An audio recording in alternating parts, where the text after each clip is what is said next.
I'd like to welcome us all. Good morning. Welcome back to the home of the Pulse Days. I am a little bit young to remember what used to happen here during Pulse Days, but yeah, many of the older members of the board like to remind me and tell me about how great this party used to be. So, I mean, educational experience. So, I'm Robin Henry, and I am a farmer director with Sask Pulse Growers, and I'm going to be your meeting today. I'm going to be your host. I'm sorry. So before we got started, I would like to cover some housekeeping. So the doors, if there's an emergency, the doors are at the back. Be sure to grab your toque and mittens and then head out to the lobby, or sorry, to the parking lot, because it is cold out there. The bathrooms are just out the door there. Okay, so I'd also like to say a special welcome to everyone watching the live stream today. Yeah, we know that winters can get a little busy hauling grain, 2025 crop planning, scrolling Twitter. So we're happy that you're able to join us and you didn't have to start your car in -24. So after today's event, watch your email. Our incredible staff at SPG will be sending an email, which will include a link to a replay of today, or a recording, and handy resources, so you won't be able to forget anything when you're telling all your friends about everything that you learned today. For the CCAs in attendance, if you provided a CCA number when you pre-registered or when you came in today, you'll receive credits for today's presentations. So let's thank our sponsors. So FMC is sponsoring our morning coffee break. Corteva is buying us lunch, and Syngenta is sponsoring our afternoon coffee break. So today, oh my goodness. So today, so everybody gets engaged and is a part of the day, we're going to be using Slido, which is a really cool tool that allows all in-person and virtual attendees to ask questions and participate in the live polls that our presenters are going to be putting up. So there should be is there a slide? No? Oh, okay, sorry. My note said there's going to be a slide. Sorry. So if you look on your tables there, there's a QR code that can be scanned, and you can open up a browser on your computer, phone, tablet, whichever, or you can go to slido.com and enter the event code, which is on the program thing there. You guys all see it? Can someone give me a thumbs up? Thumbs up. Excellent. Okay. So yeah, when the presenters put up a slide or put up a poll, or if you have any questions at any point during the presentations or throughout the day, there's a Q&A tab there. Feel free to put it in there at any time, and the presenter will answer after their presentation in the Q&A period. But also, we have some mics put up if you want to come and ask your question directly to the presenter. I'll say now, I have been instructed that if we don't, if someone gets up and starts just saying their question, we're going to have to get a mic, because then if we don't, our online friends won't be able to hear us. So. But please do ask all the questions. These presenters are incredible, and they're passionate, they're excited about what they do, and they love to answer questions. So please, let's get some questions. So I'd like to introduce some of our amazing SPG staff. So I'll point out Carl Potts, our executive director. He's going to be presenting here once I stop talking. And I'd also like to introduce Sherilyn Phelps, way in the corner. She's our Director of Research and Development. Last year, she celebrated her 10-year anniversary with us. So thank you, Sherilyn. And also we have two other board members here today. So Stuart Lawrence, stand up. There he is. He farms south of Rosetown. and he is the vice chair of Sask Pulse Growers. He's starting his 3rd year on the SPG board. He chairs the governance committee, and he sits on the research and development committee. And I couldn't think of 2 more perfect committees for him, because he typically spends his free time, analyzing policy and reviewing agronomic research results. He loves to come up with new strategies and, yeah, nerd out, I guess, on health and almost everything. And Stuart is also representing Sask Pulse Growers as chair on Farm and Food Care Saskatchewan. Our newest director is Farmer Jim Hale from Lancer, practically a celebrity, as you guys might remember hearing him on Afternoons with David Curtin. Everybody remember that? No? Yes? Yes. Geez, tough crowd. Good morning, everyone. Yes. All right. And he calls himself a recovering engine nerd, which is super fun for a former agro to say with a microphone. And he's going to be joining the marketing and communications and research and development committees. I'll formally introduce me. I'm Robin Henry. I try to farm down at Hodgeville with my husband, Scott, and my dad, Reg Waldenberger. I was elected to the board at the same time as Stu, and I think that they are still a little surprised every time that, I stand out a little bit. So I sit on the governance and the governance committee and the market development and communications committees, and I also represent Sask Pulse Growers on Pulse Canada and Ag in the Classroom. I like to talk, if you guys haven't noticed, but also, thanks Stu. Stu and everybody else on the board, we love to talk. We love to talk about everything that Sask Pulse Growers has been doing for producers of Saskatchewan, and it's a lot. So it takes a little while, but we would love to engage with anybody today during the breaks, or you can also find all of our contact information on the Saskatchewan Pulse Growers website under our board. So it is so exciting to see this room full of people willing to engage, and yeah, it's just, please talk to us, right? Like, we are so excited about everything that we're doing, and I'm really excited for you guys to see some, like, just a snippet of the cool stuff that we're doing. So in January of 2024, I was honored. Actually, this was a real big highlight of my so far term on the board, to develop a new strategic plan to guide us towards 2030 with our leadership team and board of directors.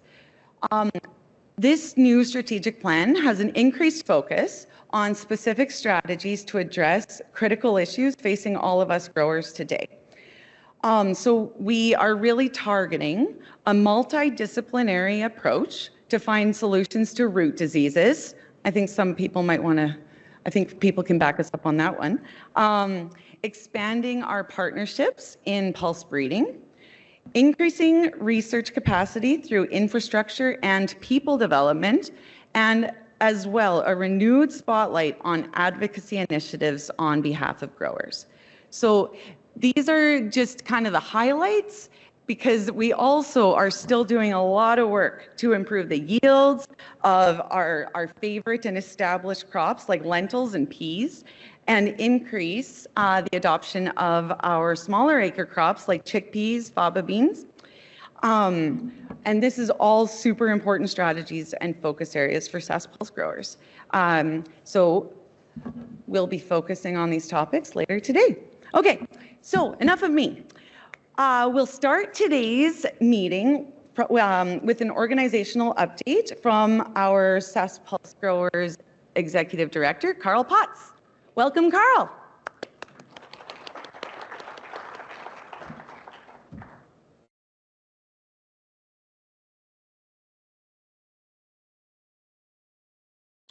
Okay, I'm told the the mic up here isn't working quite properly, so hopefully this one is. Thank you for the introduction, Robin. Appreciate the introduction and the kickoff to our meeting.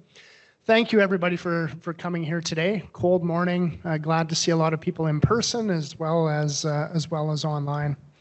I'm going to provide a short update on some key initiatives for SPG, including things like highlighting SPG's refresh strategy, our 2024-25 fiscal year budget, as well as some key achievements from the last fiscal year.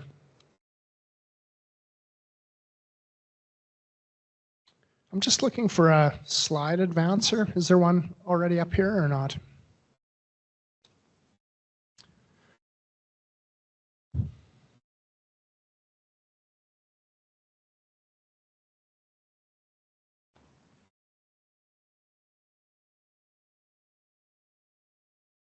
All right, thank you. So in early 2024, the board revisited strategy with an eye really to refresh our existing strategy. We launched that new strategy in June of last year. 4 key focus areas really came out of that work. First of all, research and variety development. Research has been really a cornerstone of SPG's work for many years. The objective here is to increase the profitability not only of established pulse crops like pea and lentil, but to expand pulse crop options of other smaller acreage crops such as chickpea, faba bean, and others. Secondly, market growth and diversification. So Canada is one of the world's largest exporter of pulses, so we can't just produce more, but we need to do work to increase demand as well as diversify our market base as well. We're highly concentrated in just a few markets, and we need to diversify our demand and build new demand elsewhere. Growers are our most important stakeholders, so a major focus for us is to seek input from and provide useful information related to production and marketing of pulses. And that's really captured in our third focus area, grower engagement and extension. And when you came in, you would have saw a banner that highlights that area of work, really important work for us. And the fourth area of focus for our strategic plan is market access and advocacy. In Canada, we export something like 85% of the pulses we produce, so we're very reliant on access to international markets for our profitability and success. Most of our market access work is led by our national association, Pulse Canada, and our colleague Jeff English is here, and he'll provide an update on some of those initiatives a little bit later in the program. Advocacy on behalf of growers has taken a heightened presence in our refresh strategy, so it has a more elevated role, perhaps relative to the past. And I'll touch on advocacy a little bit later. Given the importance of research to growers, I want to touch a little bit on focus area 1, research and variety development, in just a little bit more detail here today. This slide shows one layer of additional detail related to our strategy. So not only the focus area and the objective, but the main things under that pillar that we're working on. Really 3 main things I want to draw attention and highlight here today. All of it is important, but in particular, I want to mention an expansion of pulse breeding and variety development with both public and private partners, a major part of our strategy for the next 5 and 6 years. An even larger focus on root rot research. And thirdly, to expand investments in research capacity through investments in infrastructure and people development. So we know that we can't only fund projects, but we have to ensure that we have the people and the infrastructure in place in order to be able to execute on those research investments. So that's just a quick look of a refreshed SPG strategy. Again, building on, I think, a lot of important and successful strategy to date, with some emphasis on some of the highest priorities for farmers. Just turn and speak right now to the current year budget, so 24-25 budget. As you'll see on the screen there, we have a budgeted revenue of $16.7 million and expenditure budget of $16.8 million for a slight budgeted deficit in the current fiscal year. The pie chart just shows a breakdown of where we expect our budgeted expenses to be. As you'll see, our largest category is research and development at $9.9 million. Market development is at 2.8 million, which includes SPG's contributions to Pulse Canada for market development and expenses that SPG incurs directly for food service component of the national market development strategy that SPG leads out of our office. Our budget for communications is 1.1 million for this year, and this covers all of the grower communications and extension work that SPG undertakes. Market access is budgeted at 820,000, and this is a portion of our 1.8 million annual base contribution to Pulse Canada for the market access work that's led by Pulse Canada. Variety commercialization expenses are budgeted at 337,000, and that relates to the cost of maintaining seed of varieties that we have the commercialization rights to and other aspects of that program. So together, variety commercialization and research and development represent about 60% of our total budget. Leadership and management includes many overhead costs, including office costs, salaries, benefits of staff that aren't directly tied to specific program areas, board costs, professional fees, and other things as well. Over the last fiscal year, we've continued to ramp up our investments in high priority research areas. We've made investments in 23 new research projects with 5.4 million in new SPG funding. These new investments cover a range of high priorities, including root disease, anthracnose resistance in lentil, faba bean disease, herbicide-resistant kochia management, and fenugreek breeding, among others. Leveraging grower funds for high priority research continues to be a focus for us.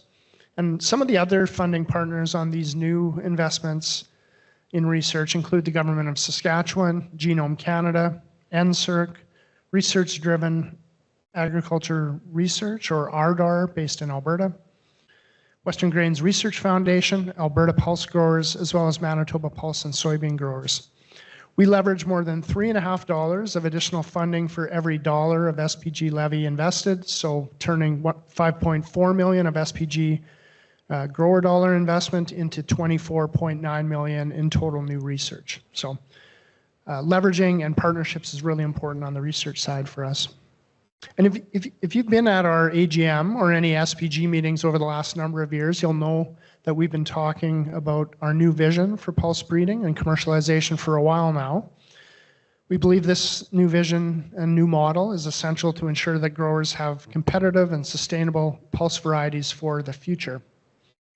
We've heard quite a bit over the past couple of years that Canada's falling behind in productivity, not only related to agriculture, but our economy more generally, and that we're facing competition from other countries, and that is intensifying. And we're certainly feeling that in markets for pulses, like peas into China, and more competition from countries like Australia on red lentils as well. We need to have an investment climate for pulses in Canada that incentivizes investment for breeding, and SPG continues to provide leadership to advance this vision and model. On the breeding front, we've completed the third field season under our Lima Grain collaboration that's focused on pea and lentil breeding.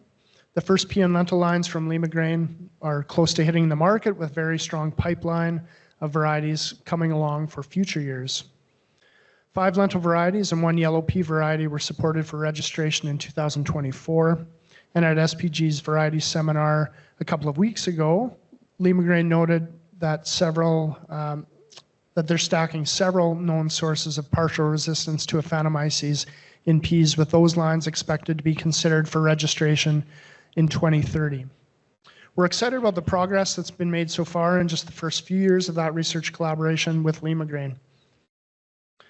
SPG's support of Crop Development Center pea and chickpea breeding programs continues through the Pulse Science Cluster, which we and others have provided some funding a few years back. And as we continue to strategically expand partnerships in pulse breeding, we're excited to note here today that we've made significant progress towards creating new pulse breeding research and development agreements with the University of Saskatchewan's Crop Development Center. SPG and CDC have recently signed a term sheet that defines the broad terms and points of alignment that will form the backbone of crop-specific agreements. SPG and CDC are now working on negotiating breeding agreements on a crop-by-crop basis. The initial focus for us will be on lentil and faba bean breeding programs, which are incredibly important. and we expect agreements on additional crops like pea, chickpea, and dry bean will follow. Farmers have told us that SPG needs to continue to invest in pulse breeding, and we're excited about future agreements with the CDC to develop high-performing pulse varieties for farmers for the future. In addition to Lima Grain and CDC, SPG continues to work on additional breeding partnerships with others. These are in various stages of development, and we hope to have some additional agreements to share later this year. So stay tuned. I believe that SPG is leading the way in grower communications and extension activities on a whole range of topics and using a wide array of tools. A major focus in the last year has been focusing on communicating the value of new pulse varieties for farmers through SPG's new variety campaign. SPG, in partnership with Alberta Pulse Growers, Manitoba Pulse and Soybean Growers, launched a new technical website called rootrot.ca. This single destination website is for current research and mitigation efforts on root rot. Our winter extension meetings, like the ones that we're holding here today, but the set that we held a year ago, welcomed 530 attendees, including 140 growers, 230 agronomists across 4 meetings across the province. We had 7 new technical agronomy resources developed, 10 research summaries were created and published on our website, 14 pulse market reports were created covering supply and demand developments in Canada, the production situation in key exporting countries, and demand conditions in destination markets as well. 14 episodes of our Pulse of the Prairies podcast were published, and over the year, SPG participated in 23 extension events connecting with nearly 900 growers and 1,900 agronomists. And finally, when surveying growers, 86% of growers said they believe SPG provides good or excellent value for their levy contributions. And so that's an important metric and measure for us that we keep our eye on, the value that growers see in SPG and the levy that they contribute. So I'm not going to touch much on market development and market access because I mentioned our colleague Jeff English from Pulse Canada is here, and he'll be up, I believe, next. So we'll have an update from him coming up shortly. This slide just mainly to emphasize that the international landscape in key pulse markets is becoming increasingly complex in recent years, and everyone here at this meeting will know that. Our sector faces often changing import policies in India, including tariffs and other barriers from time to time. We face increasing competition for peas into China, with relatively new market access granted to Russian peas, not to mention some of the significant tensions between governments of Canada and China over the last few years. And of course, we have recent concerns about the potential for tariffs, just even last week and this week, on Canadian products moving into the US as well. So a lot happening in a complex international landscape. I'm sure Jeff will touch on that a little bit later. So much of our work relies on collaboration with others, and farmers have told us that they expect us to work closely with other groups to achieve results. Some of our most significant collaborations are through the national supply chain organizations that we're involved with, particularly Pulse Canada and Soy Canada, who lead market development, diversification, market access, and other key issues impacting pulse and soybean growers, processors, and exporters across the country. We collaborate with other grain growing organizations in Canada through an organization called Grain Growers of Canada, who leads our advocacy work in Ottawa on the highest impact legislative and policy priorities that are affecting grain producers. We also collaborate with other Saskatchewan crop commissions like Sask Wheat, Sask Barley, Sask Oilseeds, and others on a select group of policy topics of particular importance to Saskatchewan grain producers. And finally, we also have strong partnerships with other groups such as Farm and Food Care Saskatchewan, Ag in the Classroom, and we support other groups that support mental health and agriculture as an example. And so as I wrap up, I just want to recognize the work that each of our dedicated staff do. It really is my privilege every day to work with a very dedicated and professional staff that really bring all of the organization's strategy and vision to life. So a big thank you to them. Many of them have, or some of them have reached 10 and 20-year milestones with SPG. So we really want to recognize those as well. So I'll wrap there with my comments, and I believe that there are maybe a few minutes for some questions, if there are any.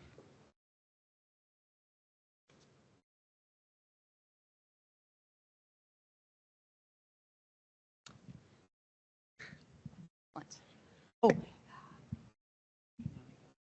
Mm-hmm. Yeah. Oh, we should turn that off.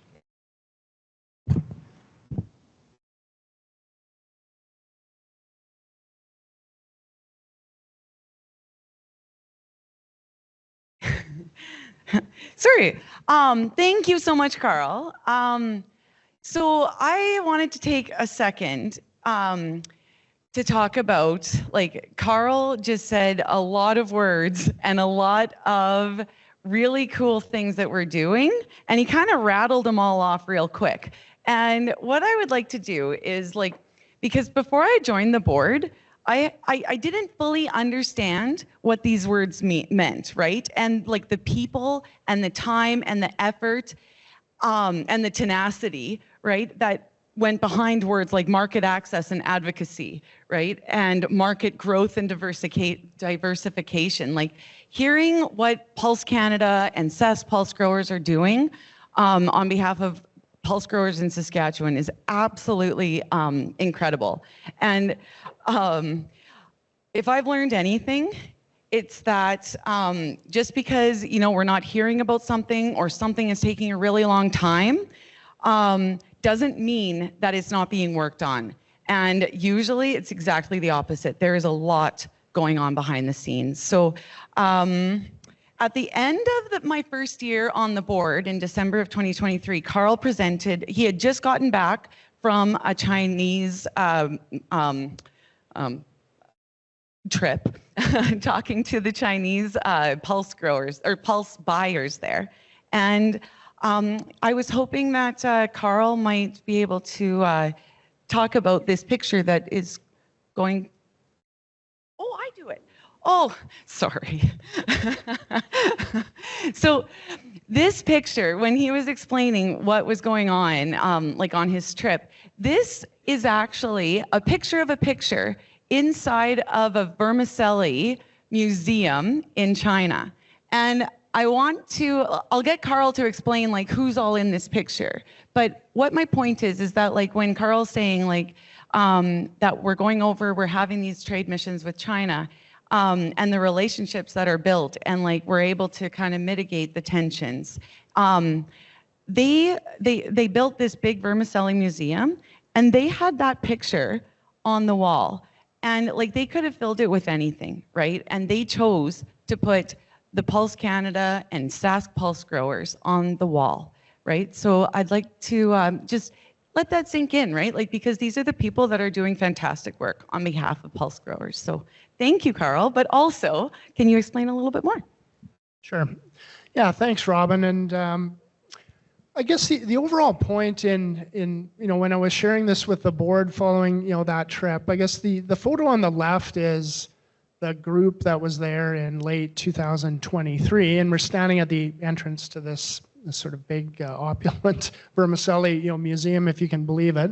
But you know, they're very proud of the you know, their sector and the history, and so it tells the story about, you know, ancient history of producing noodles and, you know, from starch and the progression of the industry and sector to a very high-tech sector over time. And the photo on the right there is a group from Canada, I think 2009 or so.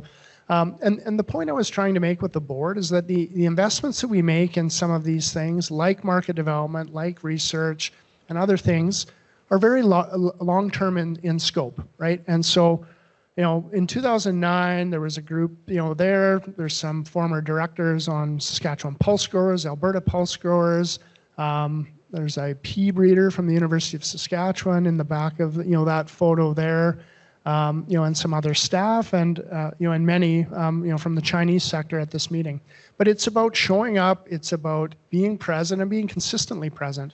And I know that that's a big focus, you know, not only in China, but in places like India these days. And as we look to the US, more and more, you know, we need to be present and we need to continue that, you know, that long-term work. So that was, you know, the point that was being made there. Sometimes the doors that we have open today are because of the work that, you know, has been done 10 and 15 years ago in many of these areas that, you know, that organizations like SPG make investments in, including research and market development. So that was the main point there.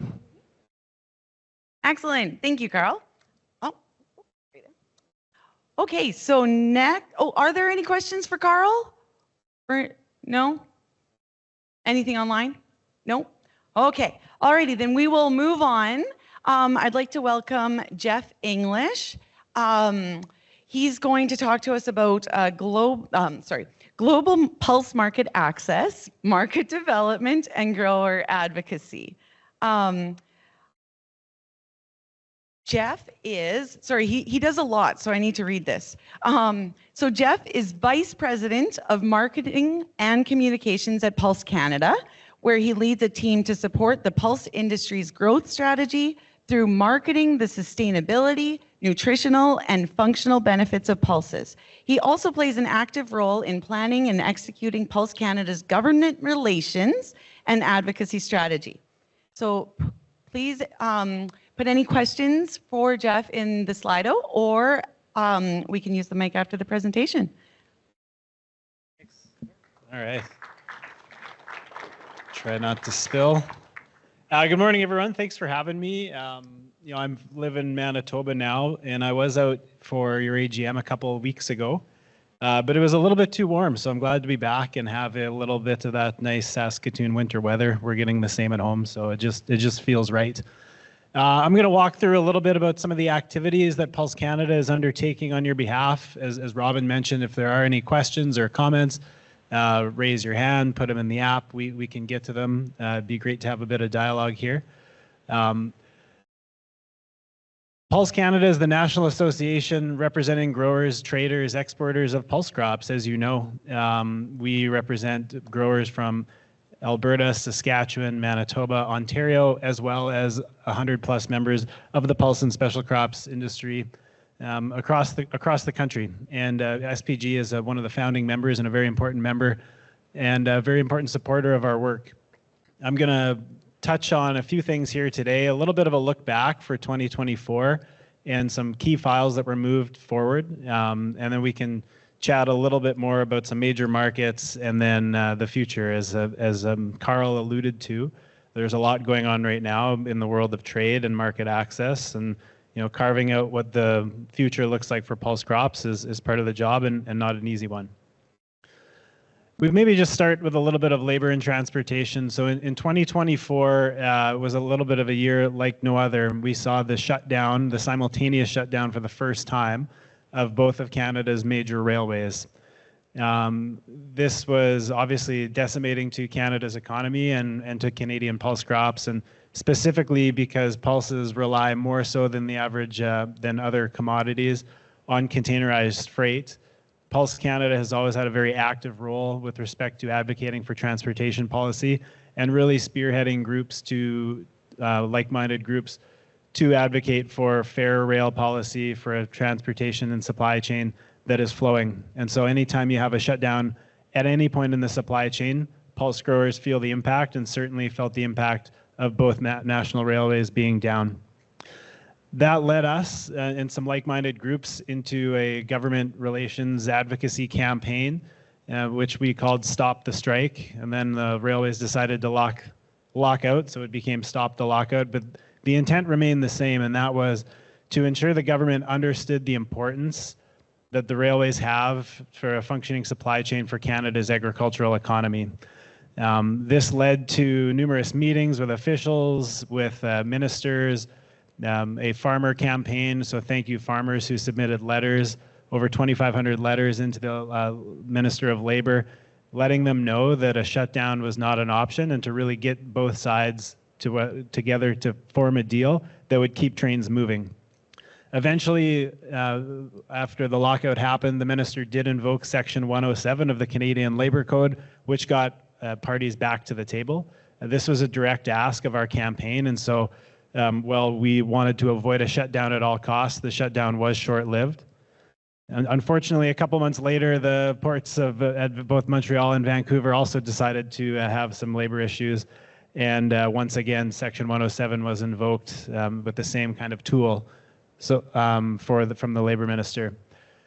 All of this is very avoidable, and Canada, as one of a country, is a large country, and we rely on a couple major ports, whether it's Vancouver, Rupert, or Montreal.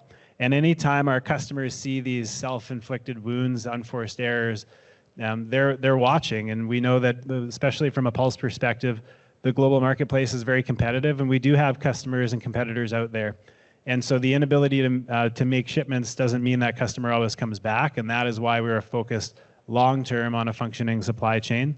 And so Pulse Canada is actually spearheading some work right now on long-term fixes so that we're not always relying on government intervention in 2025 and beyond. Switching to markets, Pulse, Canada's Pulse industry exports to over 120 countries around the world. And you can see the breakdown on the slide there with respect to regions and where we might spend our time and efforts, both advocating on the market access side of things, as well as the market diversification side of things. So when you look at Pulse exports, 60% of pulses that are exported flow towards the Indo-Pacific. And if you take a look at peas, that number hits as high as 90%. And so what this means is that not only are those markets important for us from a market access standpoint, but it's also a little bit jarring with respect to if a major market or two, we have an issue with it or goes away, what happens to that product? One of those markets that we're focused on is China.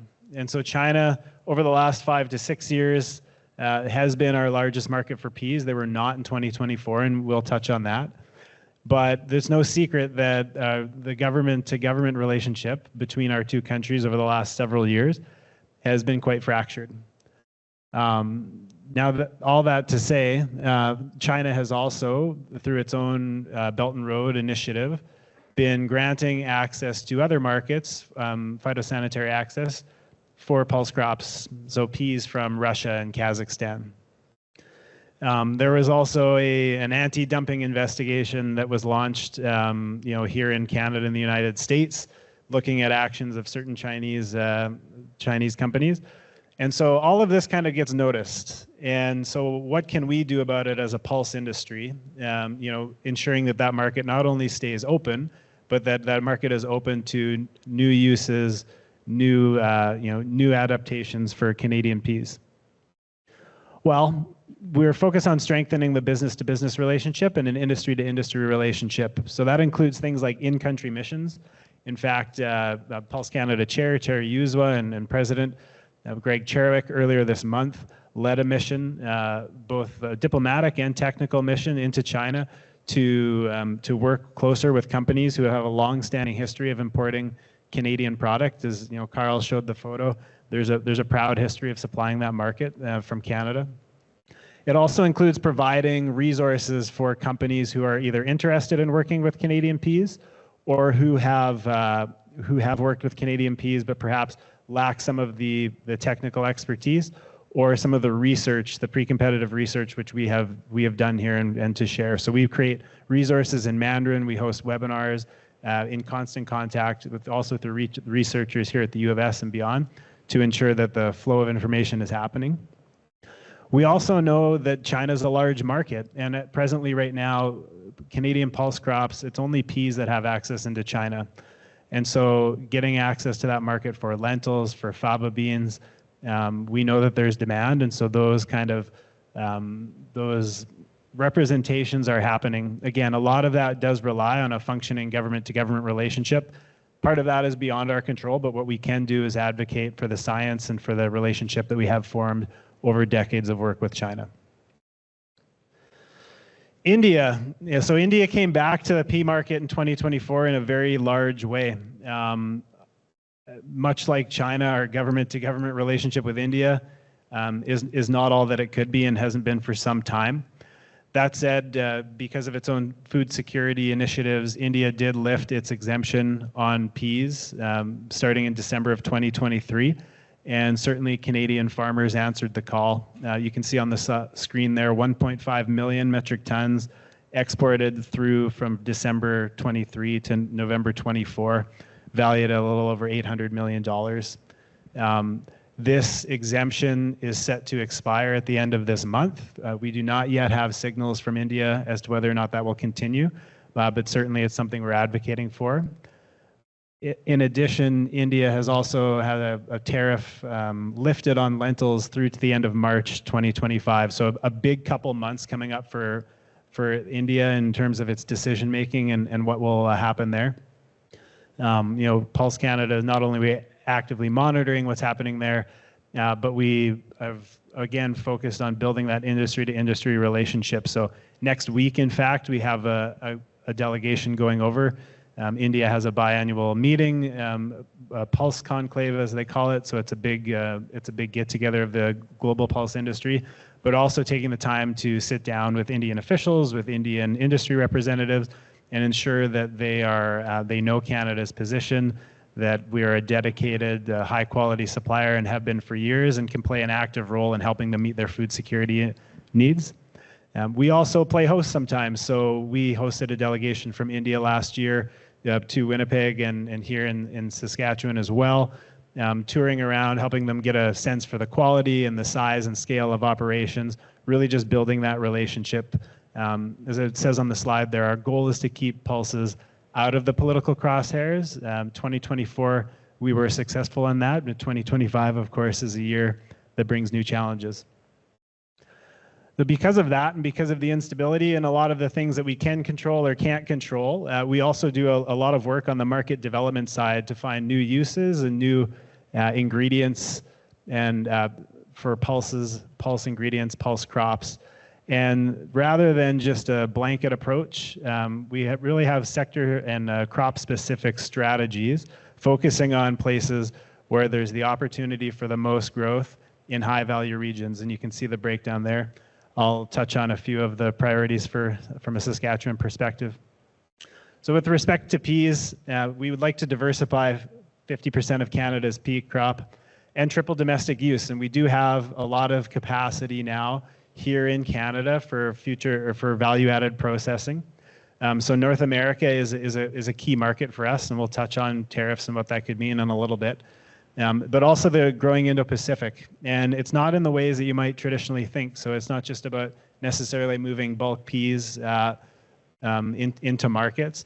We're looking at things including fractionation, including pet food and packaged food, as well as there's a lot of opportunity in the feed market. Growing interest in feed and aquaculture from pet food in Southeast Asia. We have our Director of Sustainability, Dennis Tremorin, who's actually running feeding trials right now, working with people on the ground in Southeast Asia to socialize them, feeding animals, whether it's feeding hogs or even shrimp and some aquaculture there. So some interesting work going on. Sustainable feed in North America also gaining traction. So some of the work that's led by Dennis, as you can see here, involves getting a handle on what it means to add peas into animal feed with respect to not just the health of the animal, but also the carbon footprint of the feed. And so we have studies that show that including peas into the rotation can actually lower the overall impact or carbon footprint of the carcass by 20%. These are, and there's probably no industry right now that's under more pressure, we'll say, in the global carbon game than the meat industry. And so rather than some of the tack that you might see from others, which is kind of geared at anti-animal agriculture, anti-meat, we want to work and support with them in terms of helping them meet their goals and ensuring that Canadian peas have a home in a high-value market, such as in hog feed. Jeff? Yeah. You just have a couple minutes left. Couple minutes. I'll plow through. All right. With respect to lentils, again, this is a high important value market and important, of course, for this province as well. For lentils, we're really hoping to diversify 25% of production. A lot of the work being done on this is actually led by Amber Johnson here from SPG with respect to finding lentils into food service applications, whether it's in the United States or into Europe. We're also launching a specific campaign at specific markets, both in the United States, the EU, and the UK, focused after some market research on why and what they value with respect to lentils. And so it based on where you live, you have a different relationship with it. So again, rather than a blanket approach where everything works, Now, what we're finding is that it makes sense to have specific strategies for specific countries. I see people taking pictures. If you need me to go back, let me know. Faba beans as well. So there's a lot of opportunity for Faba. Again, like on the market access side of things, getting market access to places like China would obviously help.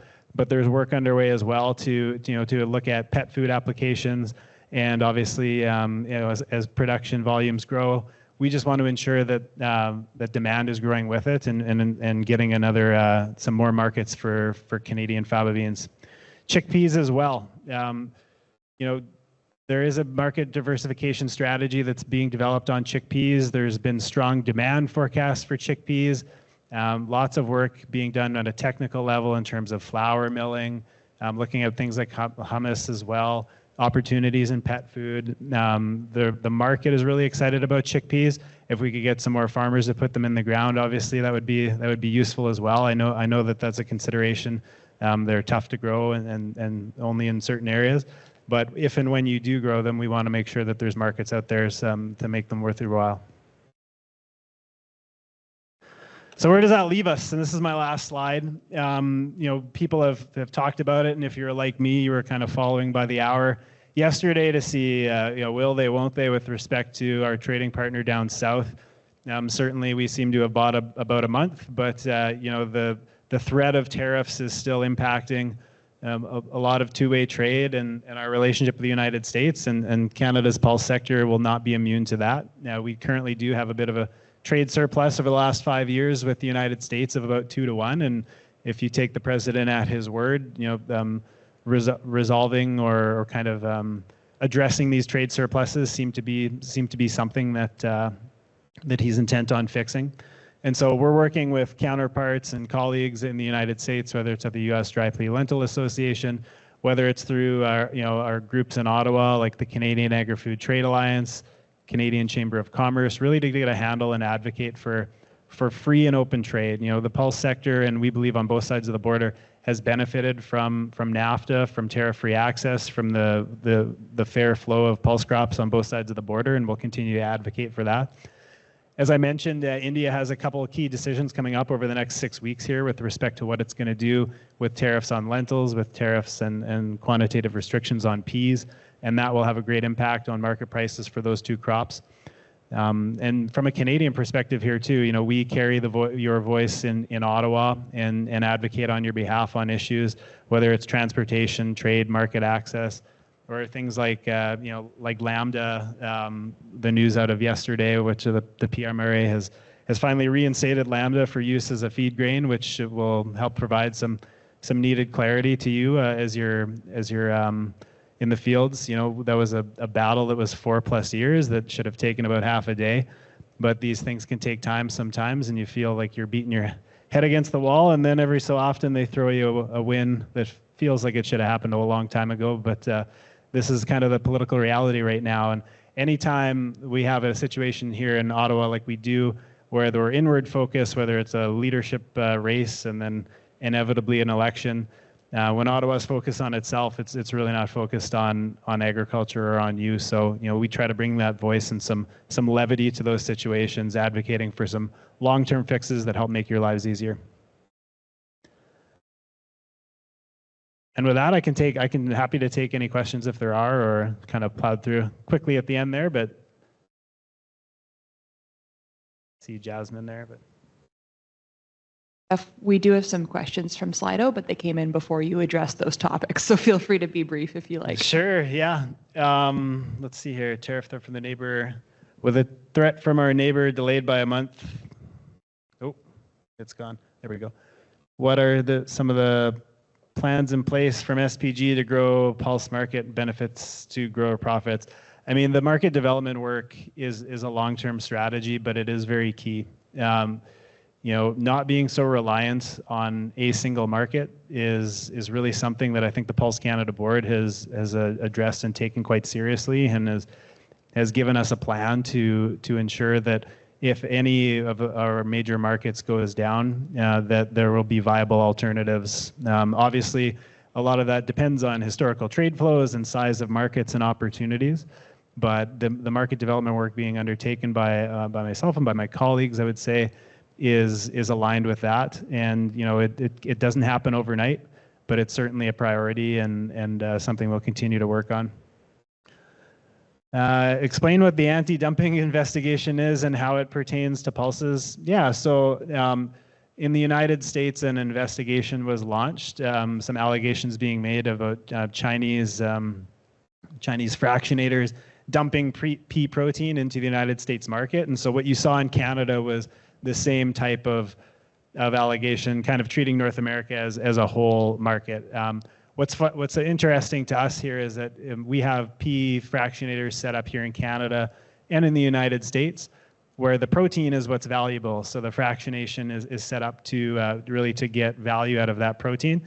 In China, it's the starch. So they have the same fractionators, but they're taking that starch and they're using it for vermicelli noodles and the like. And so they find themselves, whereas you might hear in Canada say, what do we do with all this starch? The sentiment there is, what are we going to do with all this protein? And so there were some companies that had made some claims thinking that, or saying that, pea protein was being dumped into the market. And so they made that case through the Canadian Border Service Agency and the federal government. And so the punchline on all that is just that, not a lot has come out of it or been proven. Anytime there's those types of allegations or friction between markets, we're always watching to see if there'll be some sort of repercussion, even just for having that kind of discussion. Fortunately on this, and because of the strength of the relationship, I would say we didn't get to that point, but it's always something we're cognizant of. What parts of the world show promise for export diversification? So in Indo-Pacific, for a couple of reasons, would probably be number one. First of all, population. It's got a massive, over 2 billion people, 2+ billion people that live there, half the world's population almost by the time you get into it. So it has people and it has the potential. There's a lot of new markets emerging, and as the middle class there continues to grow, they're thinking a lot more, I would say, about what the types of foods they're eating and the quality and consistency. And so Pulse Canada was actually a big advocate behind the new Indo-Pacific Agriculture and Food Office, having boots on the ground there from a federal government perspective that's staffed properly to be able to address concerns in market in real time is a really big thing for us. We've seen our counterparts from the United States, from Australia, follow those types of models and quite frankly eat a little bit of our lunch with respect to building those relationships. So the Indo-Pacific is a region that we're excited about, both in terms of volume potential as well as value.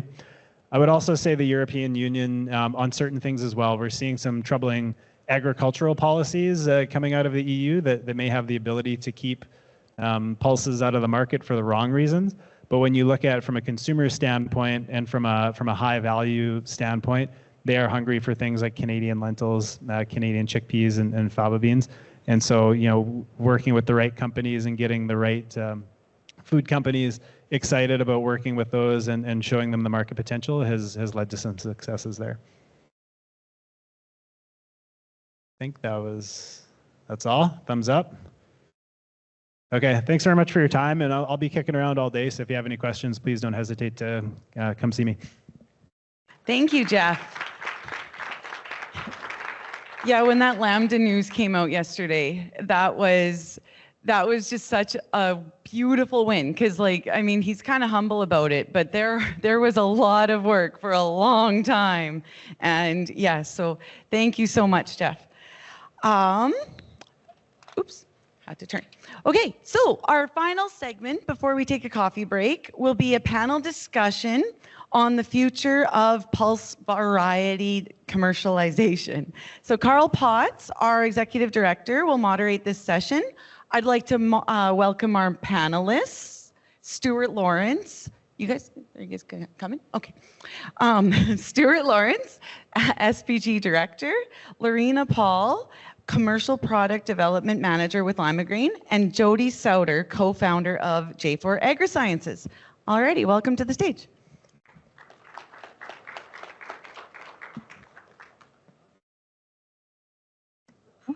Carl, the podium mic should be working now if you want to pass that mic to our panel. Thank you.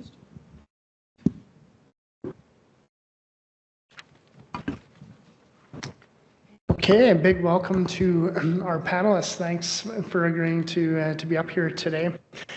I'll just maybe set the stage for this panel a little bit for context for the audience. Some of you may be more familiar or less familiar with sort of where we are in terms of pulse breeding and commercialization. But if you've been at any of SPG's meetings over the last 2 or 3 years, we've been talking about a new vision for pulse breeding and commercialization to really ensure competitiveness of Saskatchewan pulse farmers for the future.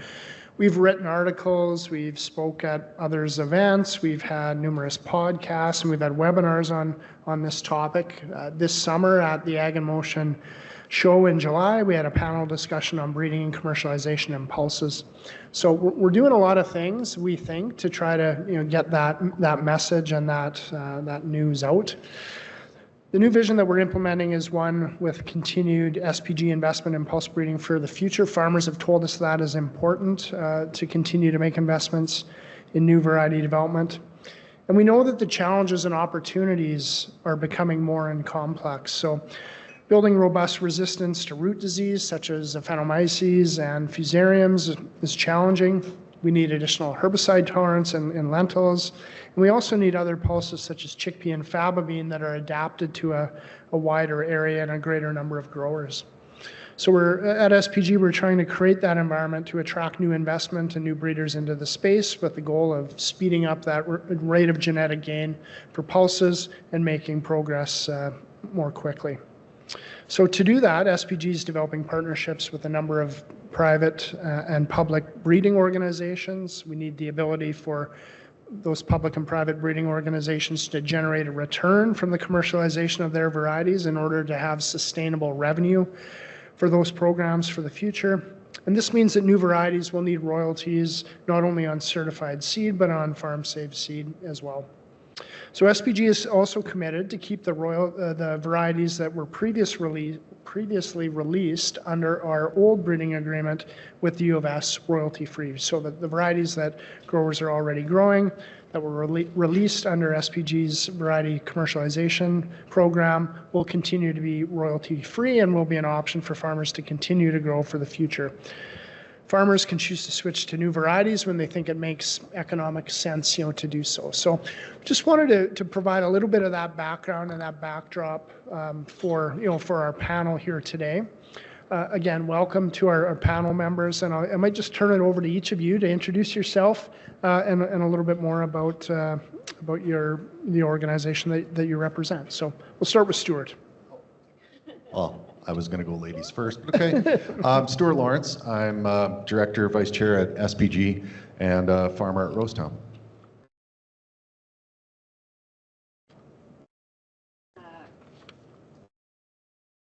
Hi, my name is Jody Suter. I'm a plant breeder. We started a company called J4 AgroScience in late 2019, early 2020, specifically breeding pulses and specialty crops.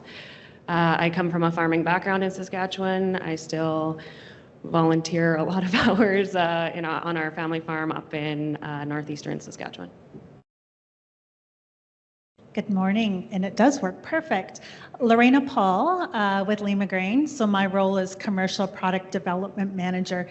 I work closely with our breeders here based in Saskatoon in licensing varieties out to our seed industry partners, both in Canada and the US. So we work with spring wheat, peas, and lentils. It's been over a year and a half since I joined Lima Grain. We also farm just about an hour northeast of Calgary.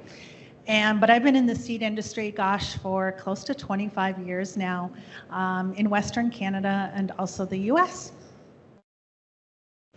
Good. Thank you for those introductions. So we'll start with a question for each of the panelists so you can all take a stab at this one. What do you see as some of the opportunities and hurdles for pulse producers that can be addressed through variety development? Lorena, let's maybe start with you.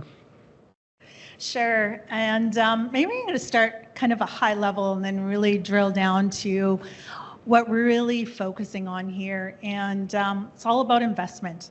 So if you take a look at Lima Grain, we're a global seed company, seed only.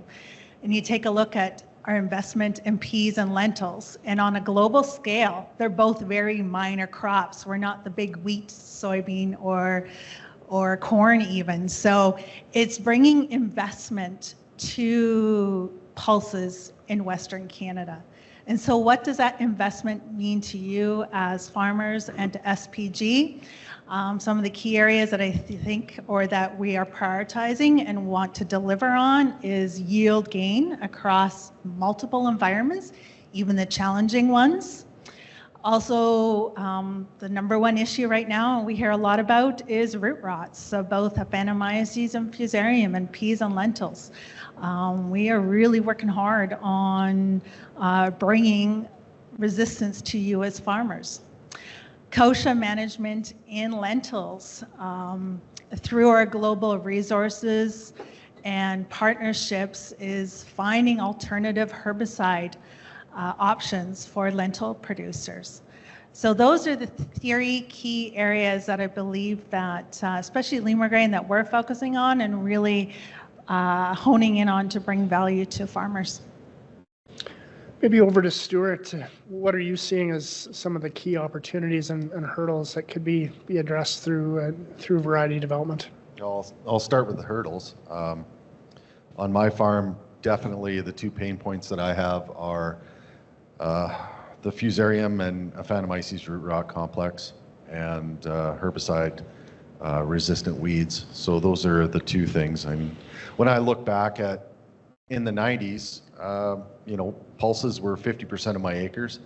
Lentils would have been 25%, and peas the other 25%. And 10 years ago, that was down to maybe a third of my acres. And currently now, lentils are about 5% of my rotation. So I'm struggling with root rot and having to adapt other pulses into my rotation that are, like chickpeas, a host for Aphanomyces, but not affected by it. So opportunities now, I think with the new commercialization model that we're working on, having more breeders working on these pain points is better than having just one breeder. So now we're getting into an era where we have the potential for multiple breeders to be looking at the issues that we're fighting on our farms and being able to solve those. Thanks, Stuart. Jody, I know you work in pulses and special crops, so you're thinking about this stuff all the time. What do you have to add on this one? Yeah, and I'll just even back out and say Western Canada in general, I think one of the issues that we have is lack of investment and lack of competition in the development and commercialization space. So we started J4 Science or J4 AgriScience out of a need. It wasn't necessarily the smartest business to drop into when you think of, your revenues are 10, 15 years down the road and you're competing against publicly funded institutions. But as I was going through grad school, I saw multiple crops having only one or maybe two sources of development for Western Canada, which is large and varied. And so that's a big risk when we have entire industries on stools that have one or two legs. And we know now that AEFC has announced that they're starting to back out of commercial breeding in some of these crops. So even the second leg of the duopoly is going to be being removed or taken to a pre-breeding focus. And so from a farmer's perspective, that scared me a lot. And I think the Pulse community, one of the opportunities is that the Pulse community saw this first. They're one of the earliest people to the table that went, we have to have diversity of development efforts, and we have to bring more competition to the table, because some of these big problems are going to take, we don't know the stab that's going to solve the problem. We're going to have to take a lot of stabs at these problems, and we're going to have to put a lot of time and effort into it. And putting all of that that burden on one group who has a limit, like there's always going to be a capacity limit, and putting that on the shoulders of one group is kind of unfair. And it's really exciting to see, different opportunities being brought to the table by these groups. We look at the big objectives, herbicide management and Phantomyces, but there's a lot of traits that farmers in the pulses want outside of that as well. So bringing multiple different breeding groups to the table and having them look at the pulse crops and seeing the opportunities and obstacles and using their different germplasm sources or their different ideas to try to solve some of these problems is just going to lend itself to better opportunities for farmers in the future.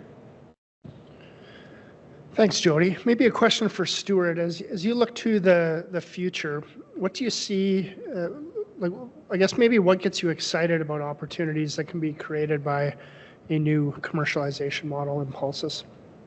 Well, one of the things that I've thought about for about the last year or two is that I think it's important to have both public and private breeders competing in the market space, and the new commercialization model offers an opportunity where we can have private breeders, competing against the monopoly of commercialization that we used to have. I think that's important, that, like I said earlier, having multiple breeders looking at the issues that we face is more important than having just one breeder looking at it. In fact, in France, in November, went on I don't know if we call it a trade mission, but we went to France to meet with breeders over there. And one of the things that we had heard was, there was a fellow that has, I think he said 90% of the varieties commercialized in France of lentils, and he wasn't interested in competing in Saskatchewan because of the monopoly on commercialization that used to be present. And it took, maybe an hour or so of discussion. And at that point in time, then he became interested in entering his varieties into co-op trials here in Saskatchewan. So I think that, we're kind of at a crossroads where we're able to take and bring more players into the marketplace. And that's a definite positive to try and fix some of these issues that we have. Also adding on to what Jody had said about all the attributes that we want in lentils. I still want yield gain. I still want better foliar leaf disease resistance. But we need to really work hard on getting root rot complex solved. And it doesn't really matter how good the disease resistance for anthracnose is if the plant dies because of a Phantomyces. So that's the number one thing that I think that bringing multiple breeders in, we're going to be able to tackle that faster. Jody, I think you have a unique perspective as someone who's started a startup breeding company. I know that you've in your LeftField scholarship you studied variety commercialization systems around the world. Question for you really is what do you think is needed in Canada's variety commercialization system to encourage new investment, to generate innovation that benefits farmers here in Western Canada? Yeah, for sure. And so just to give an explanation on the LeftField topic that Carl mentioned, when I started my company, there were very few examples in Canada to emulate, but around the world, private plant breeding is nothing new, and private plant breeding startups in the system that they're breeding in occur all around the world. And so I went around the world to look at how to develop a private plant breeding company, but how their companies are actually able to thrive and exist in the marketplace. And so we saw a few issues. Obviously, like the royalty piece is the make or break, and other private companies have tried to come into Canada and couldn't compete against the way the public system is funded and commercialized at the time. So that piece is really, really important. The biotechnology piece was also quite important, and we finally, after 26 years, updated our biotechnology laws here in 2022. But another piece is the way we commercialize varieties. So we operate under a system that was developed well before I was ever born, that kind of help shift and help make sure what was coming to the market was adequate for farmers. But 50 years later, when we have access to data, when farmers know their fields and their farms better than anybody else, when farmers can get data and understand it and make selections on their own, we're really hopeful in the future that we can modify the system for commercialization to something that actually enables farmers, instead of kind of forcing everything down one chain to look the same and be used for the same market ability. So our registration procedures are something that I think we can hopefully address in the next decade, or hopefully even sooner than that. They're onerous systems that can take between 2 and 4 years, depending on the crop of interest. Whereas our neighbors to the south, it takes about, 3-4 weeks to register a crop. And so a lot of the people or a lot of the communities or agricultural systems that we're competing against can get these traits of interest to farmers a lot quicker than we can in Canada. And for average varieties, that might not matter, but as we're looking at these big issues like Aphanomyces, like the new herbicide tolerant or herbicide options that might be coming down the pike, getting them into farmers' hands as quickly as possible means cash in the bank. And so hopefully we're able to address and look at ways of speeding up getting these varieties commercialized as well. Thanks, Jody. I know from being around SPG for a while now, we've had a lot of discussion around the board table and internally about what that new model and new vision looks like, and really feel that that we need as a sector to transition to an environment where breeders earn revenue from the varieties that they commercialize in the marketplace, from varieties that are successful, and that then that revenue then flows back to those breeders over time and sort of rewards success. A question for everyone here on the panel, maybe starting with Lorena first, is how do royalties incentivize innovation and the development of new varieties? Good question. And if I may be quite straightforward on this one, if there wasn't an opportunity for value creation or be able to generate royalty on certified seed or variety fees, use fees on farm safe seed, I really doubt Lima Grain would have entered into a partnership in 2022 to make the kind of investment of millions of dollars to wait another 10 plus years to generate revenue back to the royalty or to the breeding program. So value creation is absolutely necessary for breeding programs, especially private breeders. And all that money goes back, all that revenue goes back directly into our breeding programs, right to fund activities within our greenhouses, right from the crosses, right through to entering in the co-op registration trials and all the activities in between or along that journey. So can't stress enough for a private breeding program, the revenue that is coming back to continue to fund activities to explore alternative traits to help address some of the hurdles and challenges that we've talked about earlier. Good, thank you. Jody, maybe to you.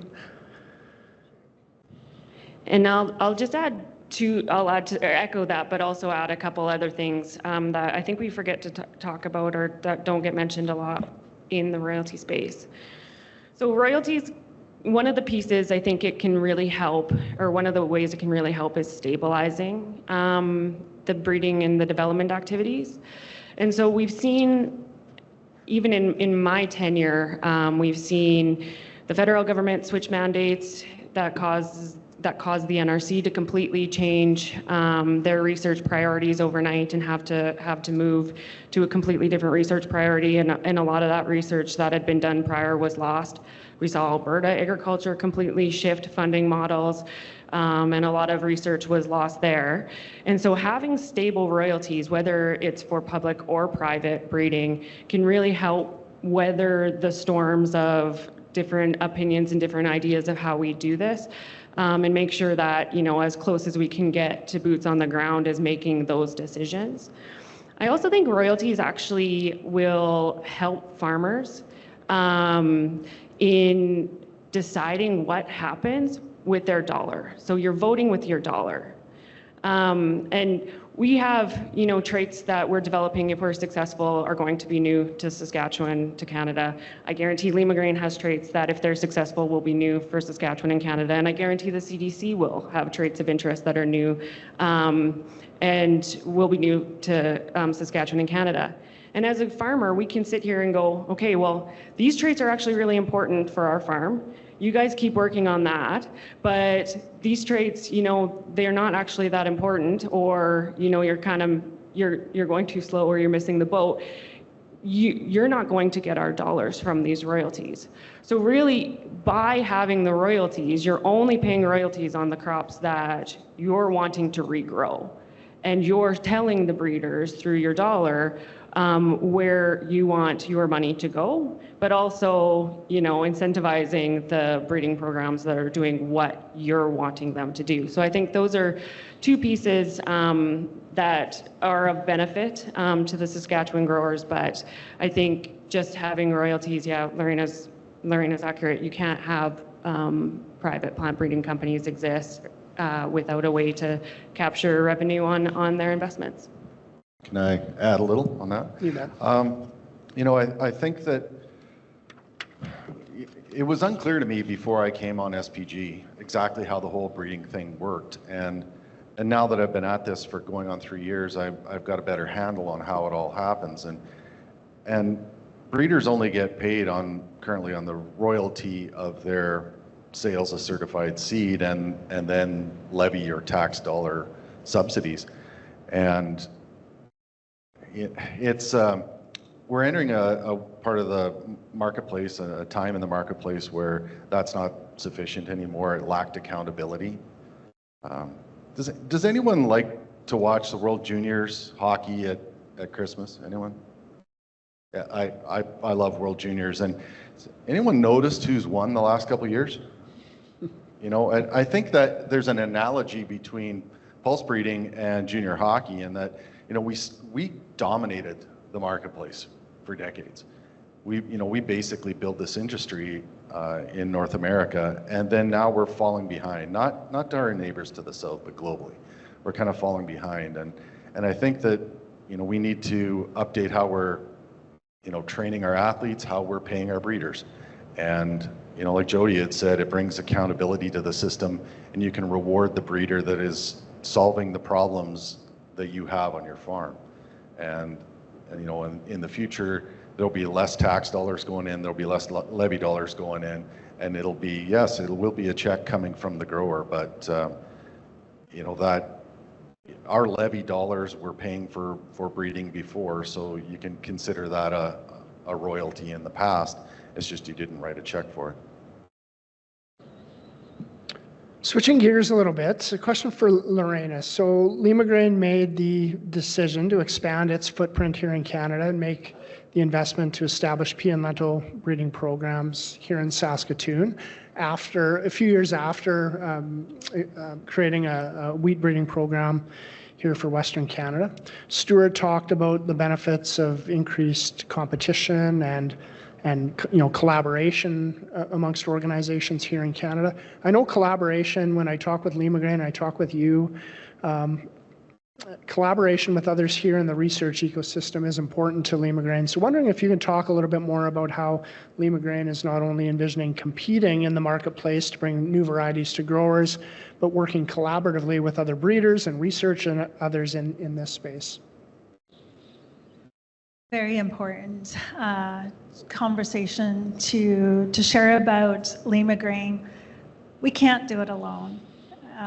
We've heard that, Jody mentioned that before. It's going to take multiple folks, multiple experts, multiple tools to solve some of these significant challenges that we face, that farmers face in production.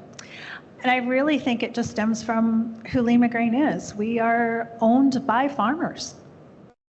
in France. Our board of directors is led by farmers. We're governed by farmers. So that culture of partnerships and collaboration is just ingrained and entrenched. It's kind of how we got here, a partnership with SPG to kick off our breeding efforts in peas and lentils. Back in 2015, we had a joint venture established with Cantera Seeds to initiate spring wheat breeding efforts here in Western Canada.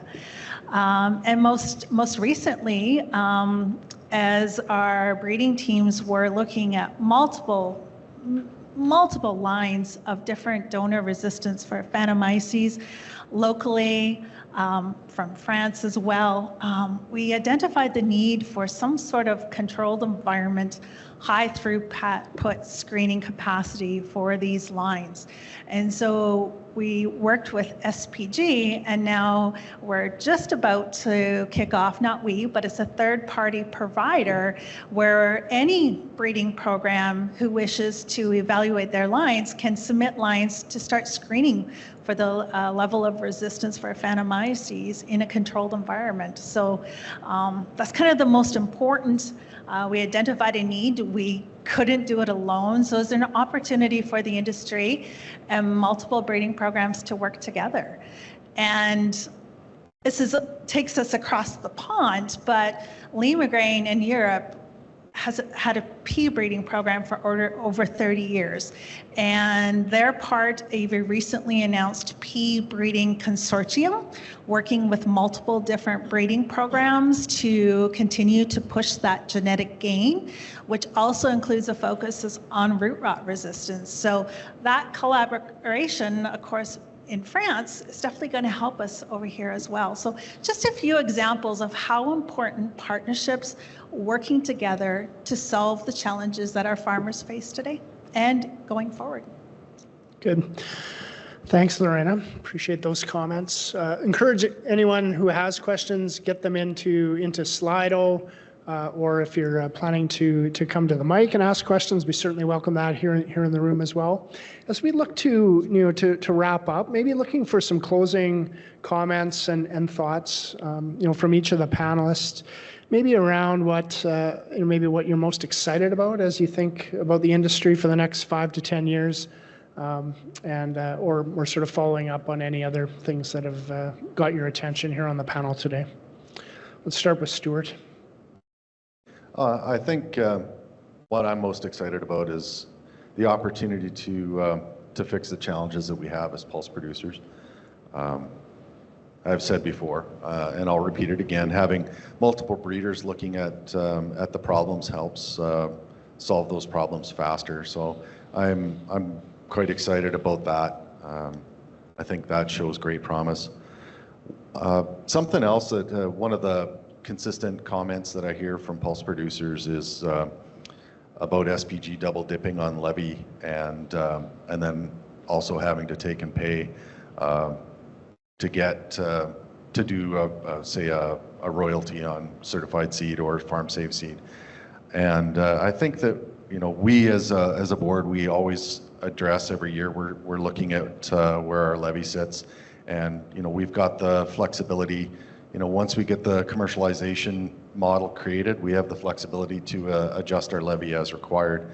And then also, if we're not putting money into breeding, then that opens up the door for market access. And as Jeff's presentation showed earlier, is that market access is key. I mean, if it's tough to grow pulses if you have production issues, but if you have market issues, it's tough to sell them. So hopefully, we can address all things in the future. Jody. Yeah, I think what I'm excited about in the next 10 years is just proving the concept of competition will lead to better outcomes from all of the breeding groups. So, when you think of running, if you go out for a run, it hurts and you look at your watch and it's slow, but all of a sudden if your neighbor comes out for a run beside you, you're busting it, right? Because you have to beat your neighbor, right? And so I'm really excited to see that. I'm really excited that the pulse community has really wrapped its arms around additional competition, and we're excited to bring our traits to the table to show farmers that it was a good idea. I'm really excited. A couple things here. As far as from a Lima grain perspective, we're just getting started. And the team that we have some big goals. We continue to push ourselves. We have to ensure that the varieties that we bring forward deliver value to you as farmers. But then on the flip side, I'm really excited for the industry. I think there's a lot of opportunity. There's a lot of challenges. You had mentioned the registration system and the differences between Canada and US. I think collectively, there's a lot of experts. And if we can really think, spend some time and commit ourselves to what do we need to ensure that we remain competitive, that farmers have access to these markets. What does that system need to look like for Western Canada? And so collectively, there's opportunities for the industry to move forward. And what's always going to be near and dear to me is, and I think I'm going to also touch on this question as well, is the continued thought sharing and collaboration with you as farmers through the Saskatchewan Pulse Growers. I know myself and our breeders really enjoy spending time in the fields, really honing in on what they need to make them successful on the farms, their feedback and the varieties that they are seeing in our plots, having conversations with our seed growers, the multipliers who are bringing these new varieties forward and what they're seeing and what they're experiencing. And I can't wait till we have certified seed in the hands of farmers and walking these fields and spending time and really understanding how these varieties are performing. So yeah, the continued collaboration that we have with Saskatchewan Pulse Growers, the direction, the collaboration, it's a huge part of our Pulse program. So sorry, I said too much. I'll stop. No, great comments, Lorena, and thank you everyone on the panel for your comments. We do have questions coming in from the audience, so let's try to address those. We have a few minutes left.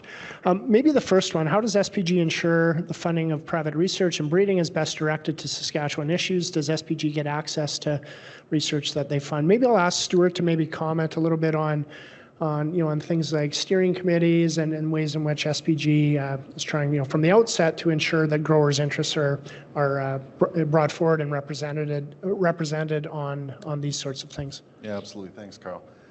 So yeah, something that's in our breeding agreements going forward are steering committees. And what the steering committee is one or two members of SPG sitting on a panel with the breeders to make sure that there's direction from growers on what challenges are faced and what needs to be addressed. And the next part of that question, does SPG get access to the research that they fund? As a member of the R&D committee, I can say short answer is yes. Yeah, we we'll fund research and then we'll get the reports afterwards.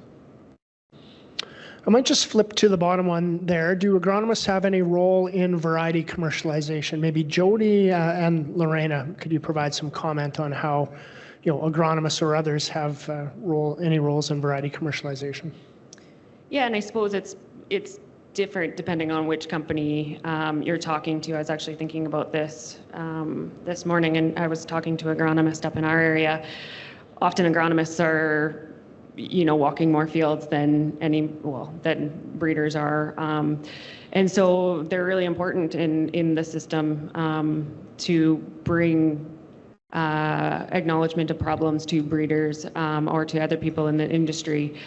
So yeah, they definitely do in our company. We have a few that we rely heavily on, and I assume in most other companies they do as well. So yes, they do play an important role. Maybe flip to the first one there. So comment about levy costs versus recurring breeder royalty cost is interesting. Is there more detailed info showing comparative return on producer investment? So I guess maybe I'll make a comment on that one. I think as we've sort of looked through some of these business models and sort of financial projections into the future, and comments that we've made at other meetings, is that that the cost on a per acre basis of seed may be higher in the future for those varieties that are delivering the traits that farmers want to grow. But I know at a number of SPG meetings over the years, we've had farmers say to us, if we can have a pea or lentil variety with substantially better Aphanomyces resistance, I'm willing to pay more than I'm paying now for that seed. So I think in short on that, the cost to the grower in the future could be higher if breeders deliver varieties that are considerably better performing than in the past. But one of the principles that we've tried to incorporate into any of our new agreements is a principle around sort of reasonableness of pricing. So wanting to avoid a situation where all the incremental value of a new variety being incorporated into the cost of the seed. And that's an important principle that all the partners that we've been talking to about breeding and new breeding agreements are agreeing on. So there needs to be some of that value left in the grower's pocket. Stuart, I don't know if you have anything more to add on that one or not. Real quick, one of the things as a board member that I wanted to do in the future is to compare the value that we got for levy dollars going into breeding versus the new commercialization model where we have a royalty being paid. And at this point in time, I'm not an economist. I have cocktail napkin math on what the levy cost in the past on breeding was, and what some of the returns were, but nothing more than that. But definitely, as a board member, that's something that I want to seek is the return on investment that the new commercialization model brings, so that we know that we're headed in the correct direction. Are there any questions in the room directly? Anybody want to pose a question at the mic? Any more coming in on Slido at all? Doesn't look like it. Okay. One last call if there are any more questions, but if not, I want to say a big thank you to our panelists, and I'll turn it back to Robin. Thank you. Thank you. Thank you, guys. What's coming is so exciting, and I'm so happy to be here to see it.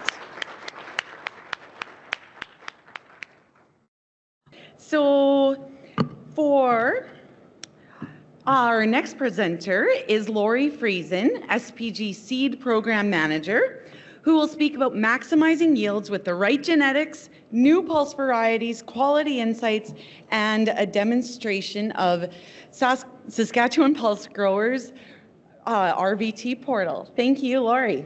Welcome. Oh, thank you so much. And thanks for having me here today. So, let me see here, get this thing going. Awesome. We're going to start with peas. And I'm going to start with talking a little bit about trends in yellow pea acres. So as you know, our goal is to increase yields for farmers, and by selecting varieties that have superior yield and that are best suited to their farm and their marketing goals. So right now, if you can see from this graph here, CDC Meadow is the dark blue line. Whoops. Where do I go? There we go. Is there a laser pointer on here? Maybe not. Okay, so the dark blue line is CDC Meadow, and it was the dominant variety for many years, but acres are decreasing, so we are making progress getting growers to adopt higher yielding varieties. It does still have the majority of the acres though, even though it's not the top one. Those other lines are combined varieties because it would be too many lines to put them all on there. So this shows the trend in acres by variety over the last 10 years. So in the last 5 years, recently released varieties such as AAC Carver, CDC Inca, and CDC Spectrum, which is the green line, as well as new varieties, that there's a whole host of them listed there, and there's more coming, have replaced 22% of the acres that were previously occupied by CDC Meadow, as well as a few other older varieties. And we expect this trend to continue as more seed becomes available. If we look at statistical analysis of long-term regional variety trial data by zone, we can see that the top 5 varieties ranking in each zone are all newer varieties, and that CDC Meadow, which is the little red box at the bottom, ranks right at the bottom. So it definitely is a much lower yielding variety. The varieties that I've shaded in green there are ones that have certified seed available now, and the others should have certified seed available in 2026. So there's some really good options for maximizing yields.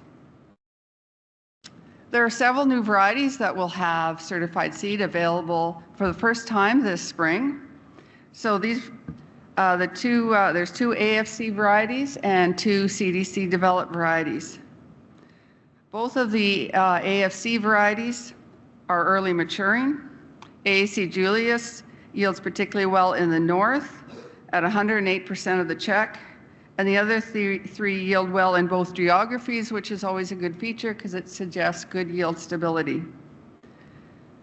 Seed coat breakage and dimpling are rated good, with the exception of AAC Beyond, which is rated fair. AAC Julius, CDC Citron, and CDC Tollefson are all rated moderately resistant to fusarium root rot, which is an improvement over many of the older varieties that are only rated intermediate for this disease. SPG has invested in a pulse quality program since 2021. This program is managed by the Saskatchewan Food Industry Development Centre and analyzes seed quality traits from samples collected from the RVTs, or the regional variety trials. Seed coat breakage is a big issue in peas, and SPG recognized there was a need to develop a standardized and reproducible method for testing for this trait. And this work is underway as part of our pulse quality program.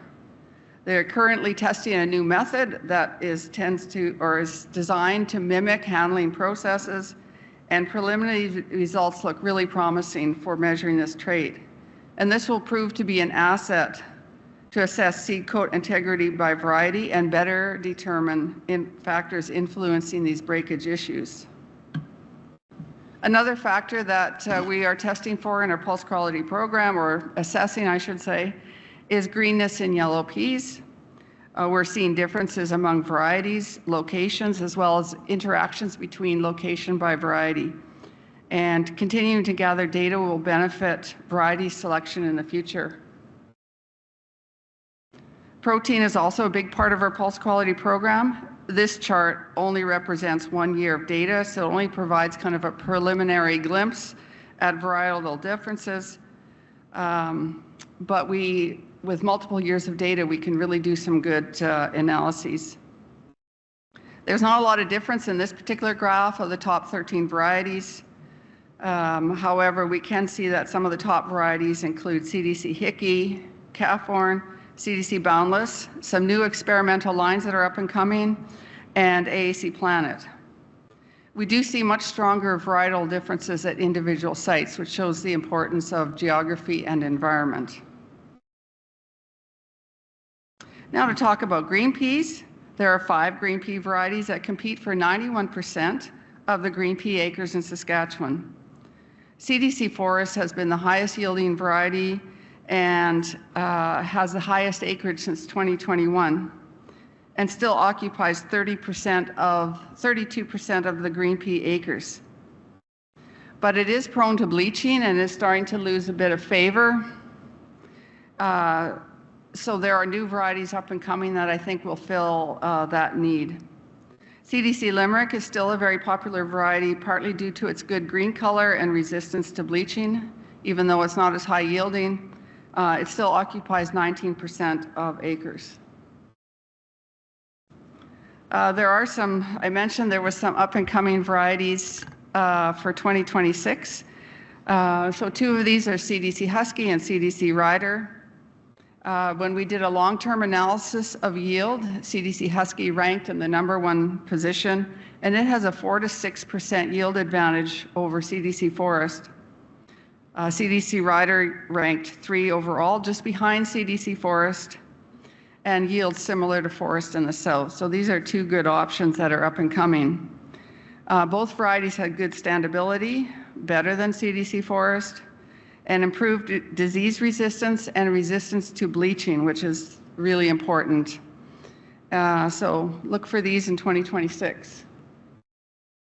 So bleaching data is also another thing we're collecting through the Pulse Quality Program.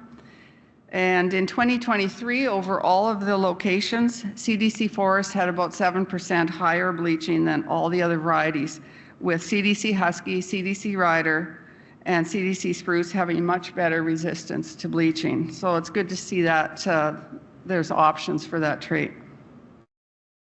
Okay, on lentils.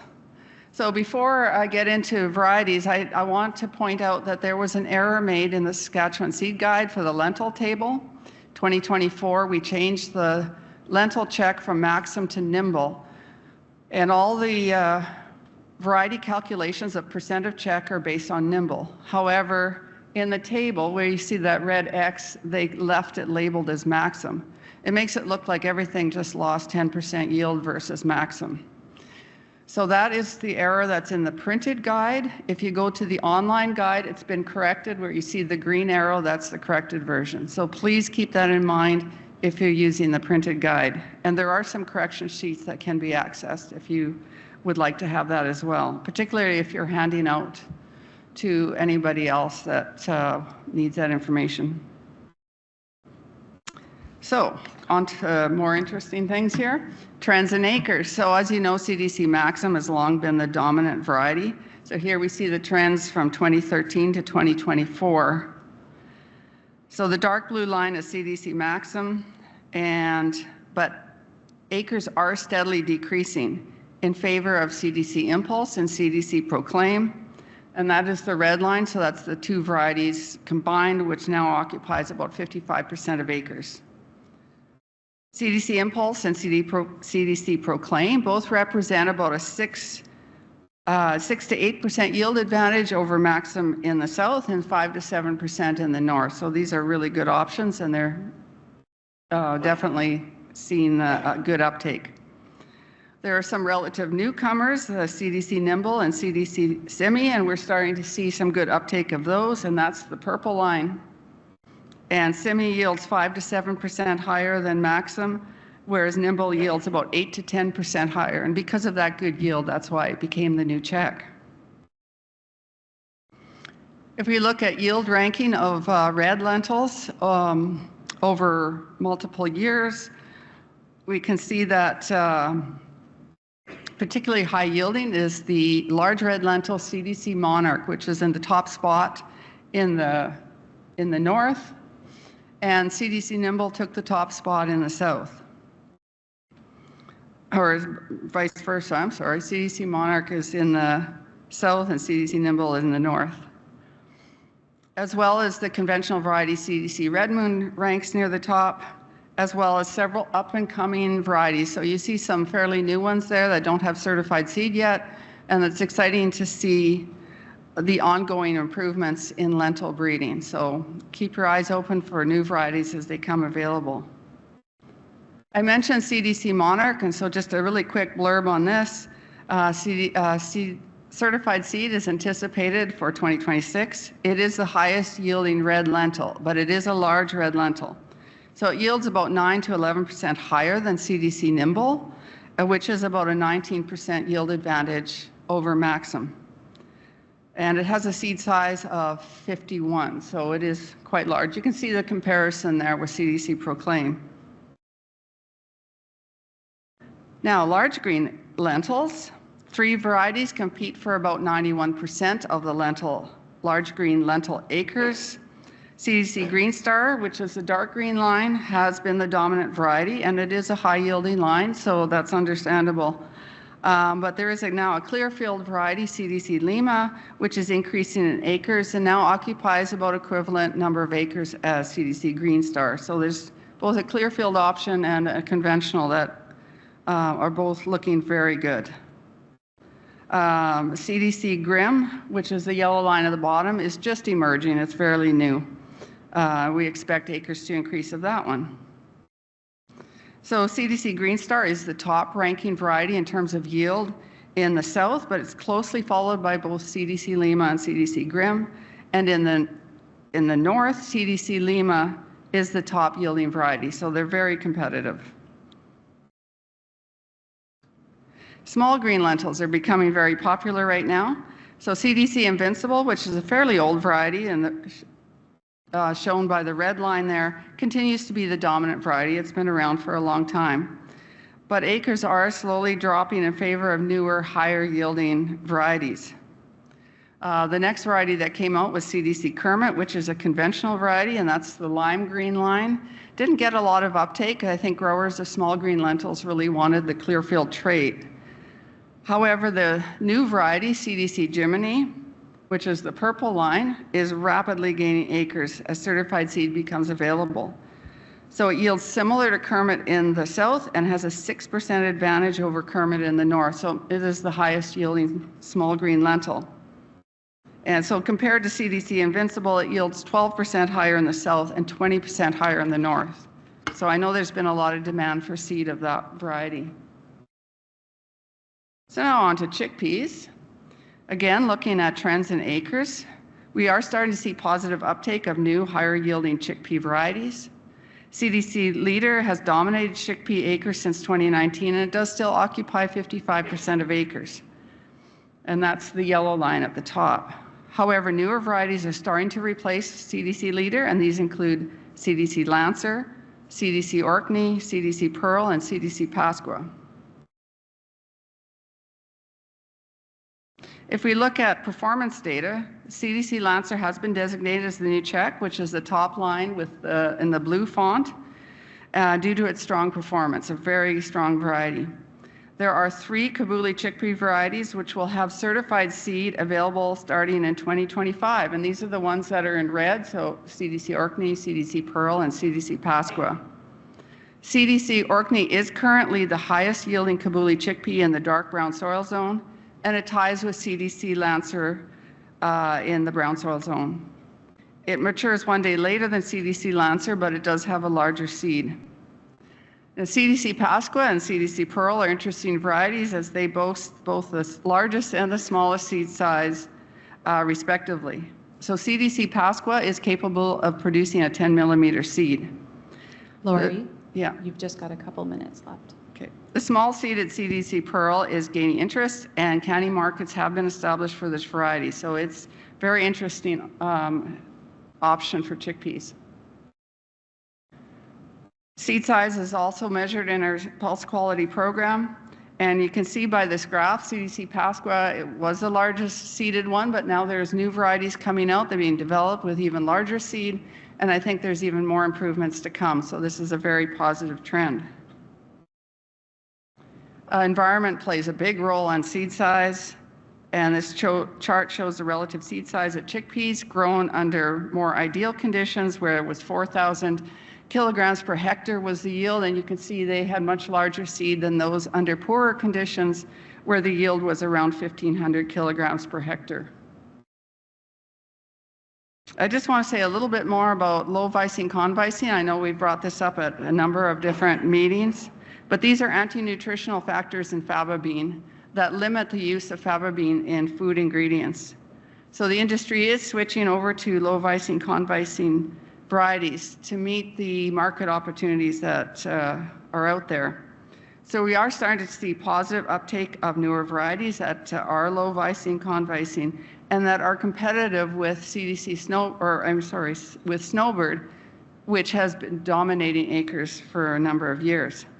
So there's a colored flowered tannin variety Fabel, that's low vicing convicing, as well as a zero tannin white flowered variety Navi.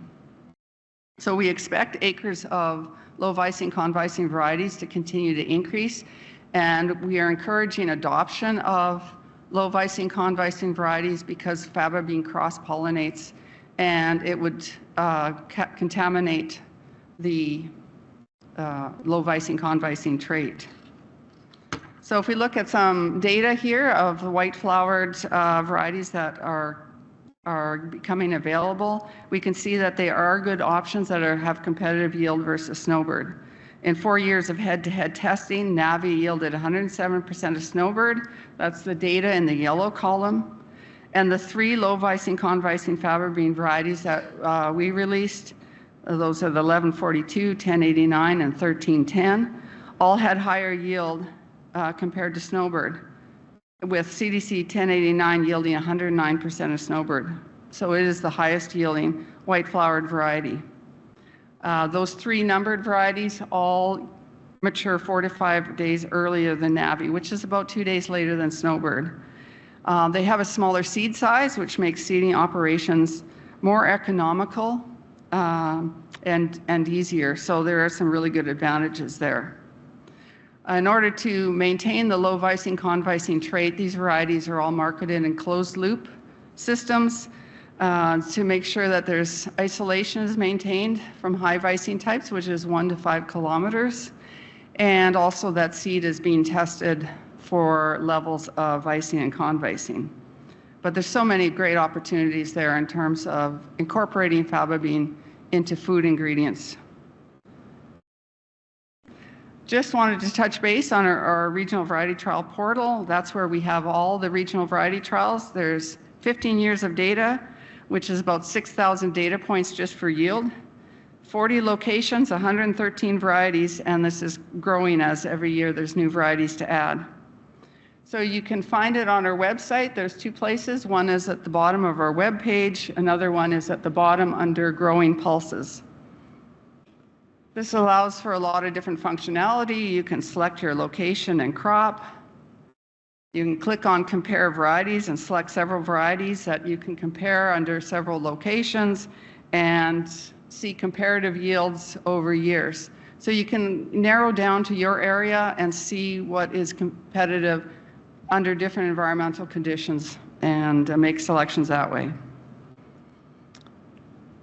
So thank you for listening to my presentation. I just have a couple other things. One is we do have seed samples over there of all the varieties that are commercially available that were in the regional variety trials last year. We maintain seed samples of those, so please have a look.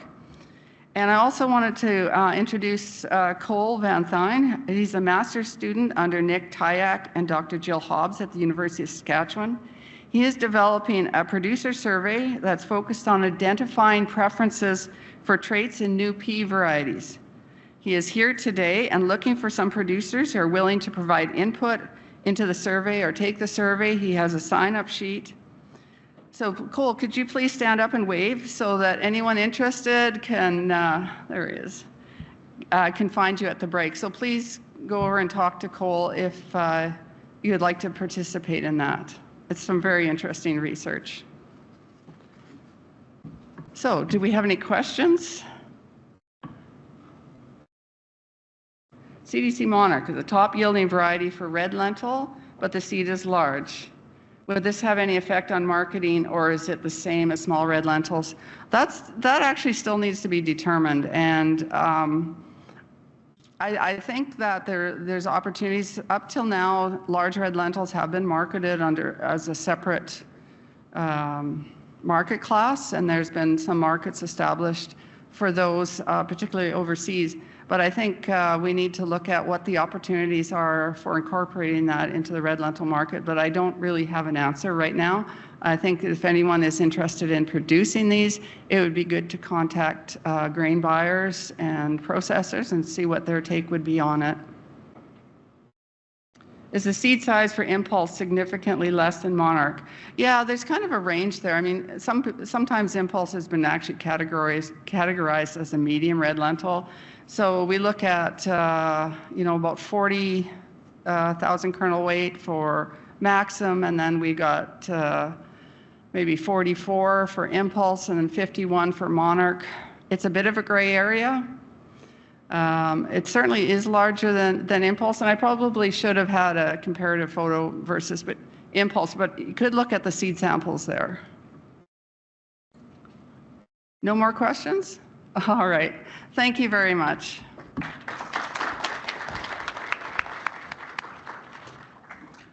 Thank you so much, Laurie. That was amazing. Very exciting things coming. So next we have Dr. Sabine Banniza. She will be discussing her extensive work on root rot in pulse crops. And actually, I want us to, oh, sorry. Sabine is a professor of plant pathology and the Strategic Research Chair for Pulse Crop Pathology at the Crop Development Center of the University of Saskatchewan.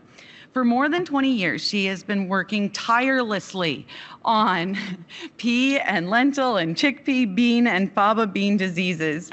I was thinking about that when I was reading these earlier, that I think I first heard you talk about Aphanomyces in December of 2011. And that's a long time ago. And Sabine, Dr. Sabine has only kept going and kept trudging, and I can't wait to hear what she has to say today. So welcome.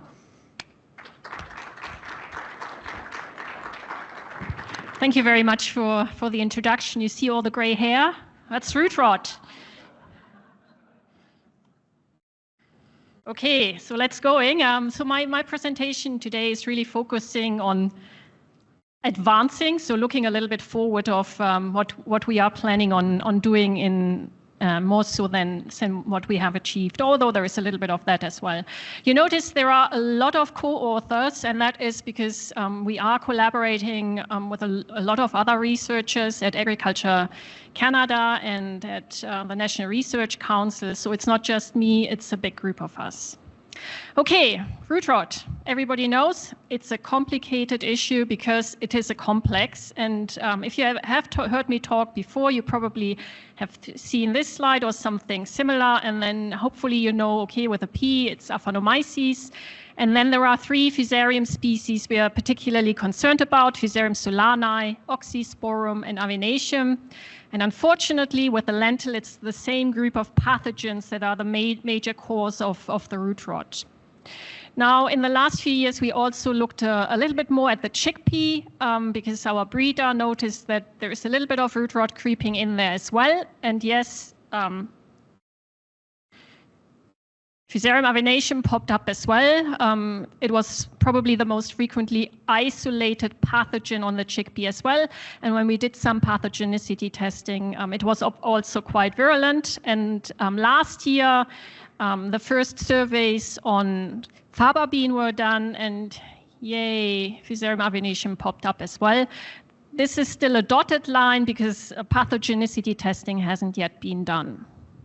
So obviously, if you work with more organisms that cause the disease, it makes it more complicated. It seems the complex is becoming while that some of what we refer to as one species is actually a species complex. And in my group, we have been looking a little bit closer at Fusarium solani and Fusarium oxysporum and have isolated these pathogens from a whole range of different pulse crops and then had a bit of a closer look. And yes, Fusarium solani consists of, the species complex consists of at least 4 species. So this was done in collaboration with a fungal taxonomist at Agriculture and Agri-Food Ottawa, Dr. Imane Laraba, who is a specialist on Fusarium, and really hot off the press, we also have the first data for Fusarium oxysporum, and yay, there are at least 6 different species. So more players there, meaning potentially more work to be done. So with the Fusarium solani, on which we started to work first, we have done the first pathogenicity testing, and I can show you a little bit of the first data here.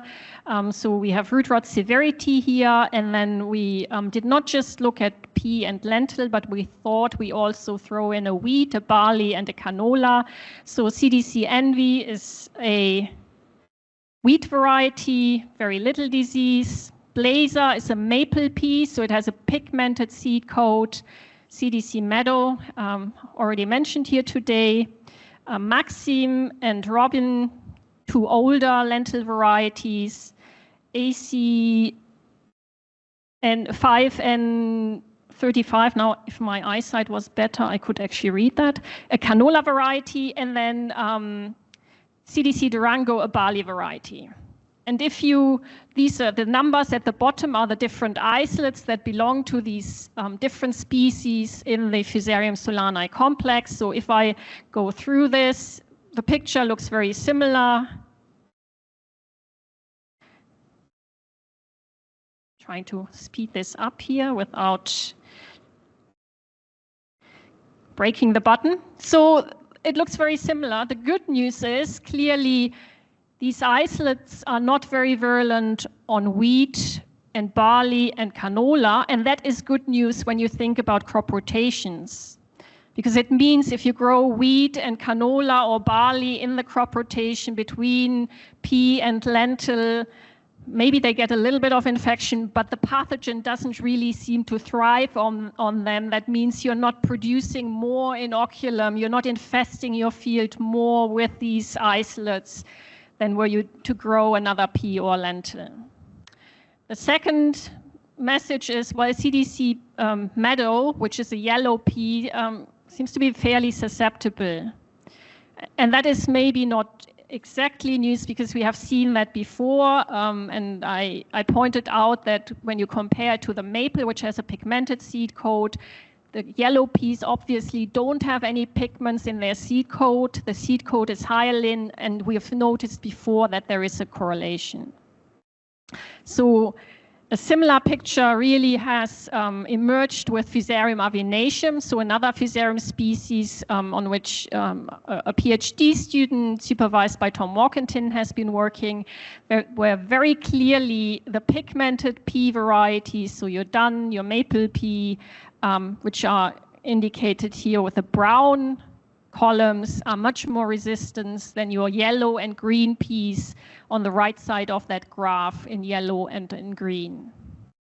And so this is an interesting story because, and it's not a totally new discovery. This was noticed before by other researchers, but it is, I think, quite something to explore in a little bit more detail. And that is such a way for me to talk about a big new research initiative, the Strategic Research Initiative that started last year, funded to a large chunk by the Saskatchewan province in partnership with the Sustainable Canadian Agricultural Partnership, and then co-funded by all the Pulse Grower Organization in Manitoba, Saskatchewan, and Alberta, and also the Alberta government through ARDA and the Western Grain Research Foundation. And it's a collaboration between the Crop Development Center at the University of Saskatchewan, Agriculture and Agri-Food Canada, and the National Research Council. So one part of this new initiative will be exploring further what these pigments in the seed coats, which are secondary, so-called secondary metabolites, and some of them are polyphenols, what they are doing to these pathogens.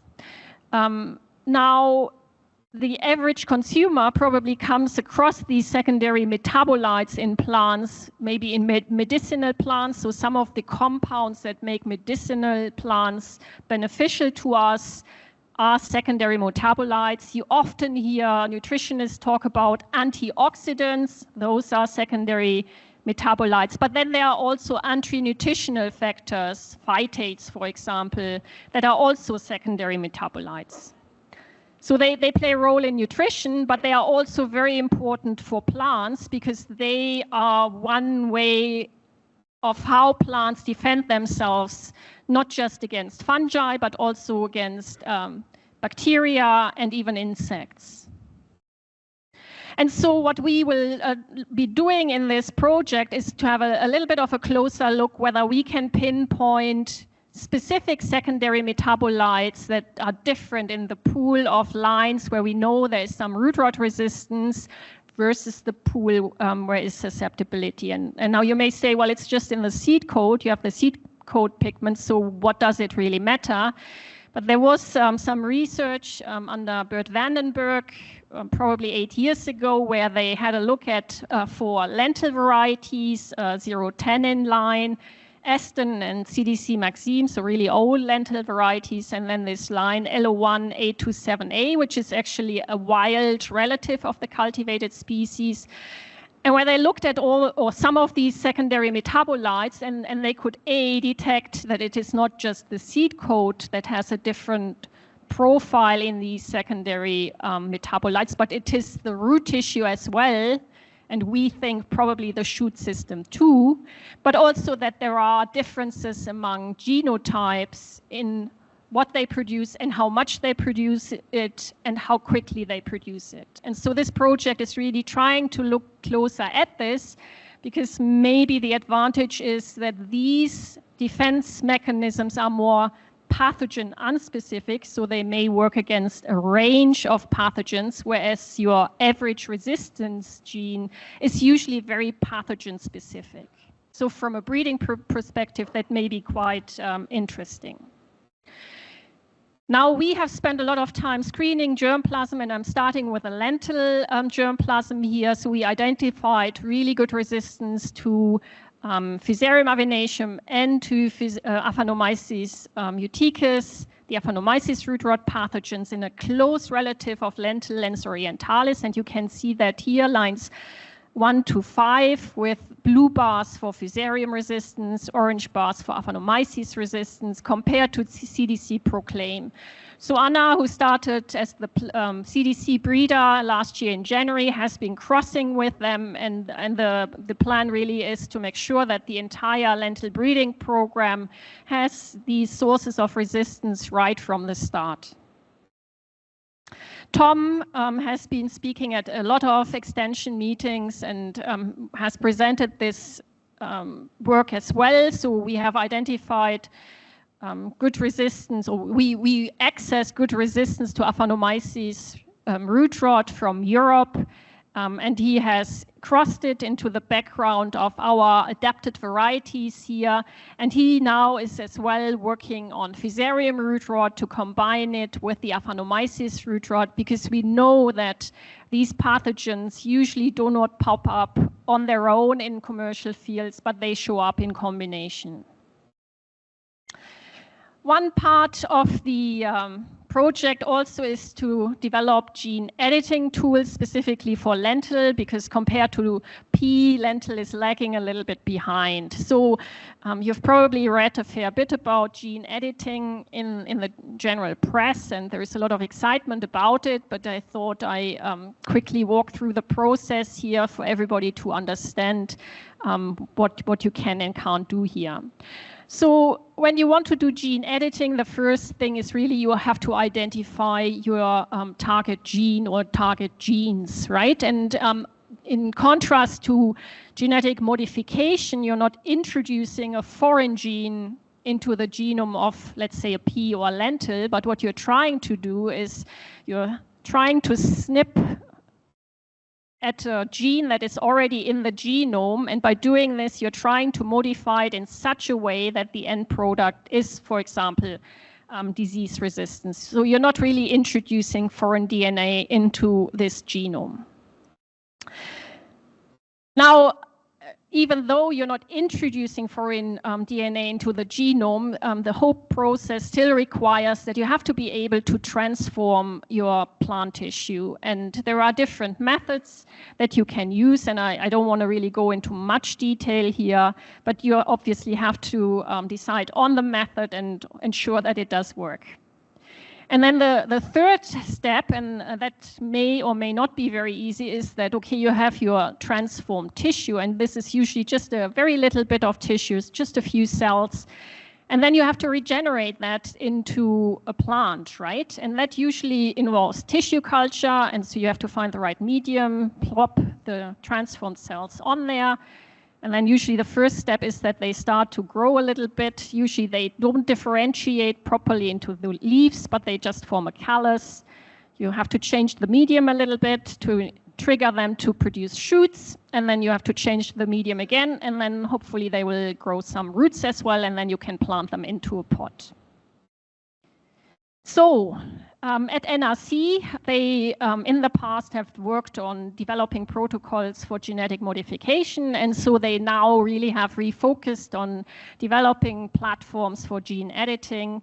And so obviously the first thing is, again, identify target genes. I put a question mark there. We still know fairly little about the specific genes, but we are learning more, so still a question mark. Method, I indicated there are several ones. They already have a protocol that has worked, and they used something called agrobacterium-mediated transformation of embryos. Agrobacterium is a soil-borne bacterial pathogen that basically can infect the roots of many fruit trees and then inserts its DNA into the DNA of these fruit roots and makes these roots then grow more cells, and then what you end up is galls similar to clubroot, and the bacterium thrives in those.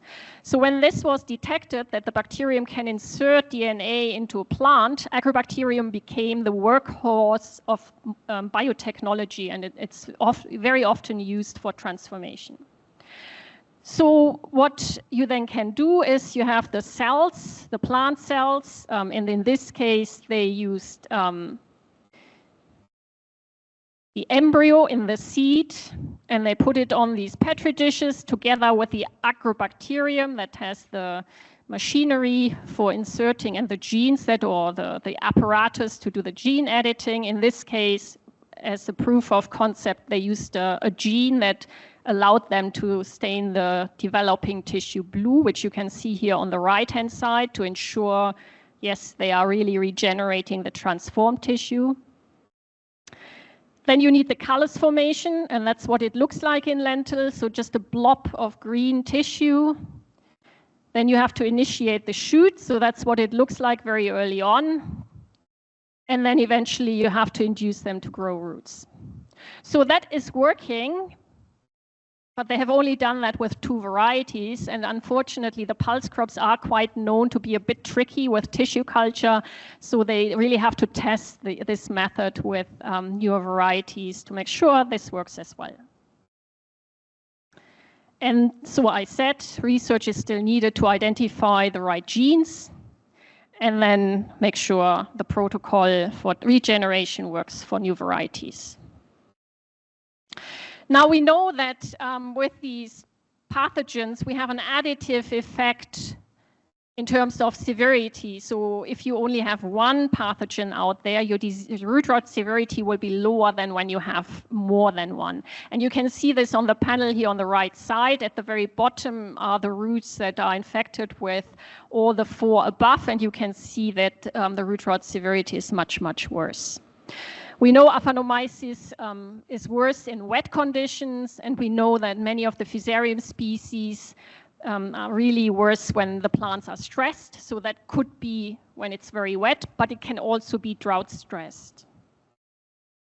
So a group in this new strategic research initiative is looking more closely at the pathogen biology, into the genetics and genomics to get a better handle on the pathogens, because for breeding but also for management it is really important to know the details. And I want to point out Nick Larkin, who is actually in the room there in the back. And so if you have specific questions on this part, please feel free during the break to talk to him. So the questions they want to answer is, how do Fusarium toxins affect host plants, and do they influence the composition of the root rot complex? Everybody here knows about toxins Fusarium produces. So DON, for example, is probably the most famous one. But there's a whole other range of toxins these Fusarium species produce, and the question is, well, do they affect the virulence, or do they influence how they compete with other pathogens for getting into the root first? We also don't really have a clue how diverse Aphanomyces strains are across the province, and we don't yet really know, is it really the same strain or the same population that infects pea or lentil, or do these crops select subpopulations? How diverse are these pathogen complexes, these root rot complexes in the fields, and do they vary across the province? We don't really know anything about that. And how can we better test for and quantify these root rot pathogens in the soil? And that is probably the most important question for producers. And the hope is, well, can we develop a test that you can actually use in the field right there to determine what pathogen is out there? So the group of these three scientists will be looking at that and hopefully come up with some really good tools. Now, the most common question I have been asked in the last decade on root rot management is, because we know long rotations are important, how long do I have to wait until I can grow a pea and or lentil again? And our answer has usually been, well, we think 6 to 10 years or maybe more, but we don't really know. And you may say, well, you're a scientist, why don't you know? The reason why I don't know and my colleagues don't know is because there is really hardly any hard data on that. So most of the information out there on the length of time you need between two pea crops or two lentil crops is anecdotal evidence from the US. And I show here one excerpt from such a reference, and this is from 1974. Where plant pathologists walked commercial fields and then happened to go back there 10 years and then maybe observed root rot or maybe didn't observe root rot. So really just anecdotal evidence. So I'm quite excited that under Cory Liu's leadership at Canada and Swift Current, the first long-term rotations are initiated now. They had a pea and lentil rotation that was established in 2015, at that time for the intensification of pea and lentil production in the south, where he can build on. Because with that intense growth of peas and lentil, guess what? They got more and more root rot pathogens in the soil, and so they can now build upon that and then can test at, okay, how long does it take to lower that infestation level again? And they will be looking at 4, 5, 6, 7, and 8 years of a break between a lentil or two successive pea or lentil crops. Now, as part of the strategic research initiative, there will also be a new, or there was a new rotation study initiated at Melfort and Swift Current. And Cory was successful in getting additional ADF funding so that more sites could be added to this, so Scott, Outlook, and Penhold in Alberta. And so they will be looking at, okay, how long does it take for a build-up of the root rot pathogens? And they will try to answer the questions, so is it after 2 years, 3 years, 4, 5, or 6 years? And they will also look at, okay, is a simple rotation good enough, or do I actually benefit if I have a more diverse rotation where I have more different crops in these breaks?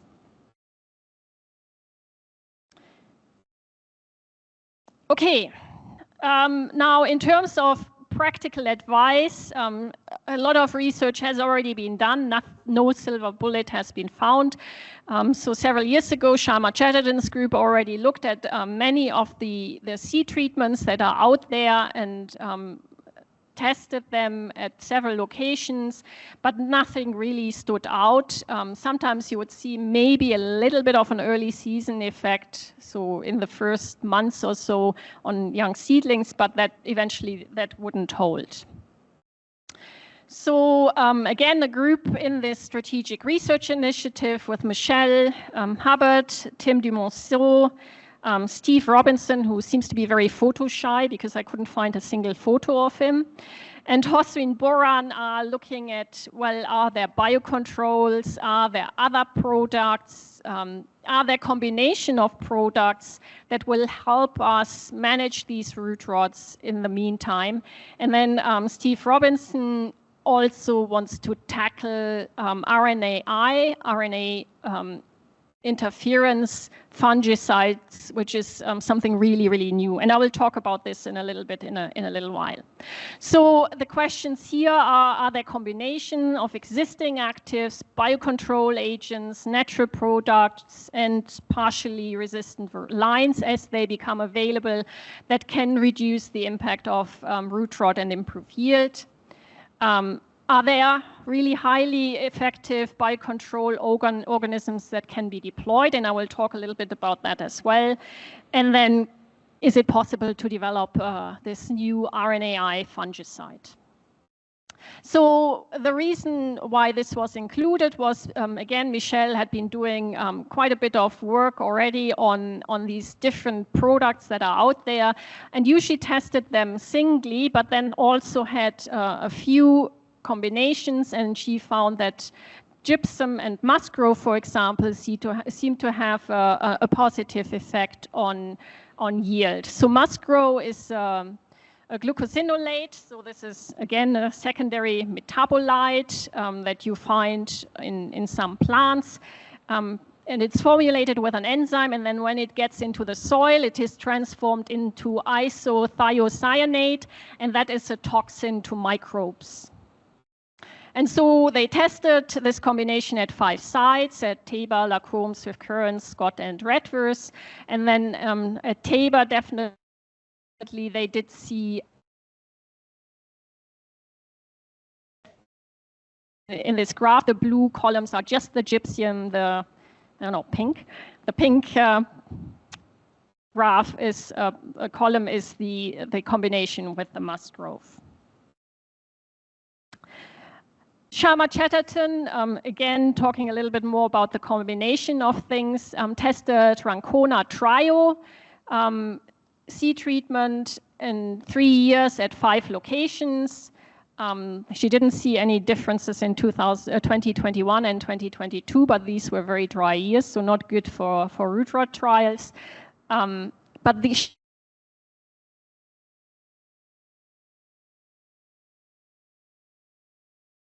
combination with a partially resistant pea line for which she could access from Europe, which isn't commercially available here. And so that looks really promising because we were probably getting closer now to having the first lines with Agronomyces root rot resistance here as well. And she also then could confirm that at that location you had a bit of a yield boost with this combination of Rancona and the partially resistant line. And you will probably ask me, well, can I get that line? Well, A, it's probably not really adapted here, and B, no, it's not commercially available here. Sorry. Okay. So talking a little bit more about seed treatment and maybe biocontrol and RNAi. So if you think about your traditional seed treatment, so you have your seed, you cover it with your seed treatment. Blue blob here with a germ tube is my pathogen. It cannot infect because the seed treatment protects the seed from invasion. Now the problem is are only effective for about 3 to 4 weeks, and then they degrade, right? And I mean, the main purpose for seed treatment really is to make sure that the seed germinates, and that's all they usually can do. They are not systemic, they don't grow with a developing embryo, they are really just on the outside to protect the seed and to ensure germination. And so when you then have the plant or the seedling developing, the root is susceptible and the pathogen can invade the root system and you have root rot. And these root rot pathogens do not just infect at this very early stage, they can infect throughout the growing season whenever the conditions are right. Now, if you think about the biocontrol agent, well, it can coat the seed as well, but there are some biocontrol agents that can also maybe infect the seed as a beneficial organism. And ideally, what you would want to have then is a biocontrol agent that can grow with a developing root system. Because only if you have whatever is protecting the seed also move into the root system will you really have protection against root rot. So my ideal biocontrol agent is one that can grow with a developing root system. RNA interference. Okay, I think everybody knows what DNA is. Everybody knows that our genes are coded by the DNA. And hopefully a number of you also know that the way the system works is that you then have these RNA molecules that transcribe the DNA, and then through several steps, that results in protein that is the building block of all molecules living organisms have. So the RNA is the transcriber of the genes. So they're very, very important, and all living organisms have RNA. Now, what RNA interference or RNAi does, it can scramble up that transcription process, and as a result, the gene is deactivated basically, or not activated at all. So the protein, the gene is not expressed, the protein is not formed. So here's my pathogen again. It has grown since I started with this slide. And if you imagine that the pathogen has a factory with which it produces weapons, which we plant pathologists call effectors. And these effectors are essential for the pathogen to invade the plant. Without the effectors, a pathogen is not a pathogen. So basically, the factory produces the ammunition, and the ammunition allows the pathogen to invade the seed or the root or the leaf. The process is the same. Different weapons, but the same general process. So traditionally, as a plant breeder, you try to develop resistance so that these effectors are ineffective, or you use a seed treatment for a short period, which prevents these effectors to penetrate into the seed. Now, what RNAi does, and the delivery method is part of the question, how do you deliver it, and part of this project. What you do with RNA interference is you prevent this factory in the pathogen from producing the ammunition, the effectors. And because the pathogen then doesn't have effectors, it is not able to infect the plant. Sabine, we're almost out of time. Yeah, I'm almost at the end.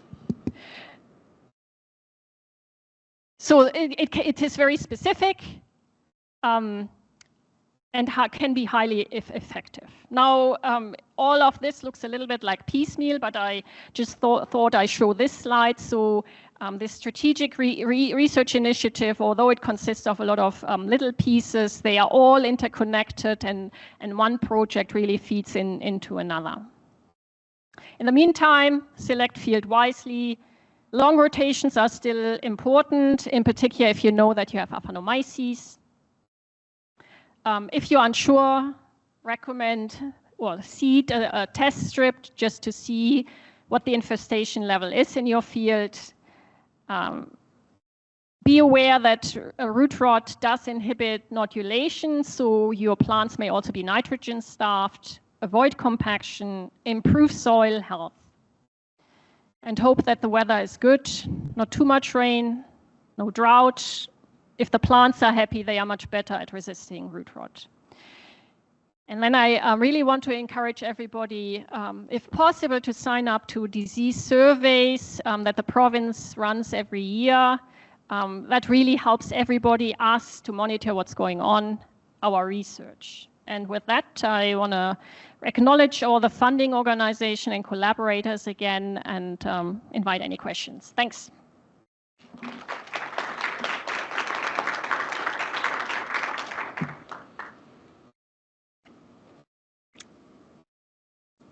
Oh, given the increased pressure to reduce chemical inputs, how do you balance effective control of root rot with sustainable farming practice? The simple answer is remembering some of the really old methods of managing pests and diseases, which starts with good and diverse rotations, right? In the province, we have seen a lot of wheat, lentil, wheat, canola, wheat, canola, wheat, canola, pea, wheat, canola, pea. In some areas, we had lentil crop rotation. You're a pathogen breeder if you have these really tight rotations, and it doesn't matter whether we're talking about root rot or of pulses or blackleg of canola or whatever else, right? So that's probably the starting point. And maybe the most important message. Then obviously the breeders are trying to develop more resistant varieties, so pick varieties that have resistance to the pathogens and pests that you encounter in your fields. Maybe in the long term we will develop efficacious and cost economically viable biocontrol methods, although we're probably still a little bit away from that. Sugar beet growers use spent beet lime from processing as a tool to prevent Agronomyces. Is this concept suitable for pea lentil production in Saskatchewan? Michelle Hubbard has looked at this, and the results are really not consistent. Sometimes there is a little bit of effect, very often there isn't. So no clear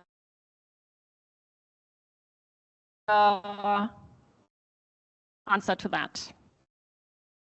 Help with Agronomyces and Fusarium root rots. Yes, research in France has shown the architecture system and the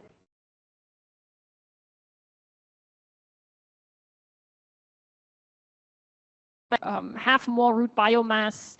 It is probably advantageous rather than if you have a very slim root system. And I think plant breeders are starting to look more at root systems as well, figuring out whether there are specific root architectural traits that are important, B, just generally looking at what does the root system of these like. Is pigmented seed coat a trait that breeders are implementing?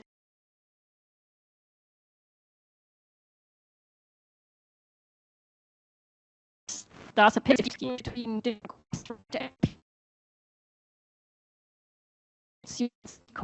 sell them with a brown seed coat because it would be a brown pea then, right? And the market doesn't want that.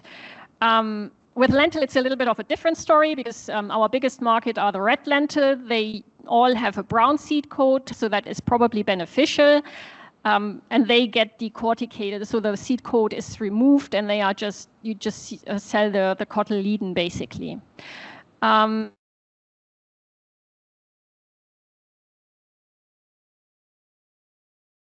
What we can do, maybe identify,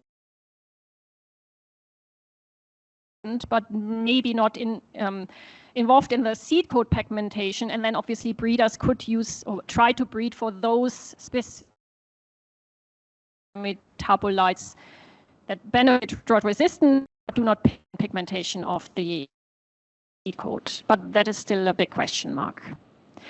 Integrosola is registered to suppress Agronomyces, but I didn't see it included in the seed treatment trial. Was it asleep, or was there a gap? Was I asleep, or was there a gap in research? It was in there, but it was not named Integrosolo. So again, this was tested by Sharma, and this was one of the products where you sometimes see a little bit of an early season benefit, but then as the plants develop, that evaporates and the plants are not protected, or the roots are not protected.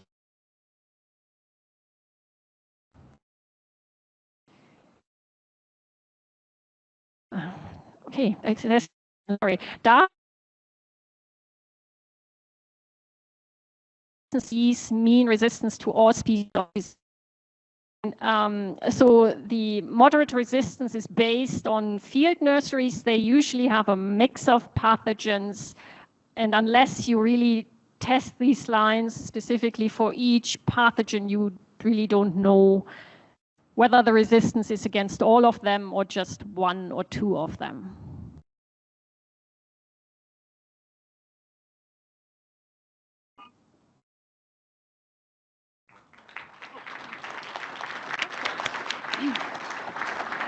Thank you, Dr. Sabine. The question I get asked the most from every farmer is, what are we doing about root rot? I'm pretty sure that now you can answer quite a bit.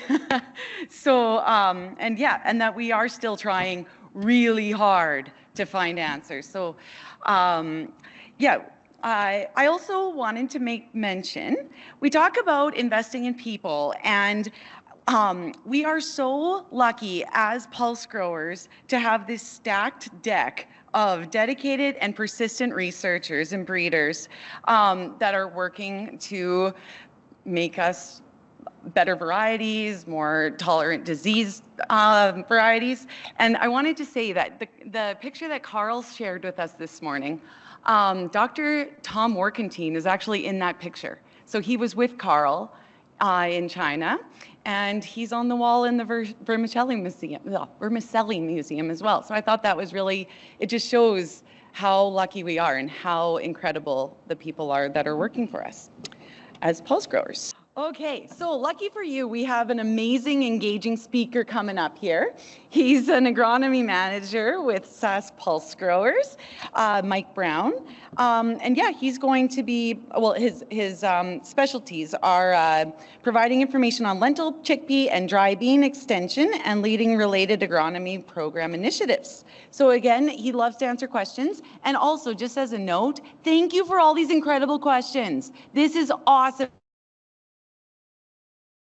to see all of these questions, and they're so insightful. I'm just so excited about them.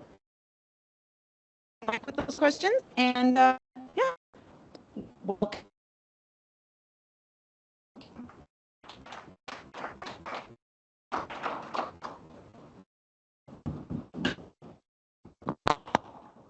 Sorry. Taller. Thanks, Robin, for the introduction. Maybe a little bit snoozy after lunch here. Look at that. Okay, so I'm going to go through the title here. I discuss some of the previous growing season, what we saw, and some of this growing season. Actually, could I bug you guys to like the notes? I got a ton of stuff. Perfect, thanks. So the quick agenda here, we're going to run through soil moisture and herbicide carryover, go through seed progress, production yield estimates, our interim result, our survey, touch on some of the pest-related stuff, our pulse pest surveys, when we're in finding some of the research stuff underneath it. Touch on agronomy, doing for the doors, and a lot of moving some of these frontal acres where there's a lot of Banniza battles happening, chickpeas, so a good crash course in it. And then we'll touch on our field scale program, pulse trials, and what we had from last growing season. Starting with our herbicide carryover, we get back in time, we can look at some of the historical conditions. We'll look at 2021 here. Lots of topsoil considered short, very short, large one. Precipitation, 2020 about the same, a little bit of a review in the southeast, and majority of the province in the west remain dry.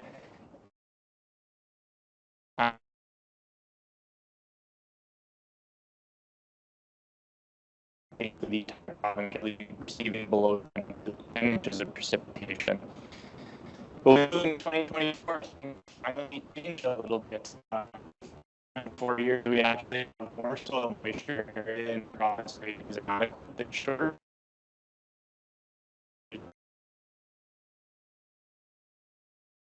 Amount of rainfall.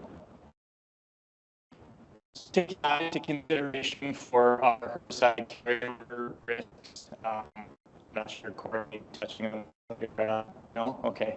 So this is the first thing the 2022 to 2024, the late in crops, but basically mid-June consideration, which is great. The past year, we see the West and has been at risk for carryover and potential stacking of multiple years of carryover too. Look at the 2025 carryovers, things look much nicer. Our risk areas on timing of application, when and what you spray. and also understand rainfall. So these maps are, there may be 20 kilometers between some of the locations that are collecting rainfall here, so your farm may be fall in between some of these collection points and receiving the rain that the map are there. But this is much better than we've been seeing for the past year in the previous slides. So just a reminder on herbicide degradation, how it breaks down. There are a few pathways, so we can go through hydrolysis, photolysis, but our major breakdown pathway is going to be microbial. Microbes are living organisms. They do require water to survive, so that's why we're going to see those parasites, like moisture for microbes. So some examples of herbicide damage we see as filter, maybe potentially some metribuzin flash on chickpea, quite common.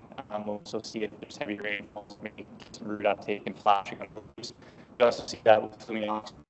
If you get a heavy rainfall, you can bring some of that chemistry into fertile, some pinching off. Order is not so much it's going to dry, but that will burn off the tip. It's going to regrow from its shoot or from the leaf or mode. Cortisol to OMP, we see that in lentil as well too. So the group 27 causes some bleaching. It's a little bit shock to see it, but not necessarily causing major field losses. I usually go through it. And then here with the mental I mentioned before, microbially driven, highly required for microbial breakdown. So this anaerobic guys that had some really carry over after fall. Moving to our seeding progress, production, and yield estimates. So looking at our estimate 13, we had majority of the southern half of the pushing 30 plus rate over 50%. The center strip across the province slightly behind in north or behind north and south. This week there we can kind of see why. So there is a large amount of rain that came down in that central area and leasing operations. If we move ahead 2 weeks, remotely caught up with the exception of pockets in there. Central trip we do be still slightly behind the program percentages. If you look at the comparison for the numbers from the previous slide, it's have come up. So we're still seeing most over 90% completion by the time we move into the first June. For seeded acreage report, based on 24 stats data by December 5th, we can see where there's a Canada in comparison to Canada for our you can kind of get a map there from this general location of where the polls grow throughout Canada. We are the highest acreage crop in Canada this year, over 5 million acres. A big chunk of those acres are in Ontario, Quebec. Saskatchewan, we do continue to hold the majority of the acres and also third of the fabulous. So now how to looking at how politics looks the past year. That's on the pie chart. Just over 5.9 million acres in the pulses in 2024. 62% of our acres were in lentils, same as 2023. 29% in peas, which was a 2% drop. That 2% was accounted for in our pea acres, which bumped up from 5 to 7%. Looking at our provincial averages on our fields, you can see we're 36 in peas, 22 in lentils, 22 in chickpea, 30 in soybeans, which are all of the 10-year averages. Most regions as well were above 10 provincial average, except for this last we saw slightly yield in the peas and the lentils.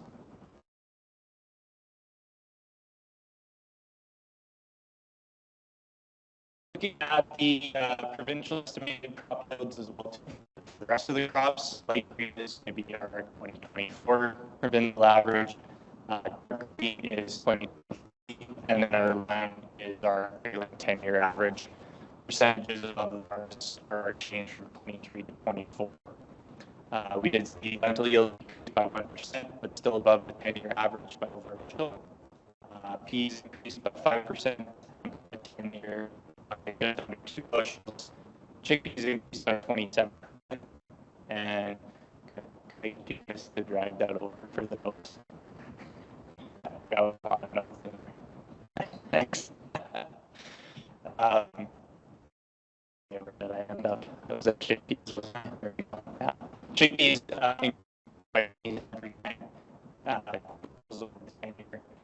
and gained most with that 27% bushel increase. Ox came in second with a 19% increase in yields just per bushel here. We saw mustard decrease by 8%, yields just under bushel shy of the 10-year.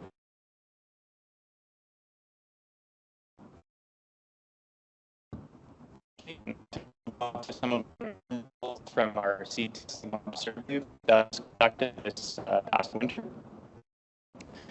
So we do have liquid knowledge, the labs that participate in our report. So we have Discovery,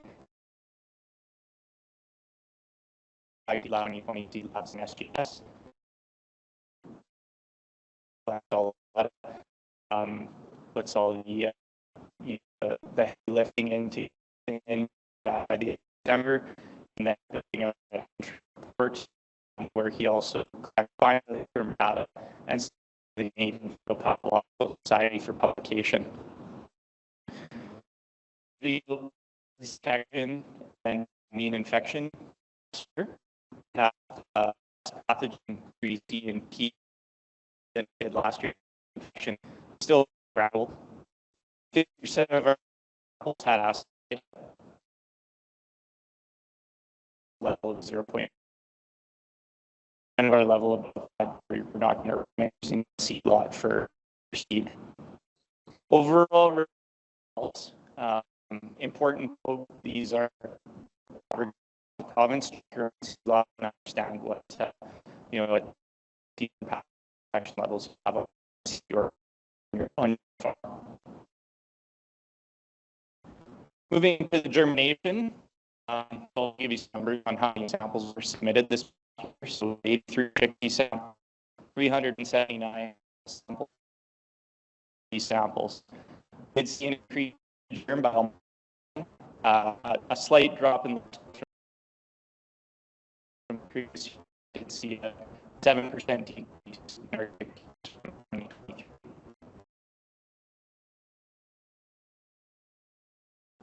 Moving into the seedborne ascochyta levels, our would be our ascochyta-free seed over the last 9 years, compared to the dark green is our current results from this past year. Mean infections, so our triangle is our mean infection, and the circle is mean infection. So, free seed in the lentils, right around average, and mean infection levels. 9% below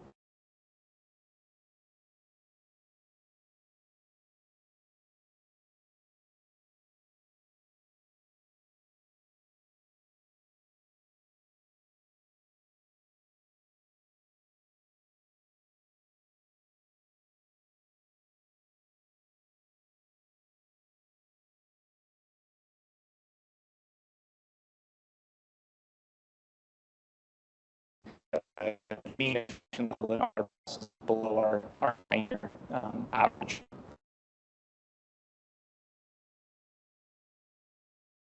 Okay, moving into some of our results and in-season findings.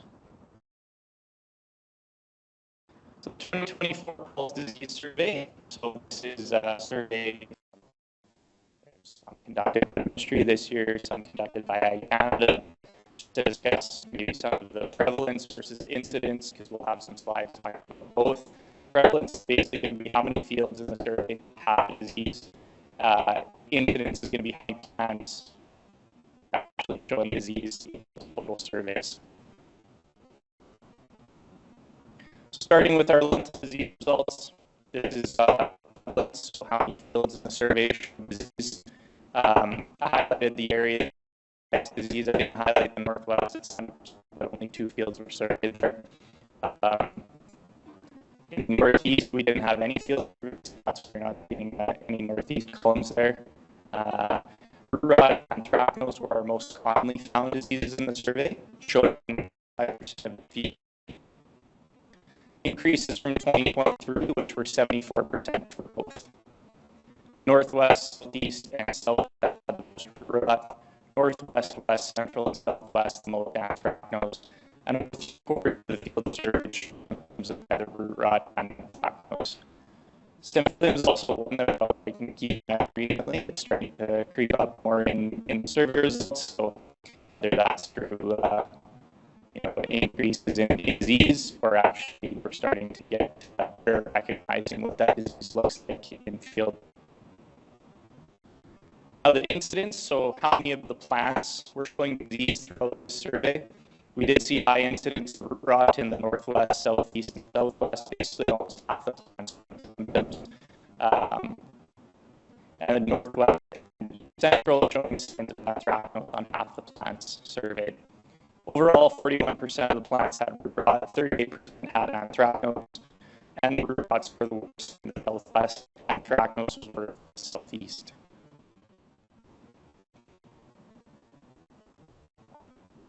Moving on to peas, we see a high percent of fields showing signs of root rot at 95%. Root rot is the same as last year at 9%, but we saw a 5% bump in mycorrhiza, which was at 90% in 2023. 100% of the field in the Southeast, East, Central, and Northeast signs of root rot, and 100% of the field in the Northwest and the Southwest mycorrhiza. We did see an increase as well too in the availability for 2024, which bumped from 17% last year to 60% in the growing season survey. Looking at incidents, so again, number of plants that were showing symptoms during the survey, the Southeast and Southwest had over 50% showing signs of root rot, virtually 57% showing root rot symptoms. Southwest and Northwest had the worst severity of root rot. Mycorrhiza was found in nearly 80% of the plants in the East Central and the Northeast. 61% of plants provincially showed symptoms. Severity was the worst in the East Central at 2.3. Now, results from a dry bean survey. So this was conducted on 10 irrigated dry bean fields this past growing season. Plating in Regina found the bacterial bite-like complexes that they had there at 100% prevalence were based on found to be bacterial brown spot in 11 fields, bacterial blight, common bacterial blight in 6 fields, and hail blight in 3 fields. Incidence and severity of blights were relatively low. Half the field showed signs of anthracnose, we had low incidence, and 3 fields signs of root rot with low incidence and severity. In the disease survey, 36 fields surveyed in Manitoba for chocolate spot, Ulcharia, and Staphylium. Chocolate spot, but tuberculosis species was relatively low. Ulcharia and Staphylium were both found at 100% of the field surveyed. What's interesting is that Staphylium symptoms are very similar to a chocolate spot symptom, to a point that actually telling them visually is quite difficult. So I've, to get it,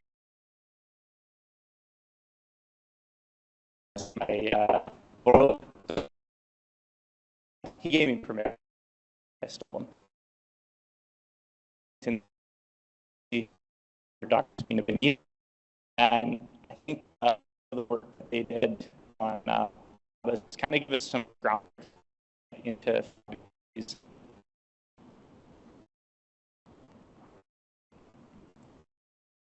During the surveys they found that looked like chocolate spot plating revealed Staphylium aeruginium. This was the first report of this pathogen in Canada, and the finding was published last summer. This pathogen is extremely virulent on pathogens to a greater than 80% severity after only 24 hours.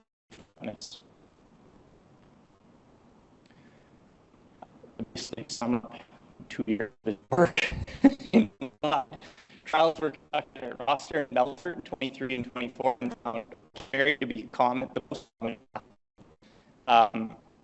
Both locations were influenced.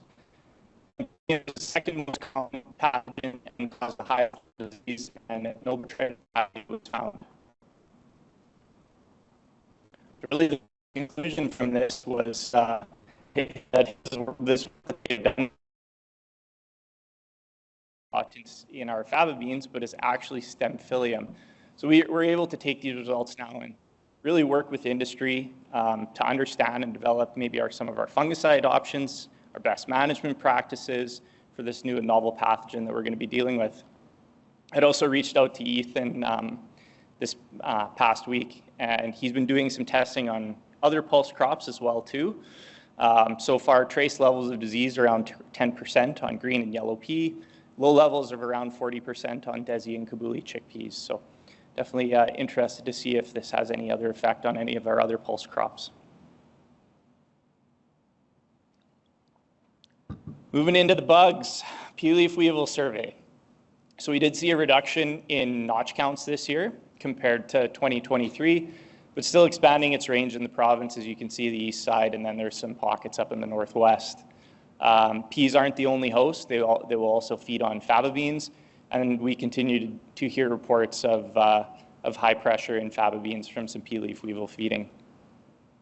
The one thing to note there, you can see that picture, that's an adult larva or an adult weevil that's causing those notching on those pea leaves. The adults aren't what we're worried about, it's the larvae. The larvae actually feed on the nodules, and at high enough levels, your nodulation could fail. You may need to look at doing a rescue nitrogen application to take that crop to maturity. Grasshoppers, if you watched my presentation last year, I just colored this whole map red, and yeah. This year we actually saw a lot lower levels on the surveys, reduction in pressure compared to previous years.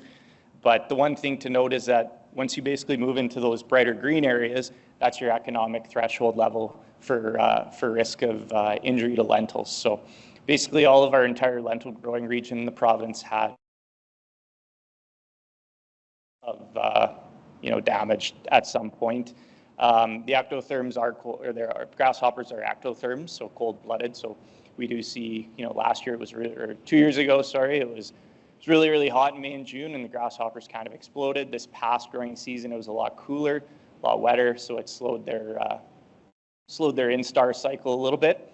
So that's probably why we didn't see as heavy a pressure as we did in 2023. So any pest species that we have 4 main ones: the migratory, two-striped, clear-winged, and Packards. Packards is the pulse favorite, I would say. Pulses are its favorite meal of choice. But we also have a saying, and James Tansey, I steal this from him every year: wings in the spring, not a pest. Last year that wasn't necessary, or 2 years ago it wasn't necessarily true. This past year, yeah, if you saw anything in the spring with wings, it's probably not going to be something that was going to be economically damaging in any of your crops. Some other in-season findings that we had. So we conducted a survey of our regional variety trial sites at 2 different timings this past year to really kind of get an idea with our chickpea health issue that we've been seeing over the past few years, if it would show up in different varieties at different severity levels, but also if we could monitor where it happens on the plant throughout the season. Does it move with the plant?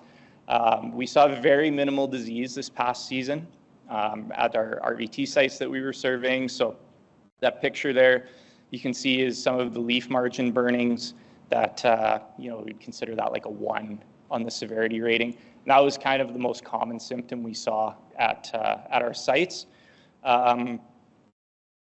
Avonlea, Swift Current, and Lucky Lake, we were able to survey at both times. The rest of the sites we were only either able to get a late or an early survey completed. You can see I averaged out all of the sites, all of the varieties into the graph there, and really we weren't able to really detect too much in differences for varieties just because of the minimal amount of disease or health issue that was showing up. So I just put it in there just because, but I wouldn't take any merit in it, and we haven't ran it. It's not statistically significant or anything either. It hasn't had stats ran on it, but just a visual representation. You can see the disease was, or the health issue was relatively low. So one thing we noticed when we were doing the survey, though, in one of the neighboring plots to our RVTs, there were some breeder plots out there, looked like health issue, typical top-down necrosis, yellowing, very common for similarity. I emailed Michelle Hubbard these pictures, and she thought, yeah, that looks almost exactly like it. But what was really odd was this was much earlier in the season than we normally should have seen it. So this is about 6 to 8 nodes, kind of a late June, where you'll see it more in July into almost flowering and potting. So we thought this was really kind of odd. So we went and took some aerial photos of it. ID'd a few plots to go and check out, sent them off to pictures off to the breeders and Michelle, followed up with them. Turns out it sprayed with Odyssey 2 weeks earlier. What we're seeing was group 2 damage on non-IMI tolerant chickpeas. So we thought, okay, that's interesting. It's good to know. So we'll come back and take a look at it the next time we ended up surveying, and expecting we were going to be seeing bare ground when we came out there.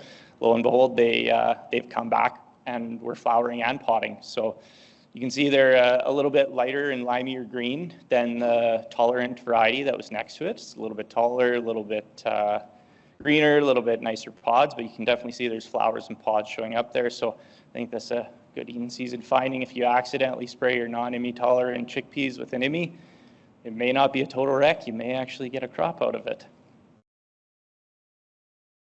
Another thing that was interesting when we were doing this survey was some of the water logging. So there were quite a few of those heavy storms in late June that ripped through the Moose Jaw area, and this was our Moose Jaw RVT site that I went out to try and survey and could not because it was up to my ankles in water.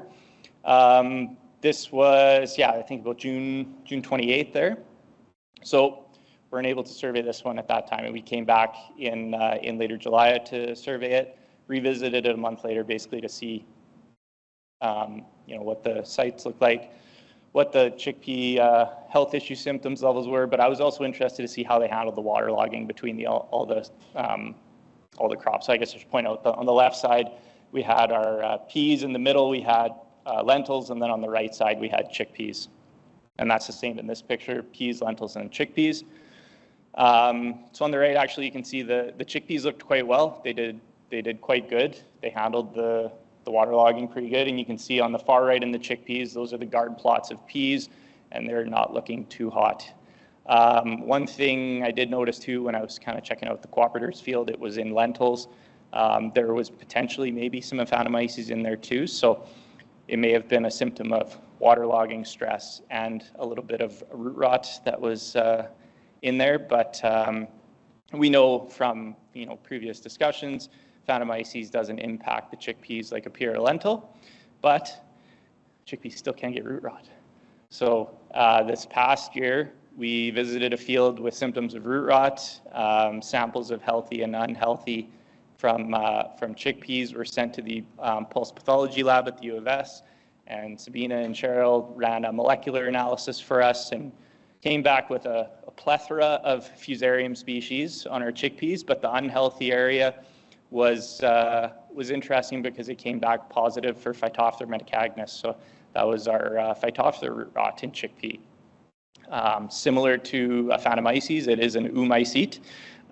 In this field specifically, you can kind of see on the right almost a distinct line in the field.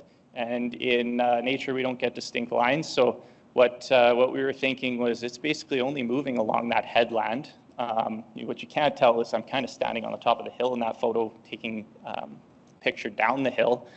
And it was either getting seeded east-west or west to east every single year as it's the headland. So we're figuring that the seeding implement is moving some of those oomycetes up and down that hill, and that's why we're seeing that solid line showing up there. Pea aphids, this is a fun one. This is good news as well too with what Robin pointed out with the lambda-ci coming up. So this will be important for next year when you, or I guess this year, when you're planning to use some pyrethroids out there. So we did have reports of poor performance of lambda-ci products working against aphids and lentils this past summer. It hasn't been the first time we've heard about it, but it was enough for us to get in touch with U of S, the Ministry of Ag and Ag Canada to kind of come together and figure out what we can do about this to kind of monitor and put some truth to the what was at the time just anecdotes. So the ministry developed the kits, which you can see were developed on a state-of-the-art, highly scientific hot dog roller branded by Coca-Cola. What we did was basically did different dilutions of lambda-ci halothrин coated inside the vials. So there was an untreated check that just had some water ran through the vials. There was a 0.25, 0.5, and a 1x rate in those vials. We did on the bottom left, the stats were ran on a dose response experiment. So you'd expect to see maybe some more surviving aphids at a 0.25x rate. We didn't see any significant difference between a 0.25, 0.5, or a 1x rate. The graph on the right is aphid survival by field site tested. So basically, if we didn't have any insensitivity or intolerance to the lambda-ci product, you would not see a nice rainbow graph there. There would be 0 colored bars. So we do obviously have resistance out there at varying levels, depending, really where it is and whether or not you sprayed the field. Some of these fields were sprayed once with the lambda-ci selection pressure, and now you've got a higher population. Some of them hadn't been sprayed, but they were showing higher levels as well too. So it's on our radar again this summer to work with the U of S, the Ministry, and Ag Canada to keep an eye on this and really kind of build out this testing and hopefully hammer down some good numbers for it. So chickpea agronomy, crash course. I know we're pretty far north here, but this past 2 years I've had chickpeas that have been grown at Rostern successfully, very successfully. Chickpeas grown at Langham, there's chickpeas grown out at Blackstrap. So they're moving further and further north, and we're trying to kind of get ahead of it and give you the information on them as we can. Basically, they're going to be fertility similar to lentils and peas, higher users of N, P, and K. You're targeting 3 to 4 plants per square foot. That's mostly on the kabulis. If you're going into desis, a little bit higher seeding rate. Depth, 1.5 to 3 inches. Understand your TKWs as well too. So as if you do go look at some of the varieties we have on display on the side, if you compare a Pascua to a Pearl, there's quite a big difference in 1,000 kernel weight and size there. So really trying to target that ideal plants per square foot. Soil temperature, you're looking similar, kind of to almost like a soybean, 10 degrees Celsius, a little bit warmer soil temperature, but they are relatively frost tolerant, up to -4, -6 degrees Celsius, and they do have that potential to regrow from a seed or a scale node if they get nipped by a frost. Inoculant, so this one's important. This is not the same inoculant you would use on your peas, lentils, or fabas. If you use a pea, lentil, or a faba inoculant on this, you're not going to get nodulation. The good news is companies out there now are starting to co-inoculate. So packages, you can get a pea, lentil, faba inoculant in the same bag as a chickpea inoculant. So maybe you do want to move a lentil acre into a chickpea. There are potential inoculant options there where you don't actually have to go back to the retail and swap it. You want to seed these into well-drained, lighter textured soils, and seed safe rates for your phos and your potassium are about 15 pounds on a 12-inch row. So you're looking at about 28 pounds of 1152 seed placed maximum.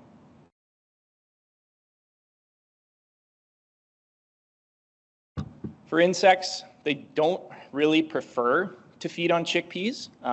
They'll really go after any of the weeds that are in the field before they start to feed on chickpeas, but they will, if they have to, feed on chickpeas. Chickpeas produce malic and oxalic acids on their leaves and stems and pods. So that's kind of a little bit of a deterrence on why insects don't want to feed on them too much.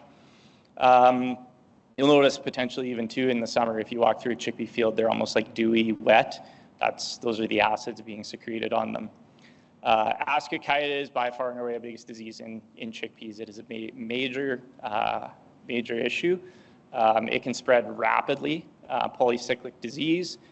On a standard year, 1 to 3 fungicide applications. On a heavy disease pressure year, maybe 5 to 6, depending. Group 11 strobilurin insensitivity is noted and widespread on Ascochyta, so don't rely on strictly a standalone 11, tank mix with other modes of action. With your weeds, plan residual to go down in front. We want to consider thinking about group 2 kochia, group 2 wild mustard. That's a big issue where really normal chickpea acres are. But as we move into lentil acres, we know those are two that we fight with as well too. We also have newer varieties that also offer a mass mox tolerance and maybe some of those areas where you're still using that chemistry option. Our disease scouting calendar, so this can be found on our website, basically gives you an idea of what stage the crop's going to be at and what you should be looking for at each of those stages. So I mentioned foliar disease with Ascochyta, but it's also an issue, and we'd mentioned that 0.3% was our threshold with the chickpeas. Untreated seed that's infected can cause seed rot and damping off. It can also be a source of inoculum for Ascochyta to spread in the field too. Crop Insurance's agronomist is here. She's going to like this. It's all terms and conditions for insurance through SEIC that seed lots be below 0.3% and a seed treatment be used. So really important to treat your seed with chickpeas. We did a demonstration with untreated chickpea seed at the Wheatland Conservation Area in 2022. And they're at risk to those early season pathogens on those roots and seedlings, or the seeds. Demonstration there showed that 12 times higher plant stands were found with the treated and 3.5 times higher yield with a fungicide-based seed treatment versus a biological or no seed treatment at all. So this is a field we visited this past summer. This is Ascochyta. And we can see kind of almost like hot patches throughout the field. So plants were more severely impacted there. There wasn't much for leaf tissue. It was kind of just some broken stems and a little bit of regrowth from some of the nodes. Basically, our hypothesis there was that infected seeds were present in the seed lot, created those hot spots, and then the pathogen was starting to spread into the field. So luckily, this producer was out and able to catch it in time and was already applying fungicides, but was able to monitor these fields a little bit more aggressively. So that was your crash course in chickpeas. You're all pros. You don't need to call me this summer when you got chickpea problems. You'll be able to teach everybody else. Thank you. Thank you. So now we'll finish off here with our pulse replicated on-farm independent trials. So these were our field scale trial program that we ran this past season. We had 20 sites taken to completion in 2024, and you can see on that map where our sites were located. We're looking to continue expanding throughout the province, so we're a little bit heavy on the west side, but looking to get some sites onto the east side of the province as well too. And these were our protocols this past year. So it was our second year of our lentil seeding rate, and then first year of a pea fungicide and a chickpea plant population trial. So our lentil seeding rate trial, we were targeting 3 different plant stands, 12, 18, and 24 plants per square foot, really to look at, what's the ideal one for actual on-farm field scale versus some of the small plot research that's shown bumping up seeding rates can be beneficial. 2 ways to look at it. So with the terminology, your treatments versus your density groups. So our treatments were the actual rates the producers were trying to apply at seeding. But the density groups, which were grouped according to actual plant counts that were conducted in the field by the agronomist during the growing season. So we looked at the density groups like this because some of the treatments say that are applied at like a high or a very high target end up coming in at standard or below standard. So when you actually group those into the data, it kind of skews the data when you're thinking it's a very high treatment, but you end up with 10 plants per square foot, but it's still grouped in the 24 plants per square foot category. Mike? Yeah. You're almost out of time. Oh, man. 23 results based on target treatments. We saw highest yields.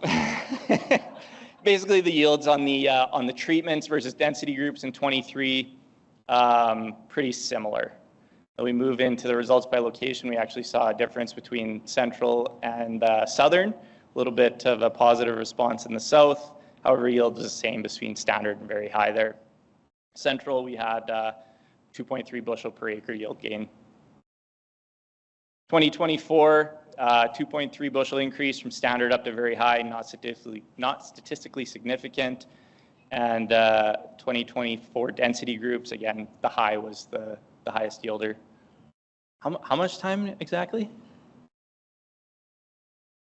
You have about 5 minutes remaining. Oh, okay, I but you should be quite a good queue of questions. Oh, great.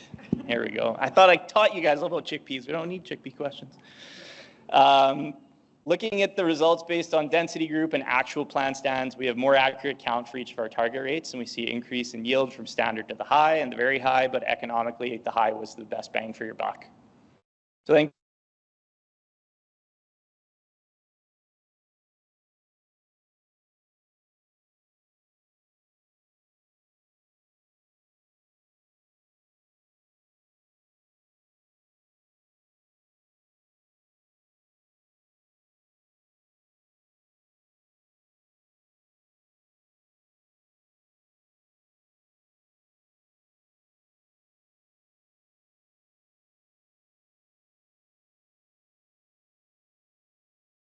of our farms were actually benefiting from increasing from 12 to 18 plants per square foot. So maybe that's something to look at exploring to get more economic return for lentils.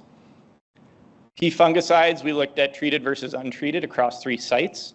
1.2 bushel increase, not statistically significant at 95% confidence, but at a 90% it was, which is pretty good for a field scale. And those red arrows indicate a 90% confidence, statistically significant increase. One producer did note he always sees return on fungicide with peas, usually does a double app anyways. This year was a 1 in 10 where it actually didn't pencil out, so he's interested to keep on trying that. Chickpea plant population, 3 different target populations and effect on yield, seed size, disease, and maturity. We saw plant density, test weight, yield, and moisture all significantly different. 2.4 bushel per acre increase from low to standard, another 3 bushel from standard to high, 5.4 bushels total. Running the economics from a single sale price, high seeding rate was the most profitable. What we also did was seed size dispersion to see if there was any difference in how they sized out at harvest. Significant effect at 95% level with the 5 and 8s. The low seeding rate produced more 5 mils, less 8 mils, but the low seeding rate produced more 9 mils at a 93% confidence level, which is what the red arrow is pointing at there. So I pushed that into a table from the chart to a graph, and you can see a bit of a trend at a lower seeding rate to increasing your larger seed sizes. We also calculated out some of the bids, so you get a discount at a smaller seed size. So taking the yield of each treatment, multiplying against the percent seed size from the previous slide and those recent bid prices, we can account for the size discounts. And then we also take into account the increased costs with increasing your seeding rate. The high seeding rate was still the most economical by $5 an acre. These are the 2025 protocols we'll be offering for profit this coming year. So if you're we're targeting 30 sites. If you're interested in doing any of these protocols, you can reach out to myself or Kayla Slind, who's the lead research associate at work, who we contract to kind of organize the chaos that is field scale trials throughout the province. I think I only got one more. Oh no, of course, battery almost died on the last slide. Okay, key takeaways. Seed quality is good. Test your own seed. We have a lower risk for herbicide carryover, which is fantastic. Our pulses are more sensitive. Monitor for your pest issues, herbicide resistance, fungicide, and insecticide insensitivity. We'll be keeping an eye on that this year too. Understand your mode of action for your pesticide products, tank mix. We have insensitivities out there. Explore increasing your seeding rates for lentils on your farm. Keep your pest economic thresholds in mind. And like Jeff was mentioning this morning, top quality pulse crops come out of Canada. Keep growing them. Thank you.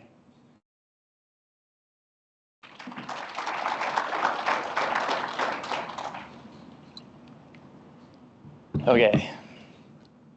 2024 Pulse Disease Survey. Why didn't the Northeast have any fields surveyed? I'd say ask the ministry. No. We do the, as Sabine had that slide up earlier for the disease survey monitoring that the ministry does, it's all permission-based survey, and there may not have been permission to access a lentil field in the Northeast this past year, or there maybe just weren't any lentils really grown up in that area that they could access this year.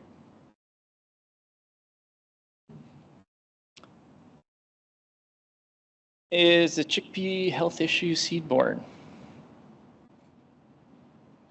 I don't know. Talk to Michelle Hubbard. And no, we don't know.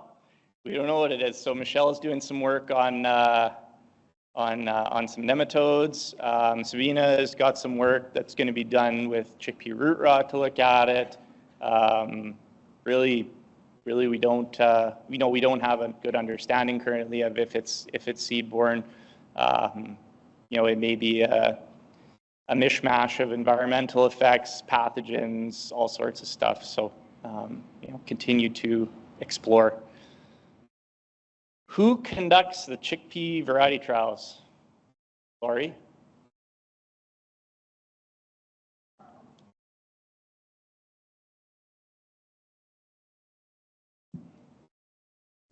Do you want me to try and repeat that? SPG, or you want me to do it, Jasmine? Okay, so SPG organizes the variety trials, and then we contract AgCall to oversee them, right? Okay.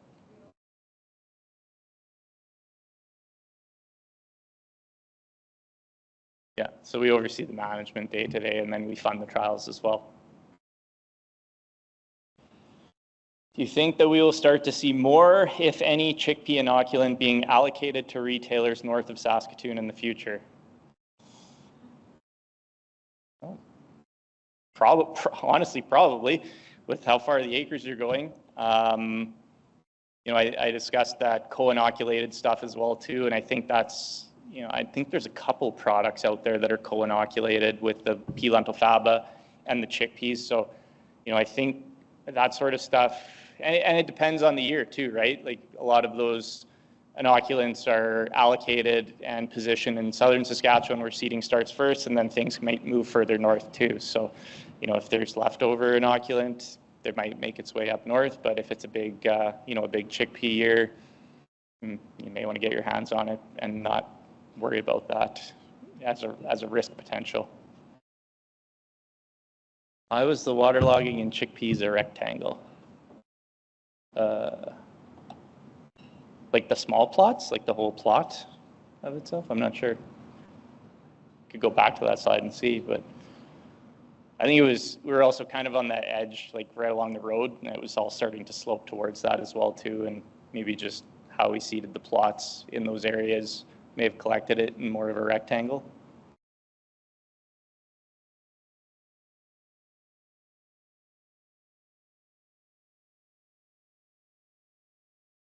Nothing else coming in on Slido. If anybody else, I'll hand it over to Robin then. Do you need me to move your notes? Or? Oh, that'd be great. Thank you. There you So go. kind. Look at that. Great chat. That was awesome. Thanks, Mike. And I think everybody's still awake. So great job. Okay, so our next presenter is Jessica Enns. She is going to be talking about enhancing pulse crops, insights from the applied research and demonstration trials on biological solutions and their benefits. So Jessica is the research manager. I was hoping it would be quiet. Sorry. Jessica is the research manager for the Western Applied Research Corporation in Scott, Saskatchewan. Her research focuses on integrated weed management practices in oats. So again, remember to post your questions in Slido, and please help me welcome Jessica.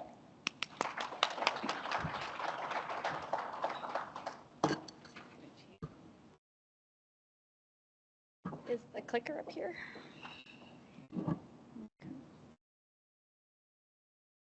Okay, thank you very much. As she mentioned, my name is Jessica Enns. I'm the research manager with the Western Applied Research Corporation in Scott, Saskatchewan. And today we're going to talk a little bit about some of the inoculant products that we did some testing on. So we wanted to look at a demonstration of the biological enhancements that are currently available on the market to producers. And this was really a side-by-side comparison to kind of give producers an idea of what's available, how they're working, and is there a site location interaction with these products. So this was funded by SAS Pulse Growers. Our principal investigator was Gursaib Singh. He was out of Outlook. We also had Brianne McGuinness at Melfort, Chris Hosaffel at Indian Head, Brian Nybo and Amber Wall in Swift Current, Mike Hall in Yorkton, Zoe in Prince Albert, and Lana Shaw in Redverse. We ran this trial for 2 years. And over those 2 years, we looked at a complete list of 10 different combinations. So the first one is our control. We did use a seed treatment, but we did 0 inoculant. And then we picked these products based on their active ingredients and their technology that they utilize. So the very first one is AG-TIV Thrive, that's with Taurus. And this is a rhizobium and and an MF project, And then we also use Celtec as well. Sorry, they're just moving my screen around a little bit. There we go. We're using Celtec, Nodulator, Primo, Launcher, Tag Team, and Lalifix Start, and Boss Nutri-Ag. So I'll kind of go into those in the next slide to kind of explain what they all are. So in the very first one, all 3 of these products use rhizobium as the base. So all of these products that we're going to discuss, rhizobium is the key component that is the essence of a inoculant. So what we have is a rhizobium species. What it does is we put it with our seed. As you know, it colonizes within the root hairs and it creates nodules. Now, so every single inoculant that we're going to have has a rhizobium species in it. However, these 3 products only have rhizobium. So we have Celtec, AG-TIV, Fuel G, and Launcher. So these bacterial, basically, like I mentioned, they go into the root hairs, they create those nodules, they fix the nitrogen that the plant then utilizes to create seed, protein, all of those factors. Then we have our next product.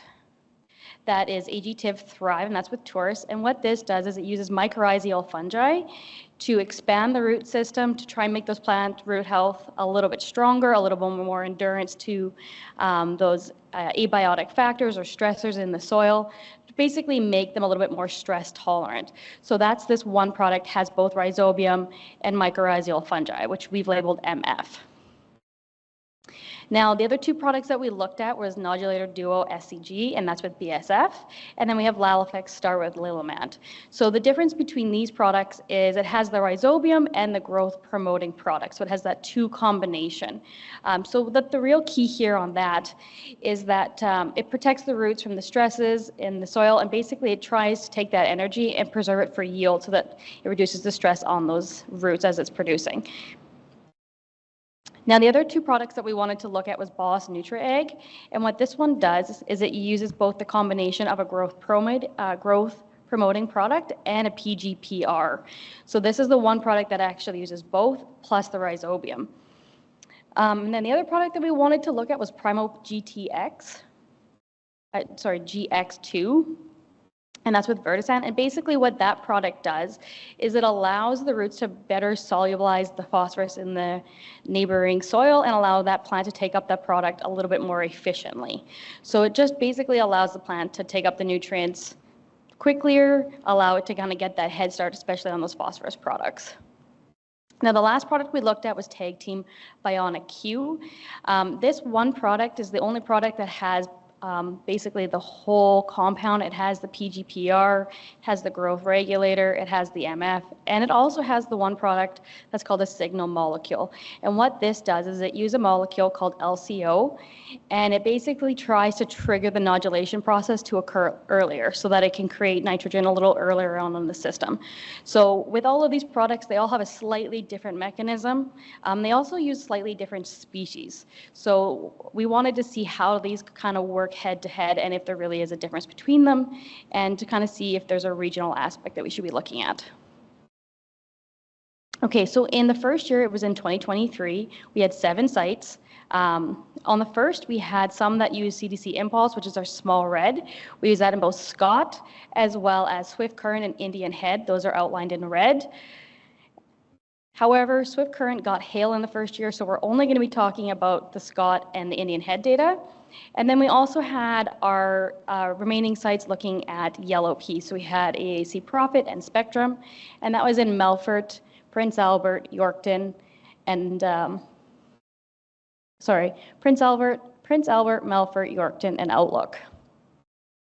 Then in 2024, very similar sites. Once again, those Swift Current had some issues with establishment, so we weren't able to use that data for 2024 either. And we did add a site, so we also had a location in Redverse. So we had 8 sites total for 2024. So total, we had 9 site years of data when we looked at our field P data. So when I looked at this data, what I typically do is I analyze all the information and I try and see the individual trends within each site. And then when we combine all that data, we want to see, is there interactions? Are the trends similar? What's going on within the data?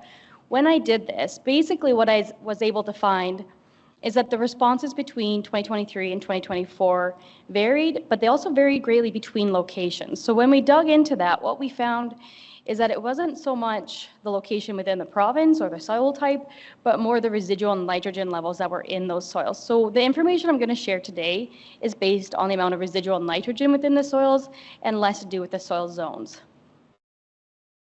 So the very first one is the soil nitrate levels, that's 0 to 12, that were less than 40 pounds per acre. And so what we found is we wanted to see how these compared to the control. So all of these are plus or minus bushels per acre or grams per 1,000 seeds compared to the control.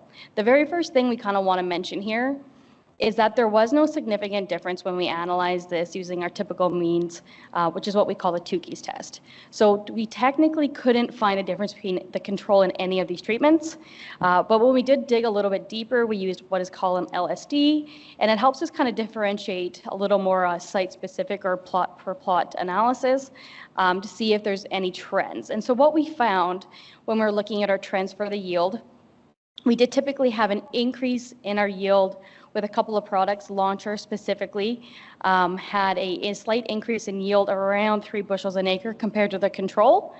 And then when we looked at our 1,000 kernel weight or our seed size, we found that the nodulator duo and the prime GX2 did quite well. So we had an increase in our seed size. Now, the thing is you might be saying, well, how do you get that big of a yield difference or that big of a seed size difference and still not have it to be significant? And so I kind of wanted to show you what one of the graphs looks like, for example. So you can see here, when we analyze this data, there really isn't any outliers in this information. But what we're seeing is that there's such variability in the highs and lows that we can't actually get any separation between our control and any of the products because the averages and their errors tend to overlap. So that's why we're not really able to pull a significant trend out, just because there is so much variability and overlap in the data. So even though it looks like, for example, the control is lower than, say, Primo GX2, it's technically not because we overlap in so much of our error and our averages. But what we can tell is that even though it's not significant, I still found that it does show that compared to the control, first off, that there was a benefit to using an inoculant. And secondly, the best management practices are really quite beneficial. You know, we don't want to bet against using a rhizobium or an inoculant to really try and boost that nodulation process. So we did find significant trends in which it was better than the control. The next thing that I really wanted to look at was how did these products break down, not only in terms of seed size, but how that influences our yield. So what I did is I ran a multivariate analysis to see what the correlation is between our seed size and our actual yield. And what we found is that they're really highly linked together. So when you have higher yield, it's typically linked because you have higher seed size, which is not really a new and novel concept, but we were able to really prove it in this point.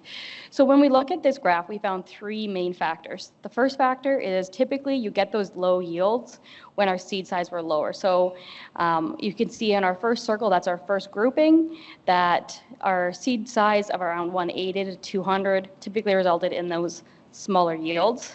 The second grouping that we found is we're really able to push those yields a lot higher when we had that higher 1,000 kernel weight. And what we found is that it was quite a linear response. So we did find a really positive trend when we increased our seed size. Now this comes into play because we did see, although not statistically significant, an increase in our seed size when we use specific inoculant products. So this is something that you might want to pay attention to when you're selecting the inoculant that you want on your farm. The third thing we found is when we push our yields ridiculously high, up to that 70 to 90 bushels per acre, which many farms will not be able to achieve this. We realize that. But sometimes on small plots, because we are under ideal conditions, we can get those extreme yields. When you get yields that high, you actually see a negative correlation in your seed size. So you get so many plants that the seed yield actually goes down. So it was just an interesting trend that we were able to observe here. Okay, so now we wanted to kind of look at the flip side of this. So we had some sites that actually had more than 40 pounds per acre of nitrogen. And what we did is when we found these 3 locations, we actually found that the response to inoculum versus the control was pretty muted, and in some cases it was lower. Once again, though, not statistically significant. So we found that there was quite a bit of variability in the data. It was pretty difficult to pick up any significant trends on which one did better than the other. And when we have nitrogen levels this high, it's not overly surprising that we didn't really see a boost from that inoculant. Typically, when you put nitrogen levels that high in a pulse crop, the roots or the signals basically get pretty lazy. They say, we don't need any more nitrogen. We're not going to produce any nodules. We're not going to fix any nitrogen. And so they just kind of get lazy and they don't produce any of that. So that's not overly surprising when we have nitrogen levels this high in our soil. But if I was an agronomist and I was talking to my producer, I would certainly recommend still using some sort of inoculant. It's only 3 site years of data. Not to mention, there really hasn't been any data statistically to show that an inoculant will reduce your yield. But there's quite a bit of data showing that if you don't use an inoculant, that your yields will go down. This is especially prevalent if you have low nitrogen in your soils and if you have a very limited history of having pulse productions in your field in previous years.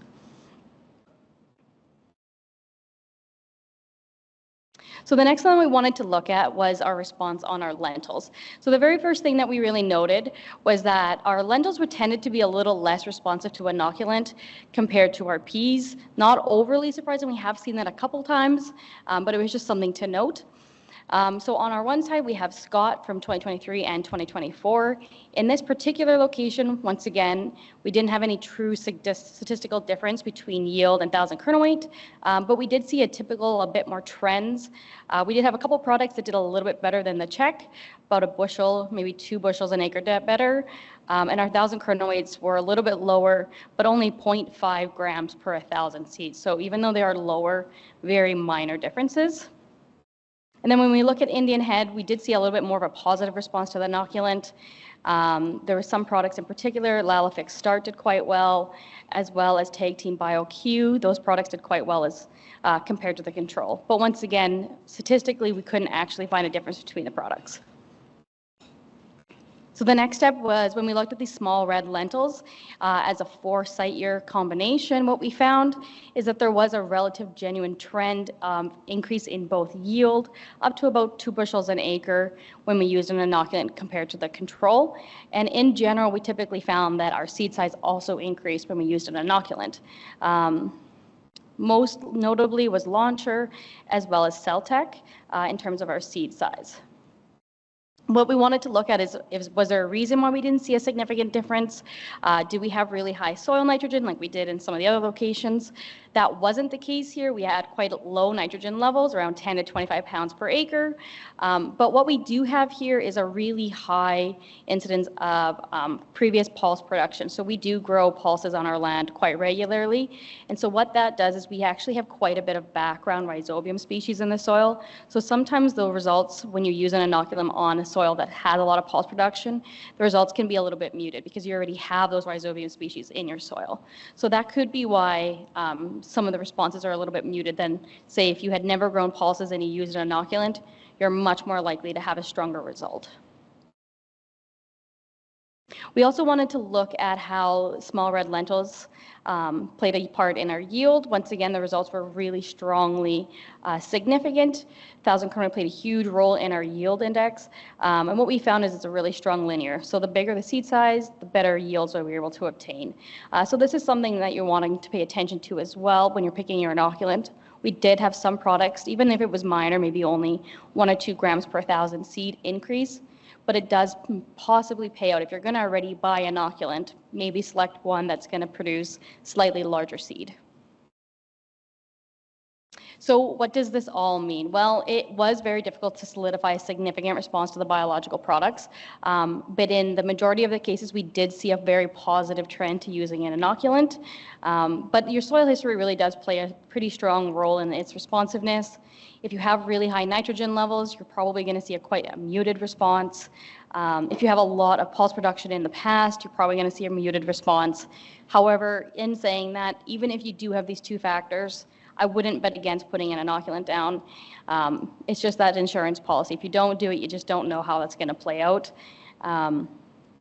But maybe you want to use an inoculant that's maybe a little less costly, maybe only has 1 factor versus 2 to save you a little bit of money. So it's something you just want to consider in terms of your economics, but I wouldn't rule out using an inoculant completely. The other thing would be interesting to see is if we could use a multi-year, multi-location evaluation of inoculants and how those kind of play into our disease prevalent soils to really try and boost those yields, especially with the mycorrhizal fungi component. If we can kind of improve those yields, help protect those roots, especially in our disease prone soils. So it'd be something else to kind of consider. So I went pretty quick so we could kind of stay on time here. So thank you very much. And if you have any questions, please let me know.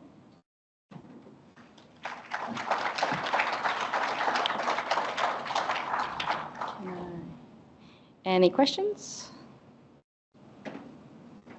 Perfect. Nothing on Slido yet. Excellent. Okay, well, thank you very much.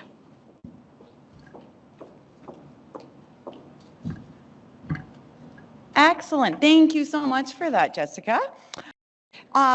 We are going to start our weed control and pulse crops discussion with Cory Jacobs. Cory is the Acting Provincial Specialist of Weed Control for the Saskatchewan Ministry of Agriculture. He works to provide information and recommendations on weed control and the Weed Control Act to producers, agronomists, government departments, and agencies. It sounds like almost anybody that will call him. Yeah, he'll answer it. Yeah. So anyways, let's welcome Cory, and don't forget to put your questions for him in the Slido.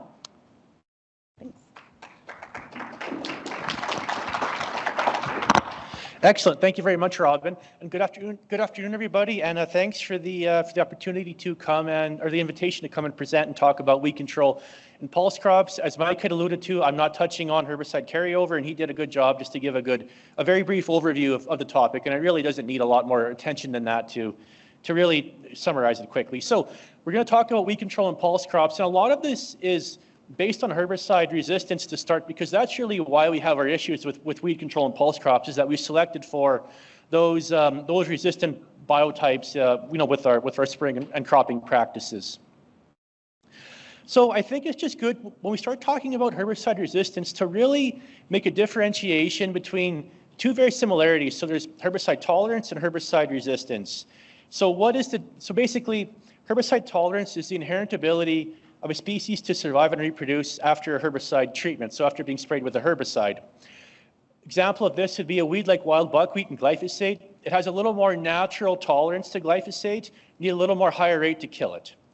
Herbicide resistance is the ability of a plant to survive and reproduce following exposure to a dose of a herbicide that would normally kill the wild type. So basically, we have one individual surviving when the rest all around it die, for example. So it's really also important, I think, that we should just talk on a basic level about how herbicides work in plants, just to give an idea of really understanding of what herbicide resistance is or how it works. So when we have a normal functioning growing plant, we have these key target enzyme systems where we have building blocks coming in and being modified to amino acids, which are basically a component that the plant needs to basically complete its life cycle. It's an important part of it coming in and transitioning to an amino acid, and then the plant's able to complete its life cycle and go on and produce seed, et cetera, et cetera. So when we spray a herbicide, basically what happens is it locks itself into that target enzyme system in the plant, and we can't have those building blocks come in and be modified to amino acids. So the plant really can't grow anymore, complete its life cycle, and of course, essentially, it dies that we see all the time after we run the sprayer over weeds.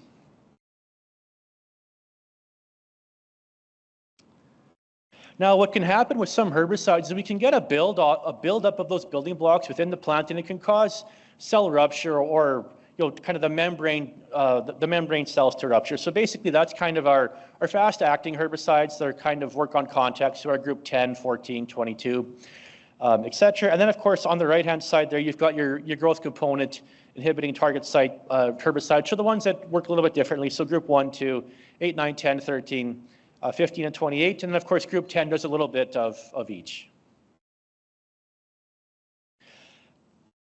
Now, when we have a herbicide-resistant weed, that's just basically, it's a natural genetic mutation that's taken place.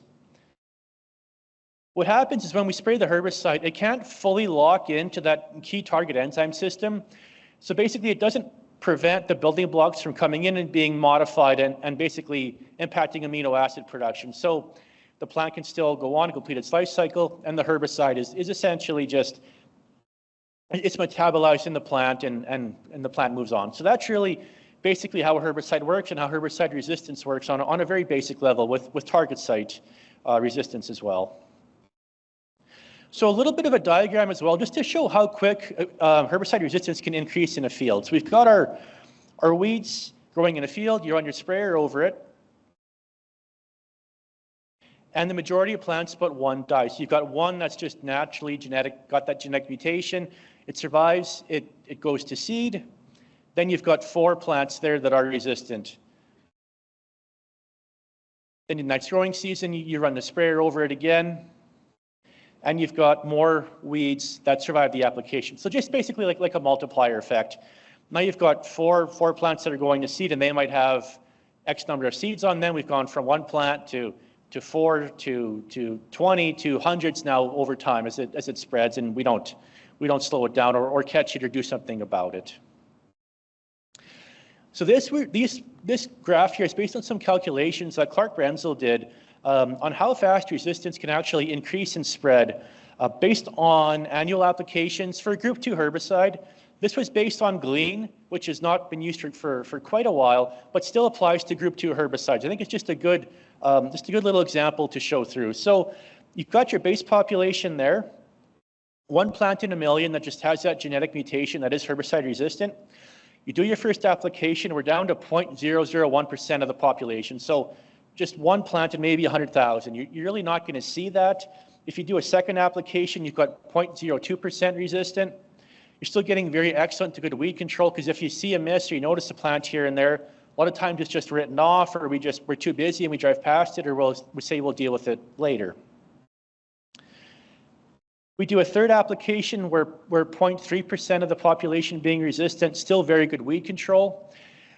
So then we get into maybe a 4th consecutive year of using that same herbicide. Then we start to notice it's kind of a compounding effect. Now we've got 4.2% of the weed population resistant. Might catch something there, but 4% still isn't a lot. You might see a small offshoot or a small patch or something suspicious going on there. Try to stretch it out for 1 more year. And then we've got from our 4th application to our 5th application, just over half or 60% of the weeds in the field being herbicide resistant. So now you've turned into a weed control failure almost, where we've got many examples of this when we talk about weed control in lentils, where we think we have canola fields or wild mustard fields, and they're actually lentils, where we've got very widespread resistant weeds out there. If you're in a different situation, you might just have really big, large patches of resistant weeds, and they've been allowed to basically grow and spread and populate. And now we have a very large issue if we keep on letting it go and spread. So this is also some math taken. It's complicated language, but basically frequency of successful mutations in base populations is basically just saying, how often do we see that natural genetic mutation in nature based on the different herbicide groups? So at the top there, we've got group 2, about 1 in 100,000 plants just has that natural genetic mutation. For group 1 herbicides, it's 1 in 1 million. For other herbicide groups, other than 1, 2, 4, and glyphosate, it's 1 in 10 million. And then group 4 herbicides and glyphosate, it's thought to be about 1 in 100 million. It is a lot of plants, 1 in 100 million, but if you think about a population over a quarter section or a half section or a full section, because our fields are quite large now, it's not as many as you'd think. And I mean, for the amount of glyphosate resistance we have out there, and of course group 4 resistance kind of starting, in the province, some evidence of that, it is very well doable. It just didn't show up as quickly as the group 2s that have a lot more higher, the higher rate of individuals in the base populations being resistant. So I just want to also touch on the latest herbicide-resistant weed survey. Now, I know this is 2019-2020, it's 2025. The survey, to my knowledge, was completed in 2024. I've emailed to get updates. I haven't seen any updates, so I have to still present old data. It takes time for data information to be processed, analyzed, and published. And if you see at the very bottom of the screen, they didn't publish the 2019-2020 data till 2022. So it might be another year, hopefully not as long to see the results, but I have to still present on the old data. But we can make some inferences, and kind of approximate to what it would look like for the 2024 survey. So I'll go into a little more in depth on the table there, but one thing they did calculate was herbicide-resistant weeds. They're still estimating them to be costing farmers $340 million a year. So a significant cost to producers for battling herbicide-resistant weeds, for yield losses, for the cost for spraying, spraying more herbicides and mixing herbicide groups and expensive active ingredients as well. Also showing that they did do a very good job to cover spots in the province there. So the black dots on the map of the province are sites they did take samples from. So they did a very good survey covering quite a substantial amount of acres and area in the province. So I just wanted to blow up the real main findings. So this is the percentage of fields in the province that had at least one herbicide-resistant weed present in the survey. 2019, it was 74%. Quite an increase from 2003, where we were 10%, then maybe 30% in 2009. About 60-65% in 2014-15. I think you can all get an idea of just what the trend is. Probably in the 2024 survey, we're going to be 100% of fields having at least one resistant weed present, even if we're 95%. It's coming, right? I mean, every year they are increasing and spreading in their occurrence. This is highlighting the herbicide-resistant wild oats from the survey. So on the bottom there, we've got the different herbicide groups. So the blue box, group 1, the red box, group 2, the green box there being group 1 and 2, and then group 8 or 15 in the purple box. That was only surveyed for in the 2009 survey. So we can really see, again, the group 1 resistant wild oats really increasing, even from being under 10% of the samples that they looked at to being close to 80% of the weeds in the 2019 survey. I just drew some lines on there to kind of do a little bit of guesstimating that we'd probably be close to 100% of the samples there having group 1 resistant wild oats. For group 2 resistance as well, again, quite low numbers in the 2003 and 9 survey, and of course increasing now, about 30% in the 2019 survey, probably estimating it to be 30-40% in the 2024 survey. And very similar for the group 1 and group 2 resistant wild oats as well. So again, they keep increasing in number with what we're doing, and slowly it's creeping up there. As well, we haven't really surveyed, they haven't given results on the 2019 survey on the group 8 and 15 or in the 2014 survey. So a little harder to make an estimate on resistance there or where that would be at. As well, just some resistance developments that they were able to report on. So just going to cover some highlights there. So 28% of fields had a group 1 resistant green foxtail plant. 77% of fields with the group 1 resistant wild oat, 30% of fields with the group 2 resistant wild oat, and 26% with the group 1 and group 2 resistant. So that's what I was showing on the previous graph. Highlight some of the broadleaf weeds. So 44% of the common chickweed samples were group 2 resistant. 42% of cleaver samples were group 2 resistant. 57% of the redwood pigweed that they had surveyed. 45% of the shepherd's purse. 15% of the stinkweed. 50% or half of the wild mustard. 17% of the south thistle. That might have been a new finding. Same thing with the stinkweed. I'm not sure, but that is a very low number. 60% of the hemp nettle. And then 1 field of lamb's quarters. And I do believe that is a new finding for identifying group 2 resistance in another weed species in the province. So if we were to just guesstimate, we're probably going to be seeing some of those numbers for group 2 resistant weeds in the province being 60, 70, 80% for the 2024-2025 survey. So just increasing more, also maybe adding some new weeds or new species to that list as well for potential results we could see. I also want to highlight a 2021 kochia resistance survey Charles Geddes had done as well in Alberta. He took 319 samples collected from agriculture and industrial sites. Come back with 78% of those kochia samples surveyed were basically glyphosate resistant, so 78%. So the majority of them were resistant to glyphosate. 28% were dicamba resistant or resistant to a group 4 herbicide. 44% came back with resistant to floxapyr, so another group 4 herbicide. And 45%, or almost half the samples, came back with 3-way resistant kochia, resistant to glyphosate, a group 4, and a group 2 herbicide. So not good at all. And I mean, this is coming back from 2021. So you can imagine we've gone a little bit further in that resistance spreading in the since then, being 4 years ago. As well, they had identified in 2021 a glyphosate-resistant downy brome plant or patch, I'm not sure, but it was identified in Alberta. And of course, we also had in 2021 identified kochia resistant to heat, or saflufenicil, the group 14 herbicide, in the west central part of the province. And I'm assuming that has grown a little bit more since it's been several years, well, a few years since that was identified. I just want to also highlight here, I mean, this is some old calculations and kind of guessing Hugh Becky had did at Ag Canada, probably in the range of 14, 15 years ago, because he hasn't been at Ag Canada for several years, for quite a while, but he had, through his rankings, as you can see there on the table, had kind of predicted kochia as becoming our first glyphosate-resistant weed in Western Canada, and he was right about that. The other thing is we really haven't seen another species in Saskatchewan develop glyphosate resistance yet that we've been able to document. So, but he does have some guesstimates there that it might be wild oat or green foxtail. Potentially seeing some other problem weeds there that we don't want to see resistant to glyphosate. So just good to highlight that those are some of the guesstimates as what is coming, but we haven't identified resistance in any of those species other than kochia.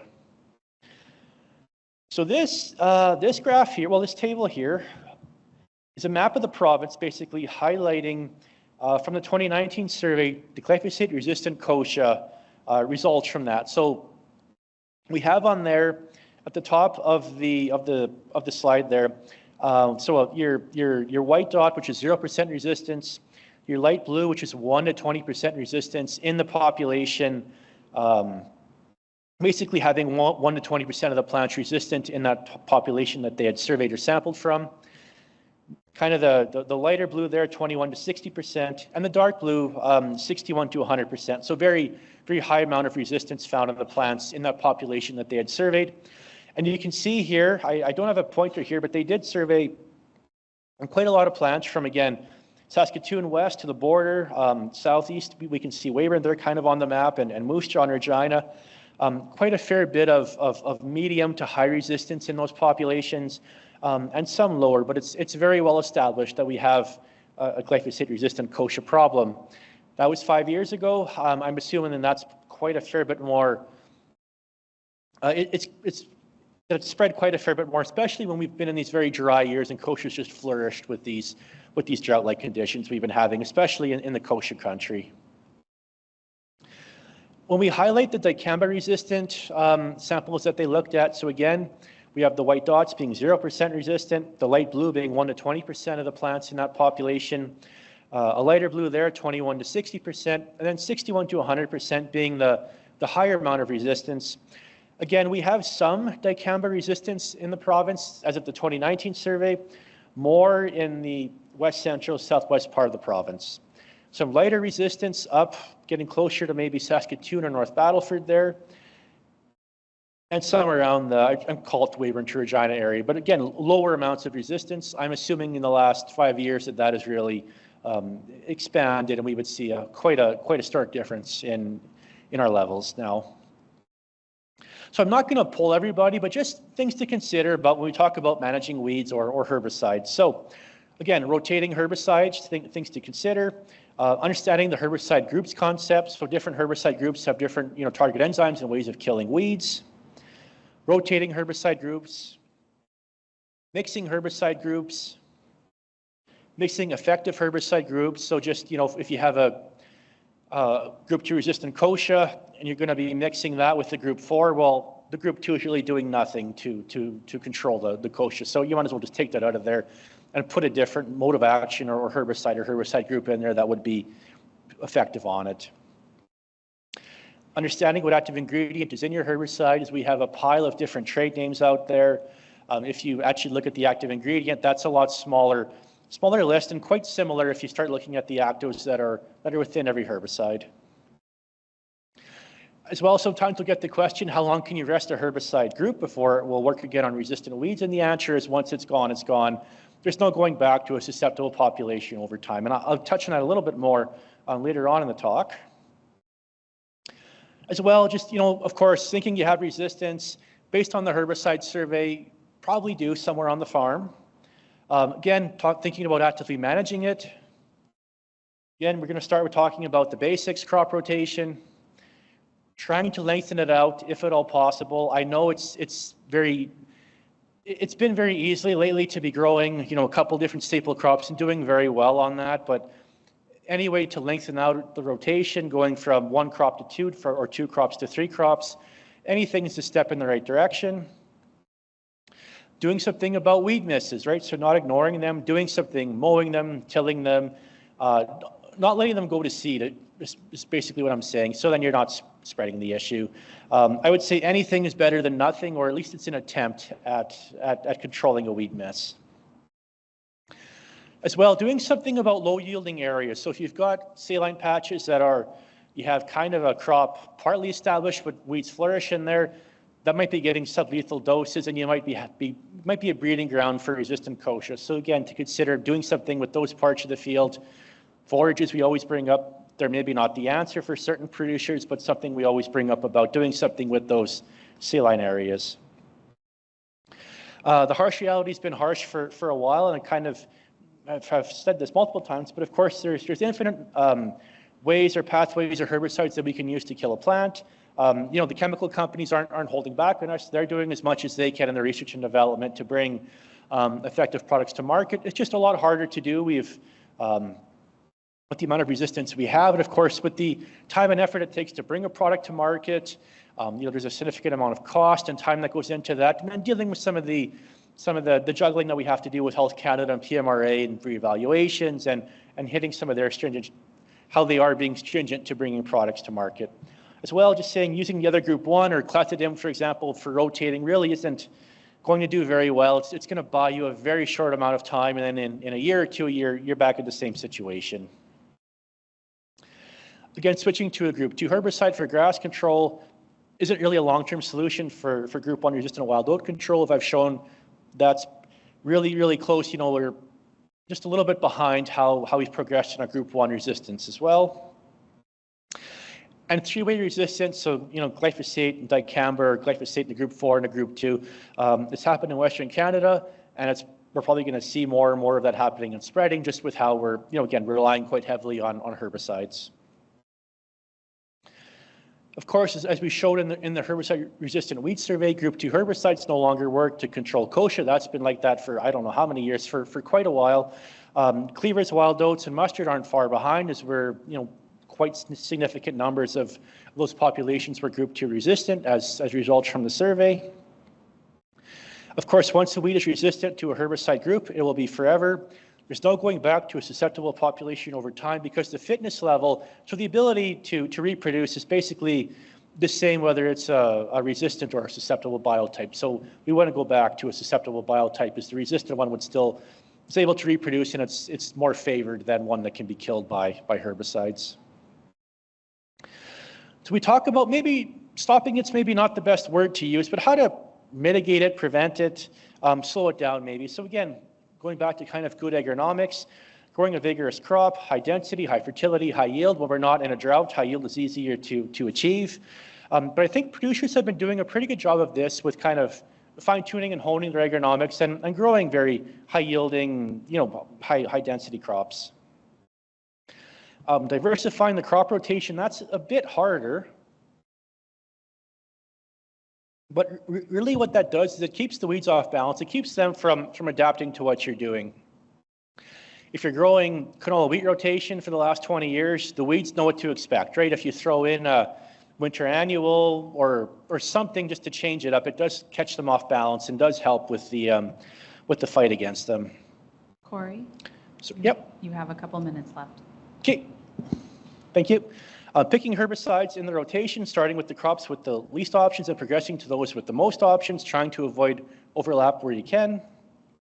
Mixing herbicides from different groups to control the same weed. So again, mixing effective herbicide groups. Take mixes only work if both herbicides control the same target weed. And maybe physically removing them. Again, we talk about, forages or swapping land with a livestock producer. If you're a mixed farmer, this works for you very well. For a lot of producers, it's maybe not something that's going to be as realistic, but we still do mention it.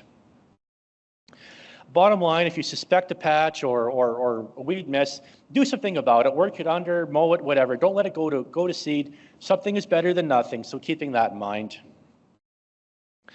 Just want to touch on a couple of cropping practices that, of course, I think are a little more realistic for producers to do. So again, improving the competitiveness of the crop with weeds. So again, we talk about varying seeding dates that within reason, increasing our seeding rates to make the crop more competitive, and decreasing our row spacing within reason, right? Now our row spacing, higher seeding rate, less room for weeds to grow. We get some choking out effect there with the crop, especially if the crop is ahead of the weeds as well, or merged or germinated ahead of them, or just larger in size. Again, on that graph there, I don't have a pointer here, but again, just showing how the barley effect on yield is essentially as we increase the barley seeding rate, which is the blue line there, higher yield, and the red line there is basically the wild oat seed production going down quite starkly as we were increasing the seeding rate of barley, essentially.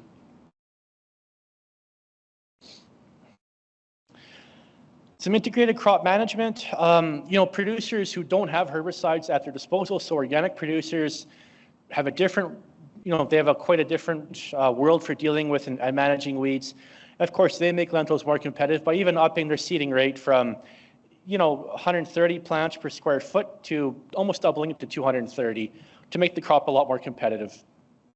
What you're trying to show in the graph there, the top graph is of course a higher yield response, and the bottom line there is just how the weed yield has decreased essentially here. I'll just get moving on here. This is some work we did with our strategic field program, basically just showing differences in seeding rate and row spacing, just kind of visual demos. We were doing strips with, it was durum or wheat that we were seeding at different seeding rates, a half, 1, 1.5, and 2, and then different row spacings, 10, 12, 14, and 16 inch with iHarvest drill where you can adjust the row spacing on their seed master. Just showing there, on the left is the 0.5 by 16 inch. You can see some canola. There's our pseudo weeds, again, wider row spacing, lower seeding rate. Some weeds do show up. On the right, I think that was a 2x and a 12-inch row spacing, so a little more realistic, but again, more crop competition, able to outcompete the weeds, essentially is what I'm trying to say. Just going to finish off here. Again, I think harvest weed seed management It's been talked about a fair bit. There's a fair bit of, I want to say there's a fair bit of interest in it with these cage mills. I know of a few operating in the province and have done so successfully, but of course, if you haven't heard of it, they're basically a cage mill that the Harrington Seed Destructor was one of the first ones. It was designed to kind of trail behind the combine. As you'll see, I mean, that's probably that's a very old combine that they had, developed this on. Some of the newer models now kind of integrate, fit into the back of the combine and don't trail behind. Basically, all the straw and chaff goes through the cage mill and it's pulverized into a fine dust. So you're not putting back, you're not feeding the weed seed bank back, essentially, is what the whole idea is with them. So just a little bit on them. So, the Harrington Seed Destructor or the Seed Terminator, which we do have somebody in the province who's kind of, Josh Lade here north of the city has been really promoting that. The machines are, I'm not sure on the cost right now, probably just over $100,000, take 80 to 100 horsepower to operate, but they do a very good job of getting, 95% kill or higher depending on the weed species. Josh always says about $7 an acre cost for fuel, maintenance, and financing. So again, something to consider. I think this is a realistic thing that producers can do to control weeds or to deal with integrated weed management on their farms. And I mean, I wouldn't be surprised if one day they do offer this as just an option when you're buying your new combine. Just check the box, add another $100,000 and it comes as an option. And that's just what the cage mills look like when you go in depth one more, kind of just looking a little bit more in them. They just spin at a really high speed to pulverize the straw and chaff and everything else coming out the back of the combine.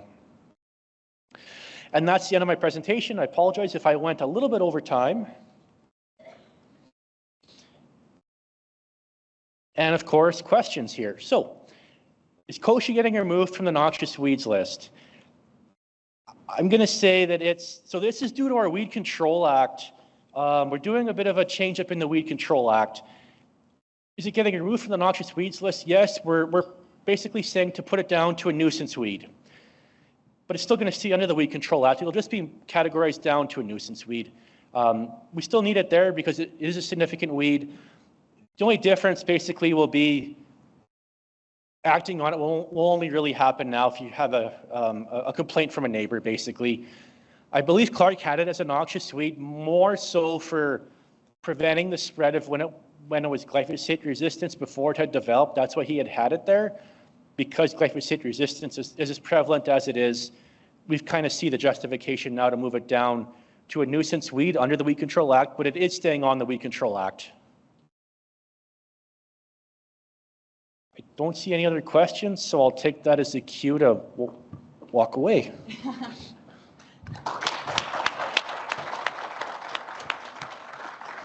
Excellent. Thank you so much. Okay, so the last presentation of the day is a pulse market outlook from Chuck Penner, president of LeftField Commodity Research. Chuck started LeftField in 2010 after working in the Canadian grain business for 20 years. His family still farms in the Red River Valley in Manitoba. If you have questions for Chuck, put them in the Slido. Excellent, thanks. Welcome, Chuck.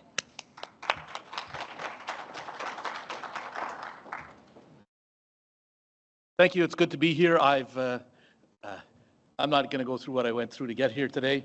I got on a plane at 7 this morning in Winnipeg, and I got in about an hour ago. So just so you know, well, maybe I'll say a little, but there's always this thing when you're traveling in winter in the prairies. It's you flip a coin. Do I drive or do I fly? It's like picking the right line at the grocery store. And my wife tells me I do that terribly. Well, I also pick driving versus flying terribly too. So anyway, but I'm glad I'm here. Glad I don't have to do this by Zoom or anything like that. So we're going to go through a bit of a pulse market outlook. And we're going to start a little bit by talking about geopolitics and tariffs and things like that. Surprise, surprise.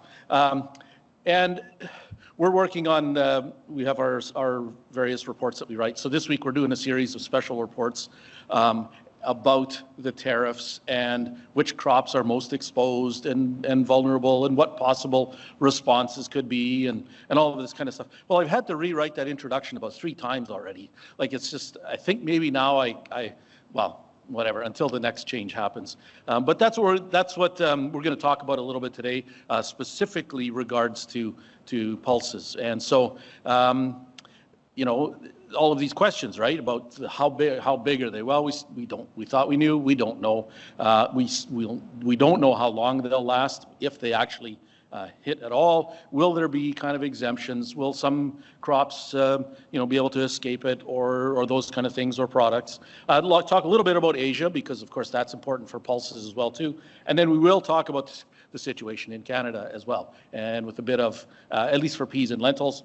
And we're going to talk a little bit for the rest of this year, and then also a few ideas for next year. So that's the deal. That's what we're going to talk about. So in our reports, what we did is we looked at Canadian exports of all of the different crops and where they go.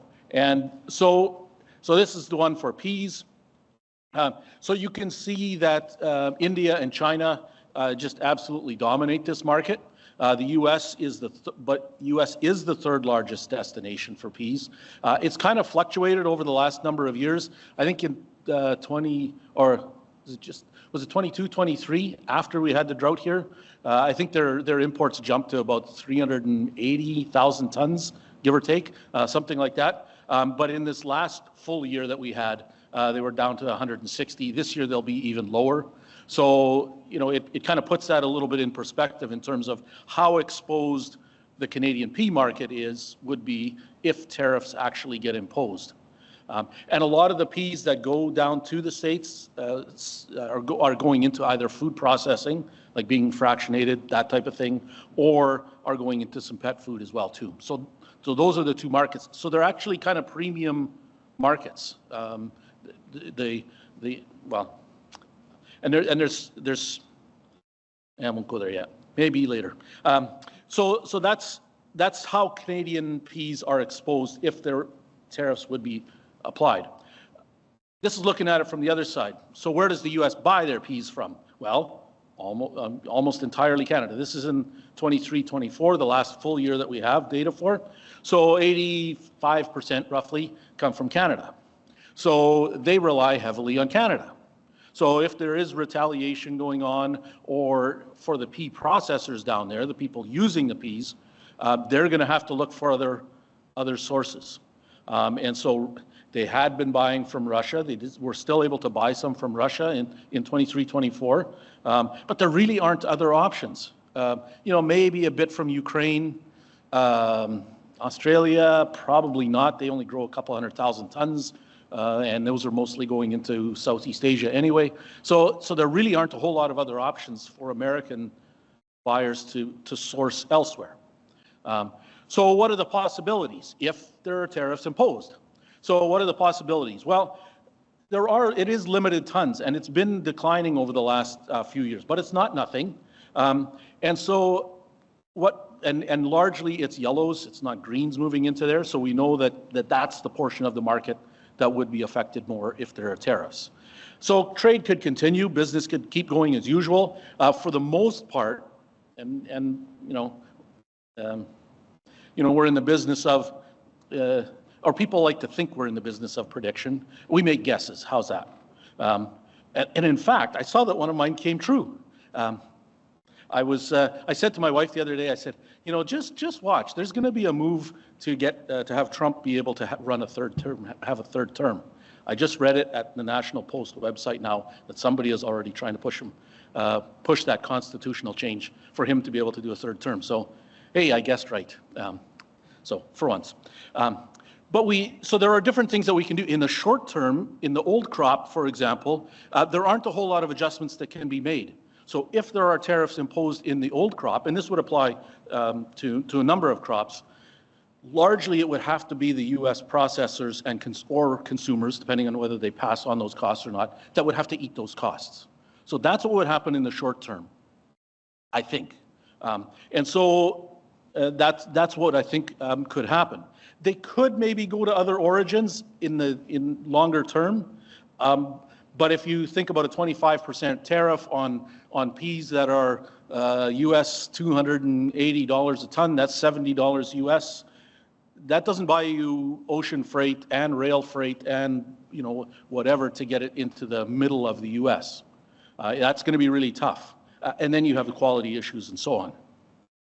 The other option is that U.S. farmers could increase acreage for next year. And so they have been increasing for some crops. They have been increasing acreage in the last few years anyway. But there's another interesting policy development in the U.S. that's been happening, and I'm not sure if you've heard about this, is basically that the whole U.S. aid, the department, division, whatever you want to call it, has been shut down.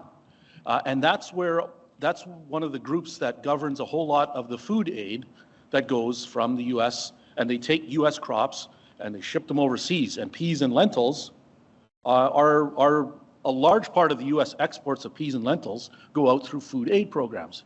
If that gets shut down, then how are U.S. farmers going to respond in terms of acreage, in terms of, like, these are all moving parts that are going on right now. So it kind of gets kind of interesting when you think about all of those possibilities. The other thing is, though, is that if they shut down foreign aid of peas and lentils, and U.S. farmers keep growing those crops anyway, well, then suddenly they got a whole lot of domestic product that they won't need Canadian peas and lentils for. So there's all kinds of different possibilities, but those are the things that we see could be happening in terms of peas. When it comes to lentils, we can see that India, of course, buys about a third of our lentils, both reds and greens. The UAE is second largest, then Turkey, then Bangladesh, then the U.S. And the U.S.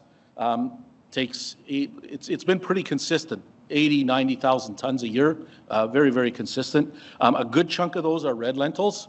There is some stuff in the trade data. A lot of it is classified, even for peas, it's classified as planting seed. But when we did the math, as Carl highlighted that for us, and when we did the math, well, that can't be.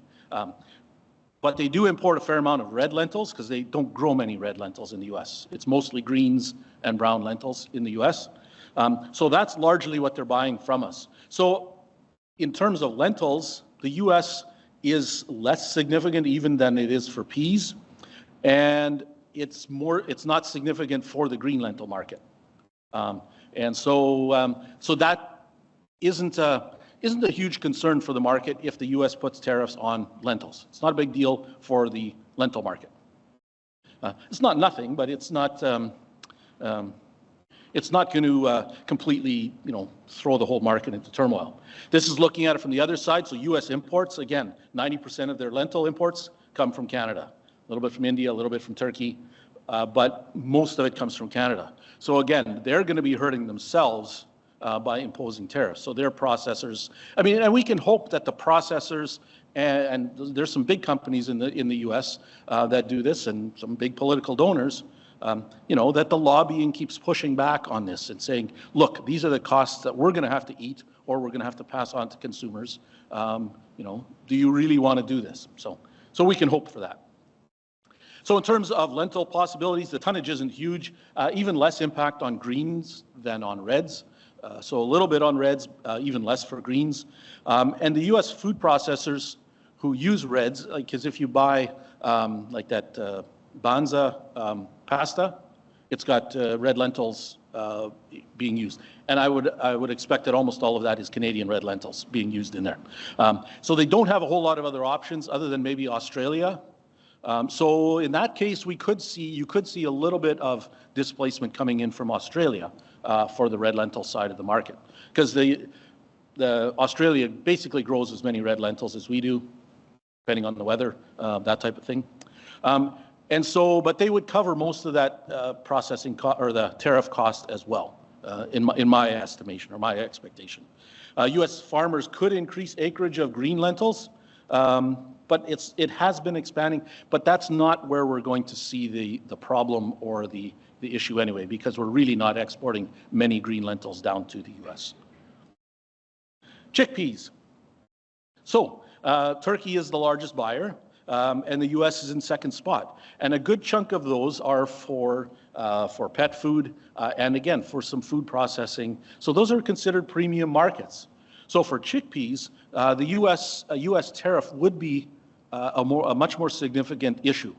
And in fact, if you go back, this is for 23-24. If you go back the 2 years before that, both of those years, the U.S. was actually in first place. They were our largest destination for our chickpeas, and so it's significant. And so that's one that we want to avoid having problems with, because if you can't ship to the U.S., whereas it is a premium market, then you need to start pushing it in more into Pakistan and into Middle East, into Turkey, that are more price sensitive, and so it has a more significant impact for chickpeas. These are U.S. chickpea imports. So again, a large chunk of their chickpeas come from Canada, about 40% or so. But they also import from Mexico and India. But Mexico and India largely produce the big caliber, like 11, 12 millimeter. Like they're producing the big caliber Kabuli chickpeas. So I would expect that in that case, those two countries aren't necessarily going to replace Canadian product, or if there were tariffs, they wouldn't replace Canadian product, because that's a different portion of the market than what we're sending our chickpeas down into the U.S. Argentina, Australia, maybe a little bit more. In fact, when in 21-22 drought, when we didn't have much crop to export, they imported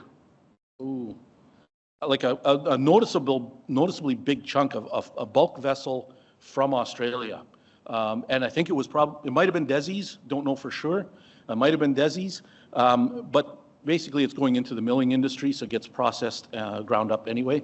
So that is a possibility that they could find other sources of chickpeas, because as you have a higher value product, a 25% tariff of that makes up more of your freight costs that you would need if you want to bring it in from offshore.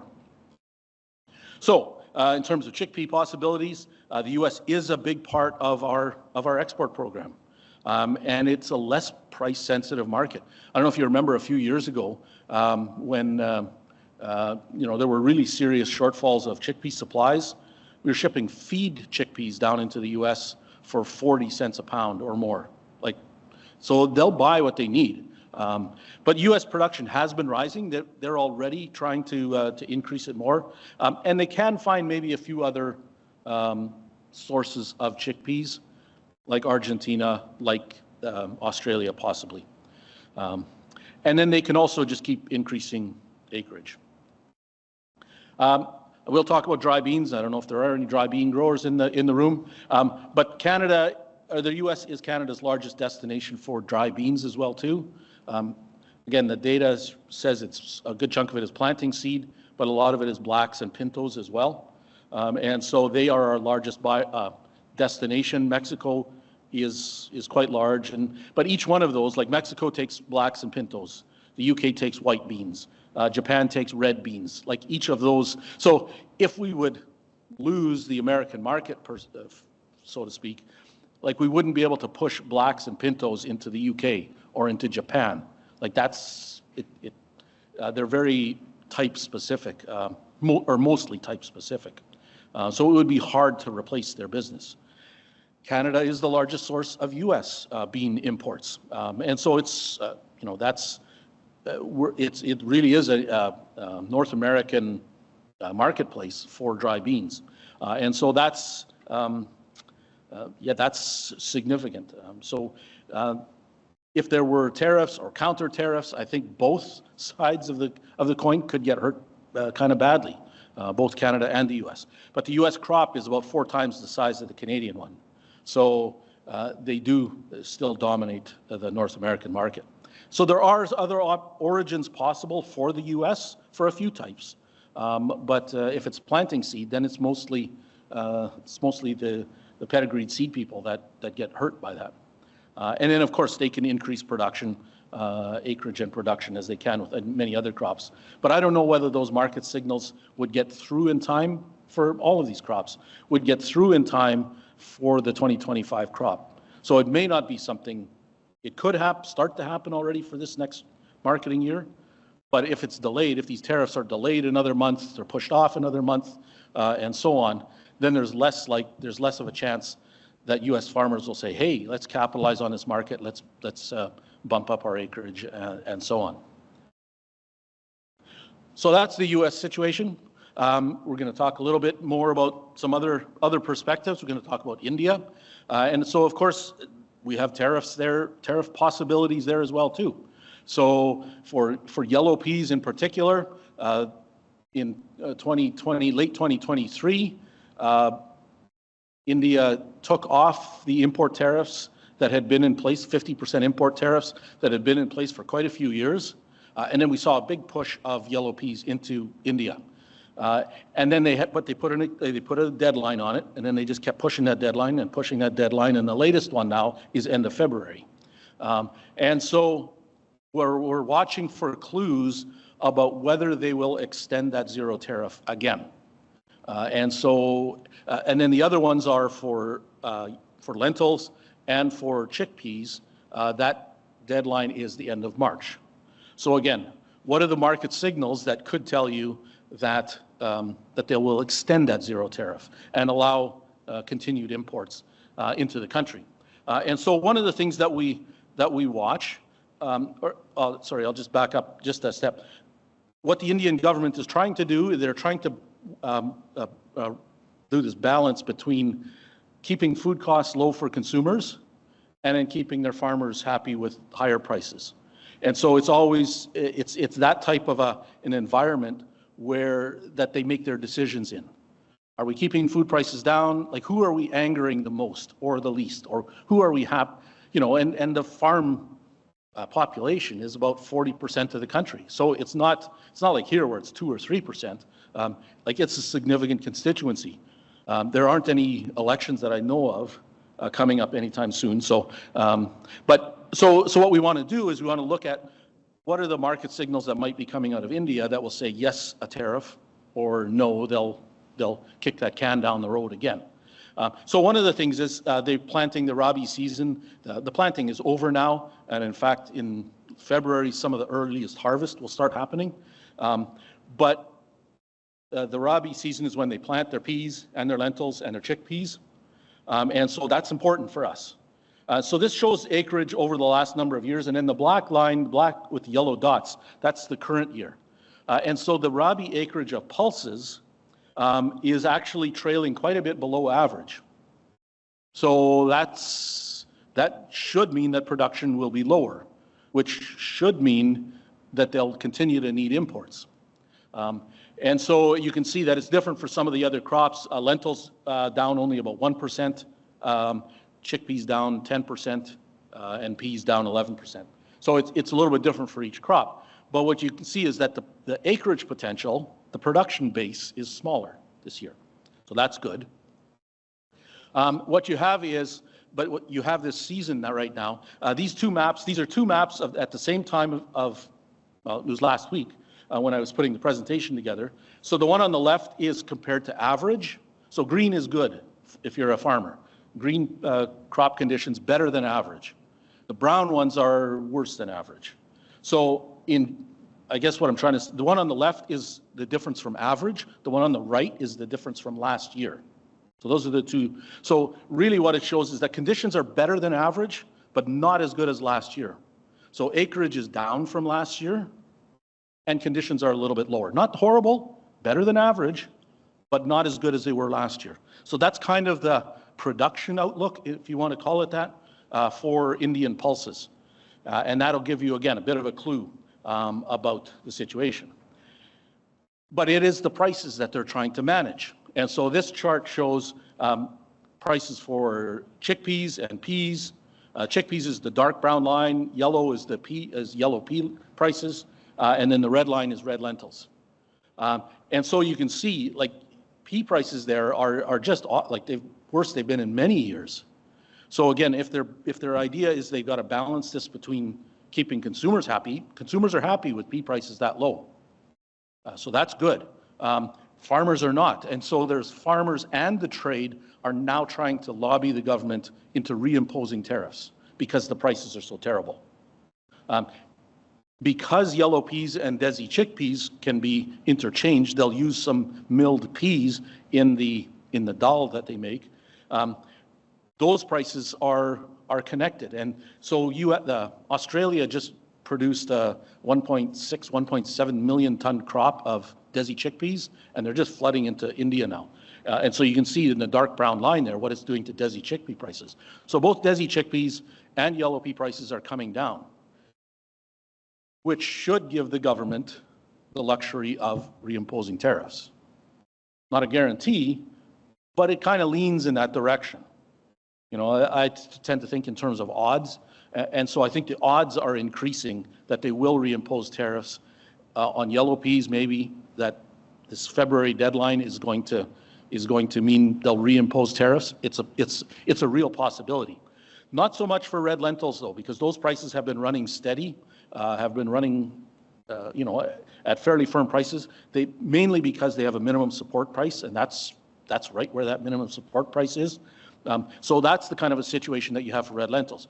So that means chances are red lentil tariffs will not be imposed at the end of March. So a bit of a mixed bag that way. So that's a significant issue. What happens in India, and for peas and lentils, overshadows what goes on, I think, south of the border right now. So this is just summarizes. Big crop recovery is not likely, so maybe they will back off. Like that would be the backing off thing. But right now, prices are not telling them to, or prices are telling them essentially that they can reimpose tariffs on that. So that's why the last line there, most likely to see return of tariffs on peas, a little less likely on Desi chickpeas, and even less likely on red lentils. That's the quick and dirty on that. The other thing is that even if they keep the tariffs off on yellow peas, these are prices of yellow peas in India, backed off for most of the costs back to central Saskatchewan. And so right now, if you look at where we are right now, we're at a little over $10 a bushel, Canadian dollars. That's about where the market is trading now, right? And so that kind of a situation tells you that even if they keep the tariffs off, you're not going to see prices jump by a couple of dollars a bushel or something like that, because right now Indian buyers will just say, no, we're not going to pay more right now because we can't. They've been losing a whole lot of money on yellow pea imports so far. They don't want to lose a bunch more yet. As the prices go down, so you can see on the left of the chart, that's when the prices of yellow peas were spiking in India, and actually that was one of the areas where we said odds are really good they're going to take the tariffs off. And we were kind of sort of right on that one. And then you can see what happened. As soon as they took the tariffs off and imports were allowed, you saw the drop in prices like that. And then, so all of those peas that were bought at that time frame were brought in. They're sitting they're not all sitting there anymore. But they bought them at those highs, and then the price just kept going lower and lower. So like I said, they've been losing money on this for a while. So those traders would be happy to see that. This chart shows prices for green lentils, the green line, in India, and yellow is pigeon peas. And so again, that's a bit of a substitute product in India. And they just grew, like in the summer crop, that's when they grow their pigeon peas. They grew a really big pigeon pea crop. They're also importing a whole lot of those too. So you can see what's happening with that yellow line of, well, it's called tur, but it's pigeon peas. And so the green lentils are a substitute for that. So you can see that those two prices are dropping in tandem. So we've sold a whole lot of green lentils at some very high prices, but now those prices are heading south as well too. So like, I don't like giving negative news, but I think it's important to have a heads up when there's some possibilities of. So we could see some price risk for green lentils as we go ahead. Again, because India is, this year for sure, is the largest buyer of Canadian green lentils. So it's a sizable market. Look at China a little bit. These are their monthly imports over the last few years. So you can see that it was almost all Canada earlier on, yellow, that's Canada. And then Russians got into the business and they just flooded that market, especially with low quality, feed quality peas. So those huge bars there were caused by some imports of Russian peas, and then volumes really dropped off. So they had these big stockpiles, and then they just started dropping off. So then, but you can see on the right that they have picked up again, but not back to those highs for sure. Back to what I would say would be more normal levels. So not feed use. They're using it for food and fractionation. In fact, someone was telling me a little while ago, is that we talk about this fractionation business into protein and starch, and we're doing that for the protein. It almost sounds like the Chinese now are doing this again more not just for the starch, but that the starch is the leading product that they're getting out of there again. So the protein market hasn't caused massive amounts. But we're back to more normal levels. So I think we're through the worst of it, where the imports really dropped off, and so we're seeing that. The other thing is these are pea inventories at Chinese warehouses. So you can see when they imported all of those peas, it shot those inventories way higher. So they're sitting on all of this and need to do something with it. So those have worked their way lower. So we're back down to getting, again, close to some normal levels where we should see steady flow of peas into China. So that's kind of that outside our borders kind of a thing.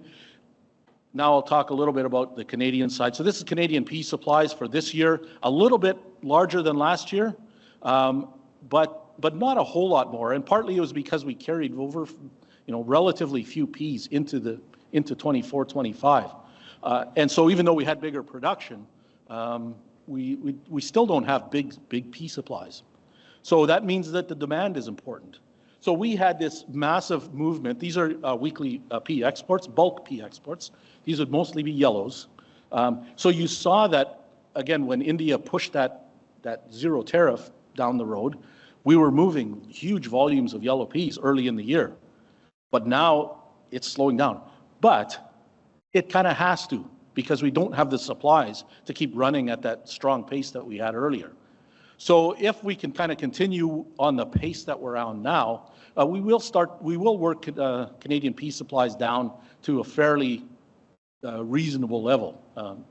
So that's kind of the situation that we've got there. These are the ending stocks that I see for the end of this year. Again, fairly low. Maybe some bigger green peas. We've had really tight supplies for greens, even probably more than this chart shows. But we're going to be fairly low by the end of the year. So it's not a terrible situation. It's not a terribly bearish kind of an outlook. But we do need continued exports to both China and India. But again, not at the pace earlier, but we need that to continue happening through the year. So for this next year, here's what are our guesstimates? What are we thinking? Well, we're thinking a small overall increase in pea acreage, but it's going to be happening in the greens and the maples. Everybody's asking, maples, what's going on? What's the maple price? And I can't believe that the market, to be honest, has held up as high as it has, especially new crop bids, for as long as it has. But it seems like everybody and their dog is asking about growing maple peas this year. So anyway, but I think we might see even a bit of a decline yet in yellow pea acres for this year.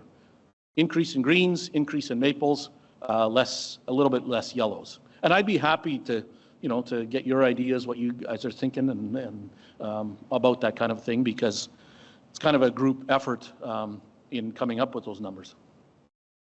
In terms of Black Sea pea production, they were expecting just this massive Russian crop, and then they had drought. So their pea production, it was supposed to be even in 24, was supposed to be even larger than it was last year, but it actually dropped off to about 4 million tons, give or take, 4.2 million tons. And then Ukraine. But one of the things that's happening in Russia and Ukraine is that there is more interest in growing niche crops. Peas are a little bit of a niche, but even some of the other pulses and things like that, there's a little more interest going on in those niche crops, and so increased competition from that part of the world. So for this next year, what's going to happen in India? Is that light blue bar there? Is it going to be there or not? Because it's either going to be there. Well, it's either going to be there or it's not. If they put tariffs on, that light blue bar is not going to be there. And then what? So there is some significant risk in this next year. And I know that new crop yellow pea bids are not great right now. They're not horrible, But anyway, there is some significant risk in that market. So, I just want to, give the heads up and so on. So not so much on the greens. That Indian situation is specifically for yellow peas. So if people like balance sheets, put up the S&D. But again, I think there's potential for next year's ending stocks to actually grow. And again, depending on how some tariffs go, and if India isn't in the market and the U.S. imposes tariffs, then you've got two of your top three kind of out of the market, and so that's not good. We like to use a bunch of different ways of looking at prices and things like that. So if I were to ask you well, I put up the chart now, it doesn't really help. But what's a good pea price? And so this is we use to get some perspective over the last 10 years. So over the last 10 years, pea prices, this is yellow peas specifically. We do it for all the crops. This one's for yellow peas. So we hit $17, and these are average Western Canadian bids. People talk about, well, you should be marketing in the top third. That's what you should be aiming for. But then you ask somebody, well, so what is the top third? Well, I don't know. Well, over the last 10 years, it is $10.51. So if you're at $10.50 or over, you're into the top third of marketing over the last 10 years. It's all about the time frame, right? And so, we use these kind of tools to help provide a little more guidance on those kind of discussions. So anyway, so that's what we do. I'll show you another one. This is seasonal index. We're big fans of seasonal price tendencies. And so you can see in 2024, the blue line there, the black line is the actual seasonal index. And you can see the bids in 2024 followed that seasonal index almost exactly.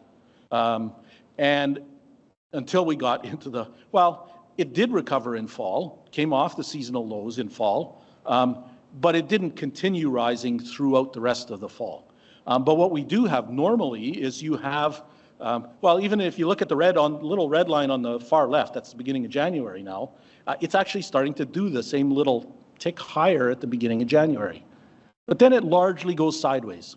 So again, in terms of the amount of upside potential for yellow pea market over the next little bit, seasonals will tell you that there isn't a whole lot of, we'll be close to the highs of the market, but it's not going to keep rocketing higher type of a thing. Here's something that we did. I love to spend my whole day in spreadsheets if I can. So this, what we did was we looked at, can I go back here? So the seasonal low in peas during the fall, surprise, surprise, that's one of the most consistent things. Like when you see prices dropping over the summer, what are you thinking? Because the grain buyers, apologies to any in the room, but the grain buyers will tell you, oh, no, it's just going to keep going lower. It's dropping in the summer and it's just going to keep going. So we wanted to test that idea because we had lots of people asking us this last year, well, canola prices are dropping in the summer. And you don't want to sound like kind of snarky, but you kind of go, they do that every year. But then what happens? So what happens after you hit that seasonal low? How often do they actually keep going lower? Well, it turns out, again, this is the case for yellow peas. And we did this for all the crops. So the seasonal low, so we looked at, this is 2016 to 2023, all of those years. And so we took the seasonal low, it's the very top line. And then what was the price at the end of October? Then a few lines down, it's the price at the end of November. And then a few lines down, price at the end of December. And then also the very bottom is the actual seasonal high, so when that normally happens. So what you see is that over those 8 years, prices only continued to drop through those seasonal lows 1 year out of 8. Those are pretty good odds. Like if I can tell you, you got 85, 90% odds that the market is going to rally, I think those are pretty good. And if you look at it, 2017 was the only year that it didn't. Well, what happened in 2017? That was the year that India put the tariffs on yellow pea imports. So aside from that, it's gone up every year. It doesn't just keep going lower. So that's a thought experiment. Like we do these, I like doing these thought experiments and then just losing myself in a spreadsheet. So here's the seasonal index for greens. Again, almost followed that seasonal tendency exactly. So again, there's some pretty high odds. If you're thinking in terms of market direction, there's very high odds.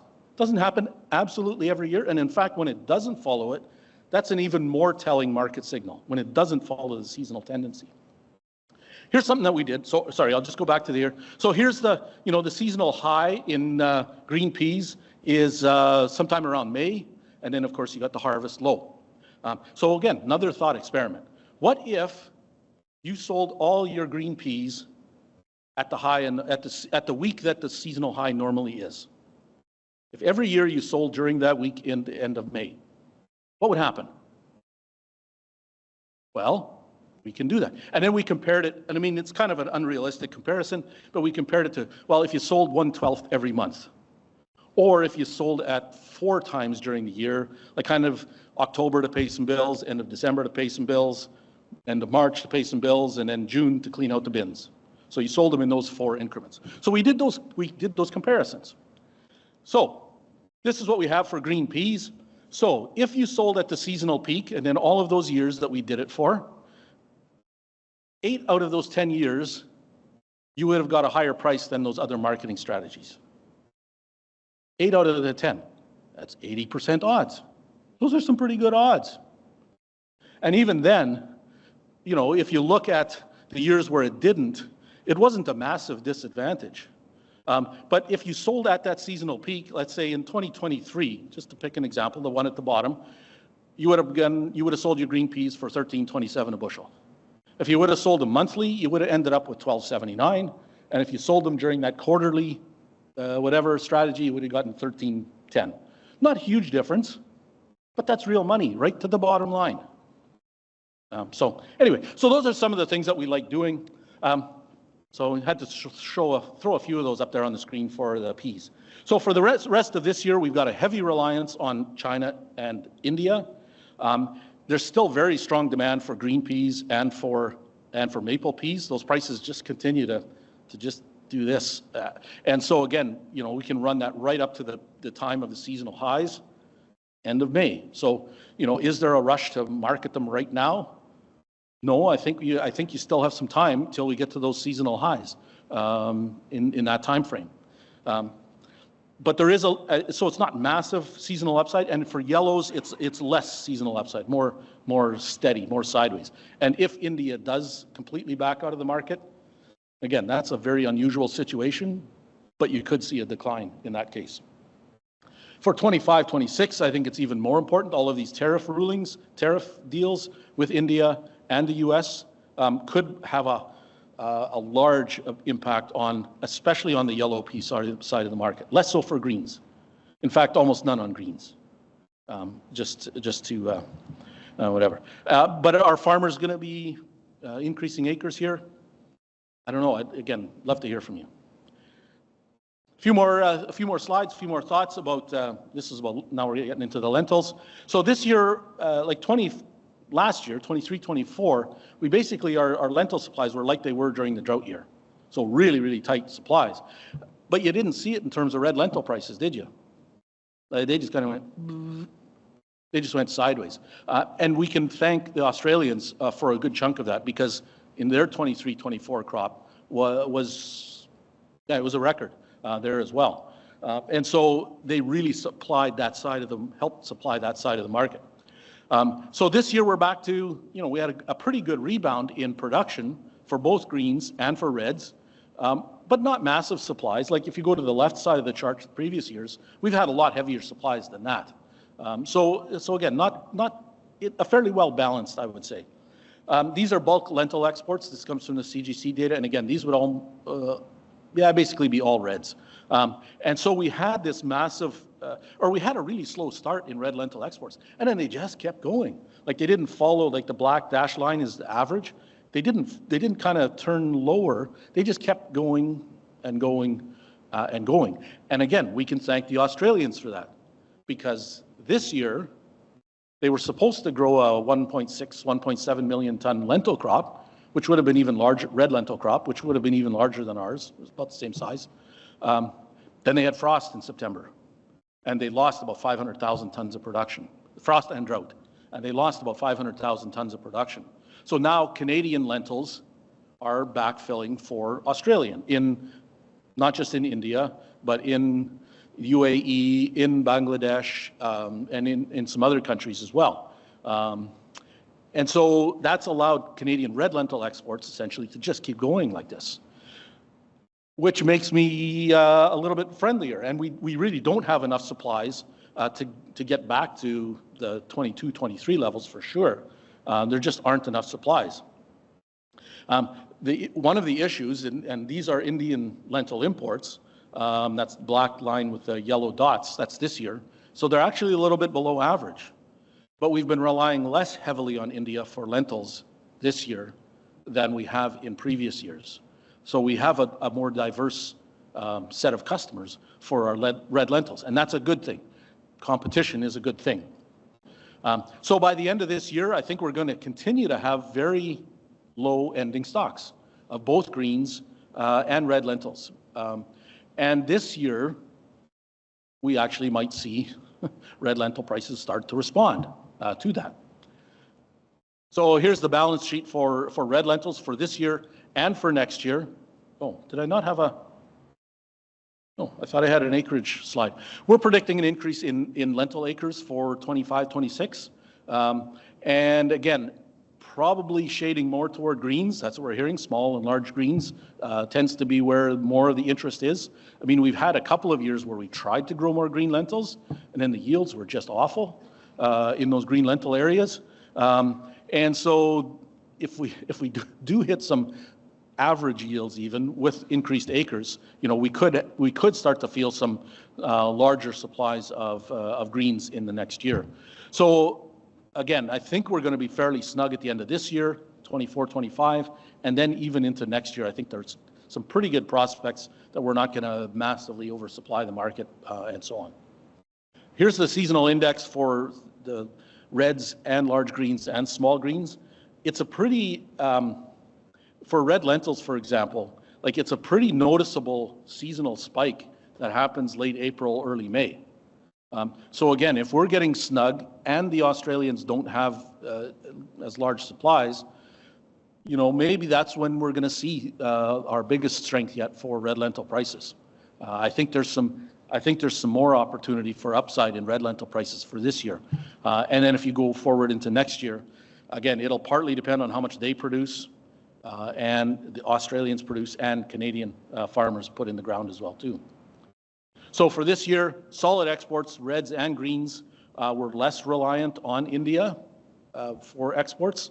But there's some concern that we have, and I showed that picture earlier of prices in India for green lentils and for pigeon peas. That gives me a little bit of nervousness as we get toward the end of, get later into this marketing year for green lentil prices. So a little bit of a concern there. So I think there's still some seasonal gains ahead and maybe even a little bit more strength possible for reds than for greens in the old crop. For 25-26, there is more competition, production competition expected. I think the Australians will again try to produce a large crop. That'll be reds. More noises coming out of Russia and Kazakhstan about growing more lentils, both reds and greens. So I think we're going to see some more competition that way. So I think next year's market actually could be a little more subdued than it is this year. And if we grow more acres and if we get average yields, especially on greens, you know, we'll see some bigger supplies there. I thought I'd throw in a couple slides for FABAs since we're north of, or we're at the 16 highway and whatever. These are faba bean production in key exporters. So France, UK, Baltic countries, like that's Lithuania, Latvia, and then Australia is the big one, the yellow bar there. So we have bigger faba bean production especially in the Baltics and in Australia. So that's kind of keeping a lid on the export side of the market. But to a large degree, our Canadian prices, our Canadian situation is driven by the feed market. You know, there are those opportunities for some exports. But you know, we need to do that. So this chart shows prices across Western Canada. Yellow peas are the blue line. That's kind of unintuitive. The feed peas are the yellow line, and then the fabas are green. And we don't get many faba bids, so it kind of gets a little wonky.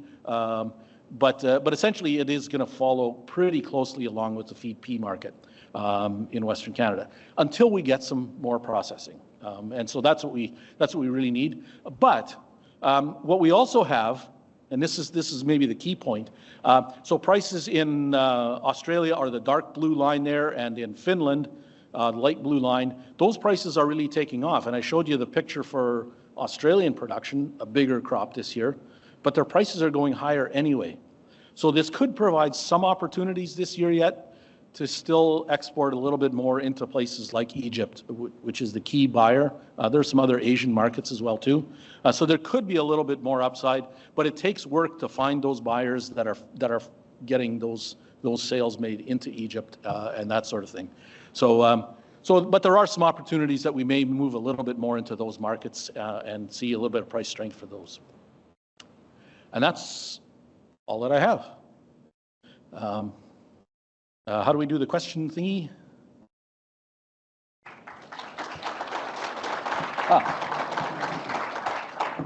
Oh, okay. Now we're getting into the fertilizer. How would a 25% tariff on Canadian potash imports impact U.S. pulse acres? Could it cause U.S. farmers to shy away from more fertilizer-intensive crops like corn? I don't know. How do you get U.S. farmers to stop growing corn?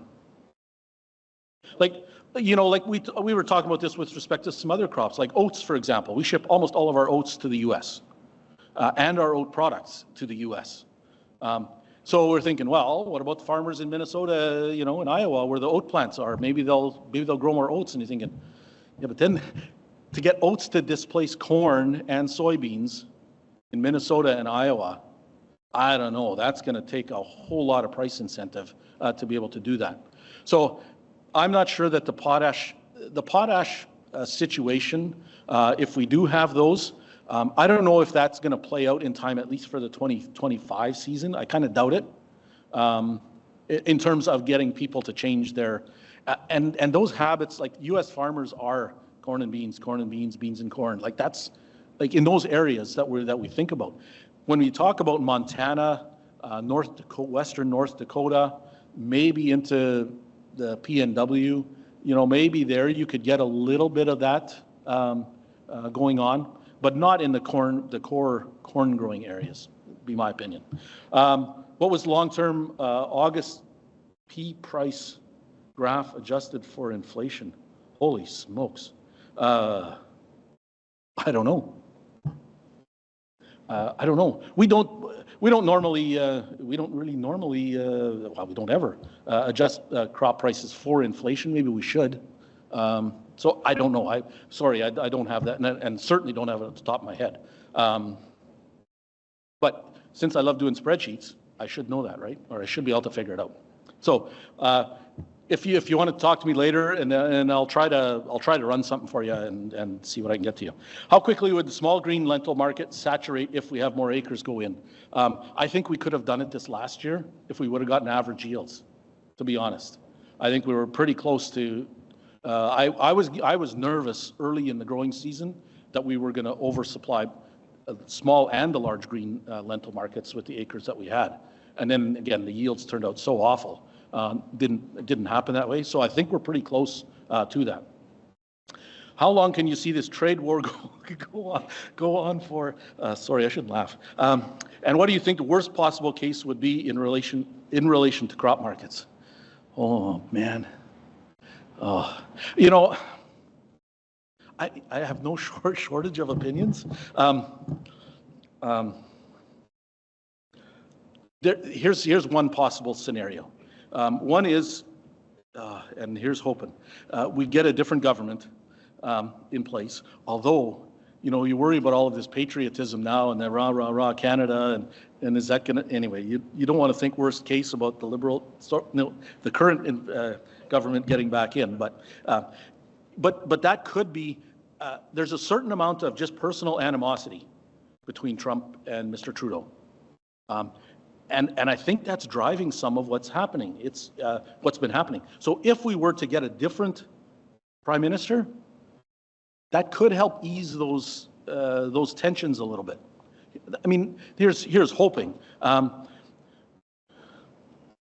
And as I said, there's a move now for Trump to be able to serve a third term. But no, what I'm looking at now is the fact that they've backed off for 30 days now.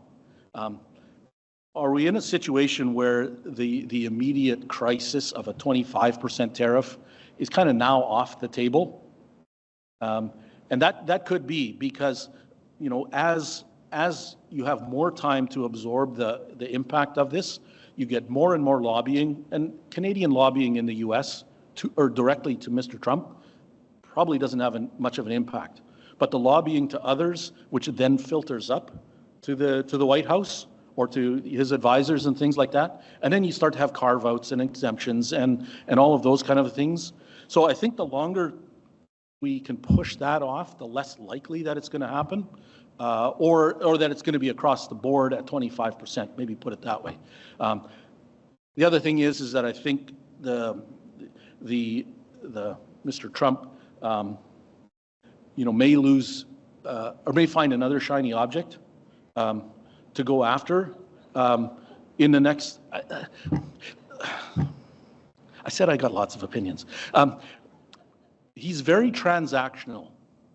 Like everything is a transaction. If this number is higher than this number, then that's wrong. There's something wrong that this number is higher than this number.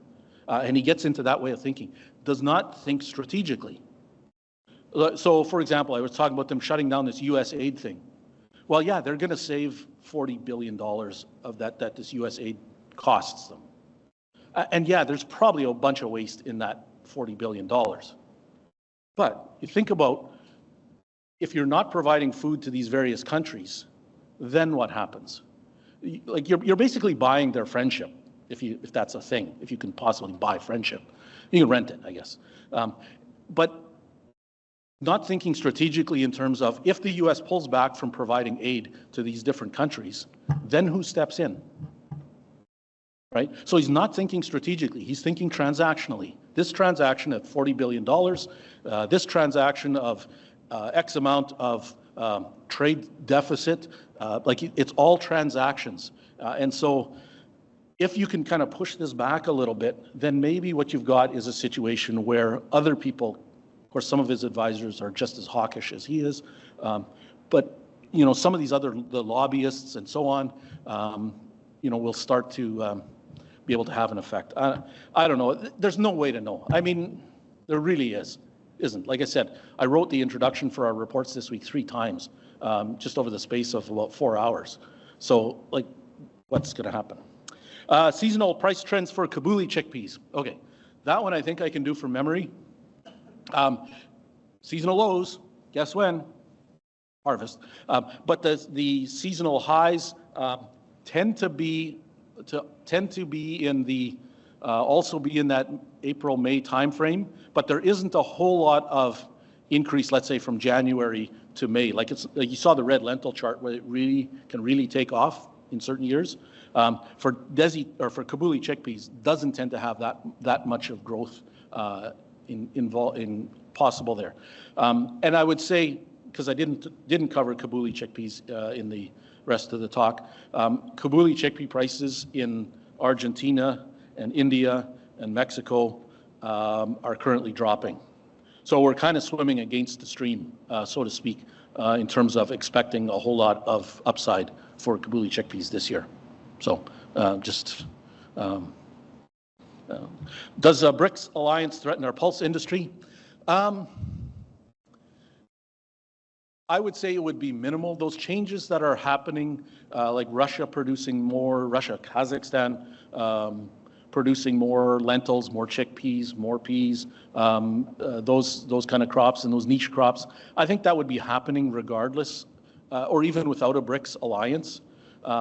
Those adjustments that are happening in between those buyers, for example, it would depend on how strong that BRICS alliance is, because really the key players in that would be India, China, and Russia for our intents and purposes. And you know, when you have, like in OPEC, for example, OPEC is just suppliers of oil. Like it's an organization of suppliers. If you have a BRICS alliance, you have an organization that has both buyers and sellers in there. And that, they'd be working at cross purposes essentially, in terms of one wanting this and the one wanting this. So two very different things. But there could still be bilateral trade agreements and all of those kind of things, which you see. You saw Russian peas getting accepted into China for phytosanitary restrictions being lifted and so on. So those kind of things are happening regardless. A formal BRICS alliance, I don't know is going to change that. But that said, we have seen, and I mean this is something that you could see coming years ago already, is that China has been trying to diversify its origins for almost all crops. Like that's smart on their part. If I was China, that's what I would be. If I could advise China, I would advise them to do that too. That makes sense, rather than rely on Canada for all its peas and on Brazil for all its corn. Or that's bad policy. So that's been happening for years already, and we're still seeing that continuing trend. So I don't know that a BRICS alliance per se is going to change that, but I think some of those relationships are going to strengthen anyway. And especially if you have a belligerent U.S., it tends to push those alliances even more closely together. So yeah, I can't say that it wouldn't have any effect, but I'm not sure that it would have a huge impact. A lot of those countries are still wanting to just buy at the cheapest price. Or a combination of quality and price. I shouldn't say cheapest price. Different countries have different strategies, but price is always a part of the equation. So that's it for the questions. That's all. Thank you, Chuck. Okay, thank you.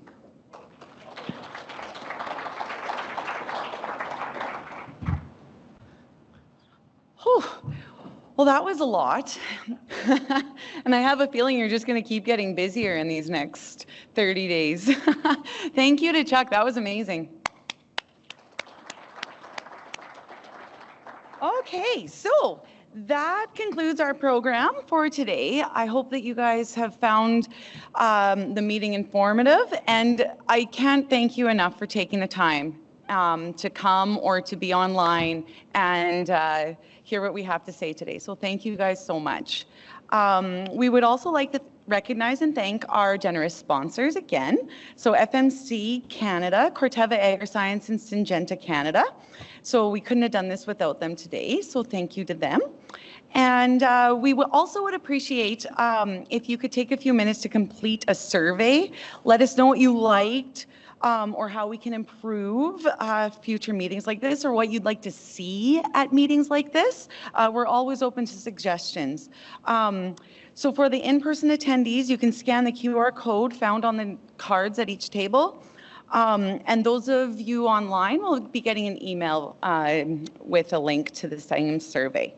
So we're taking this show on the road. We're going to be in Regina on Thursday, and then we're going to be in Swift Current on the 11th as well. So tell your friends, tell your family to come see what we have over there. It's a little bit different topics. So excellent. Alrighty, well, thank you guys so much, and have a great afternoon and a great 2025 growing season.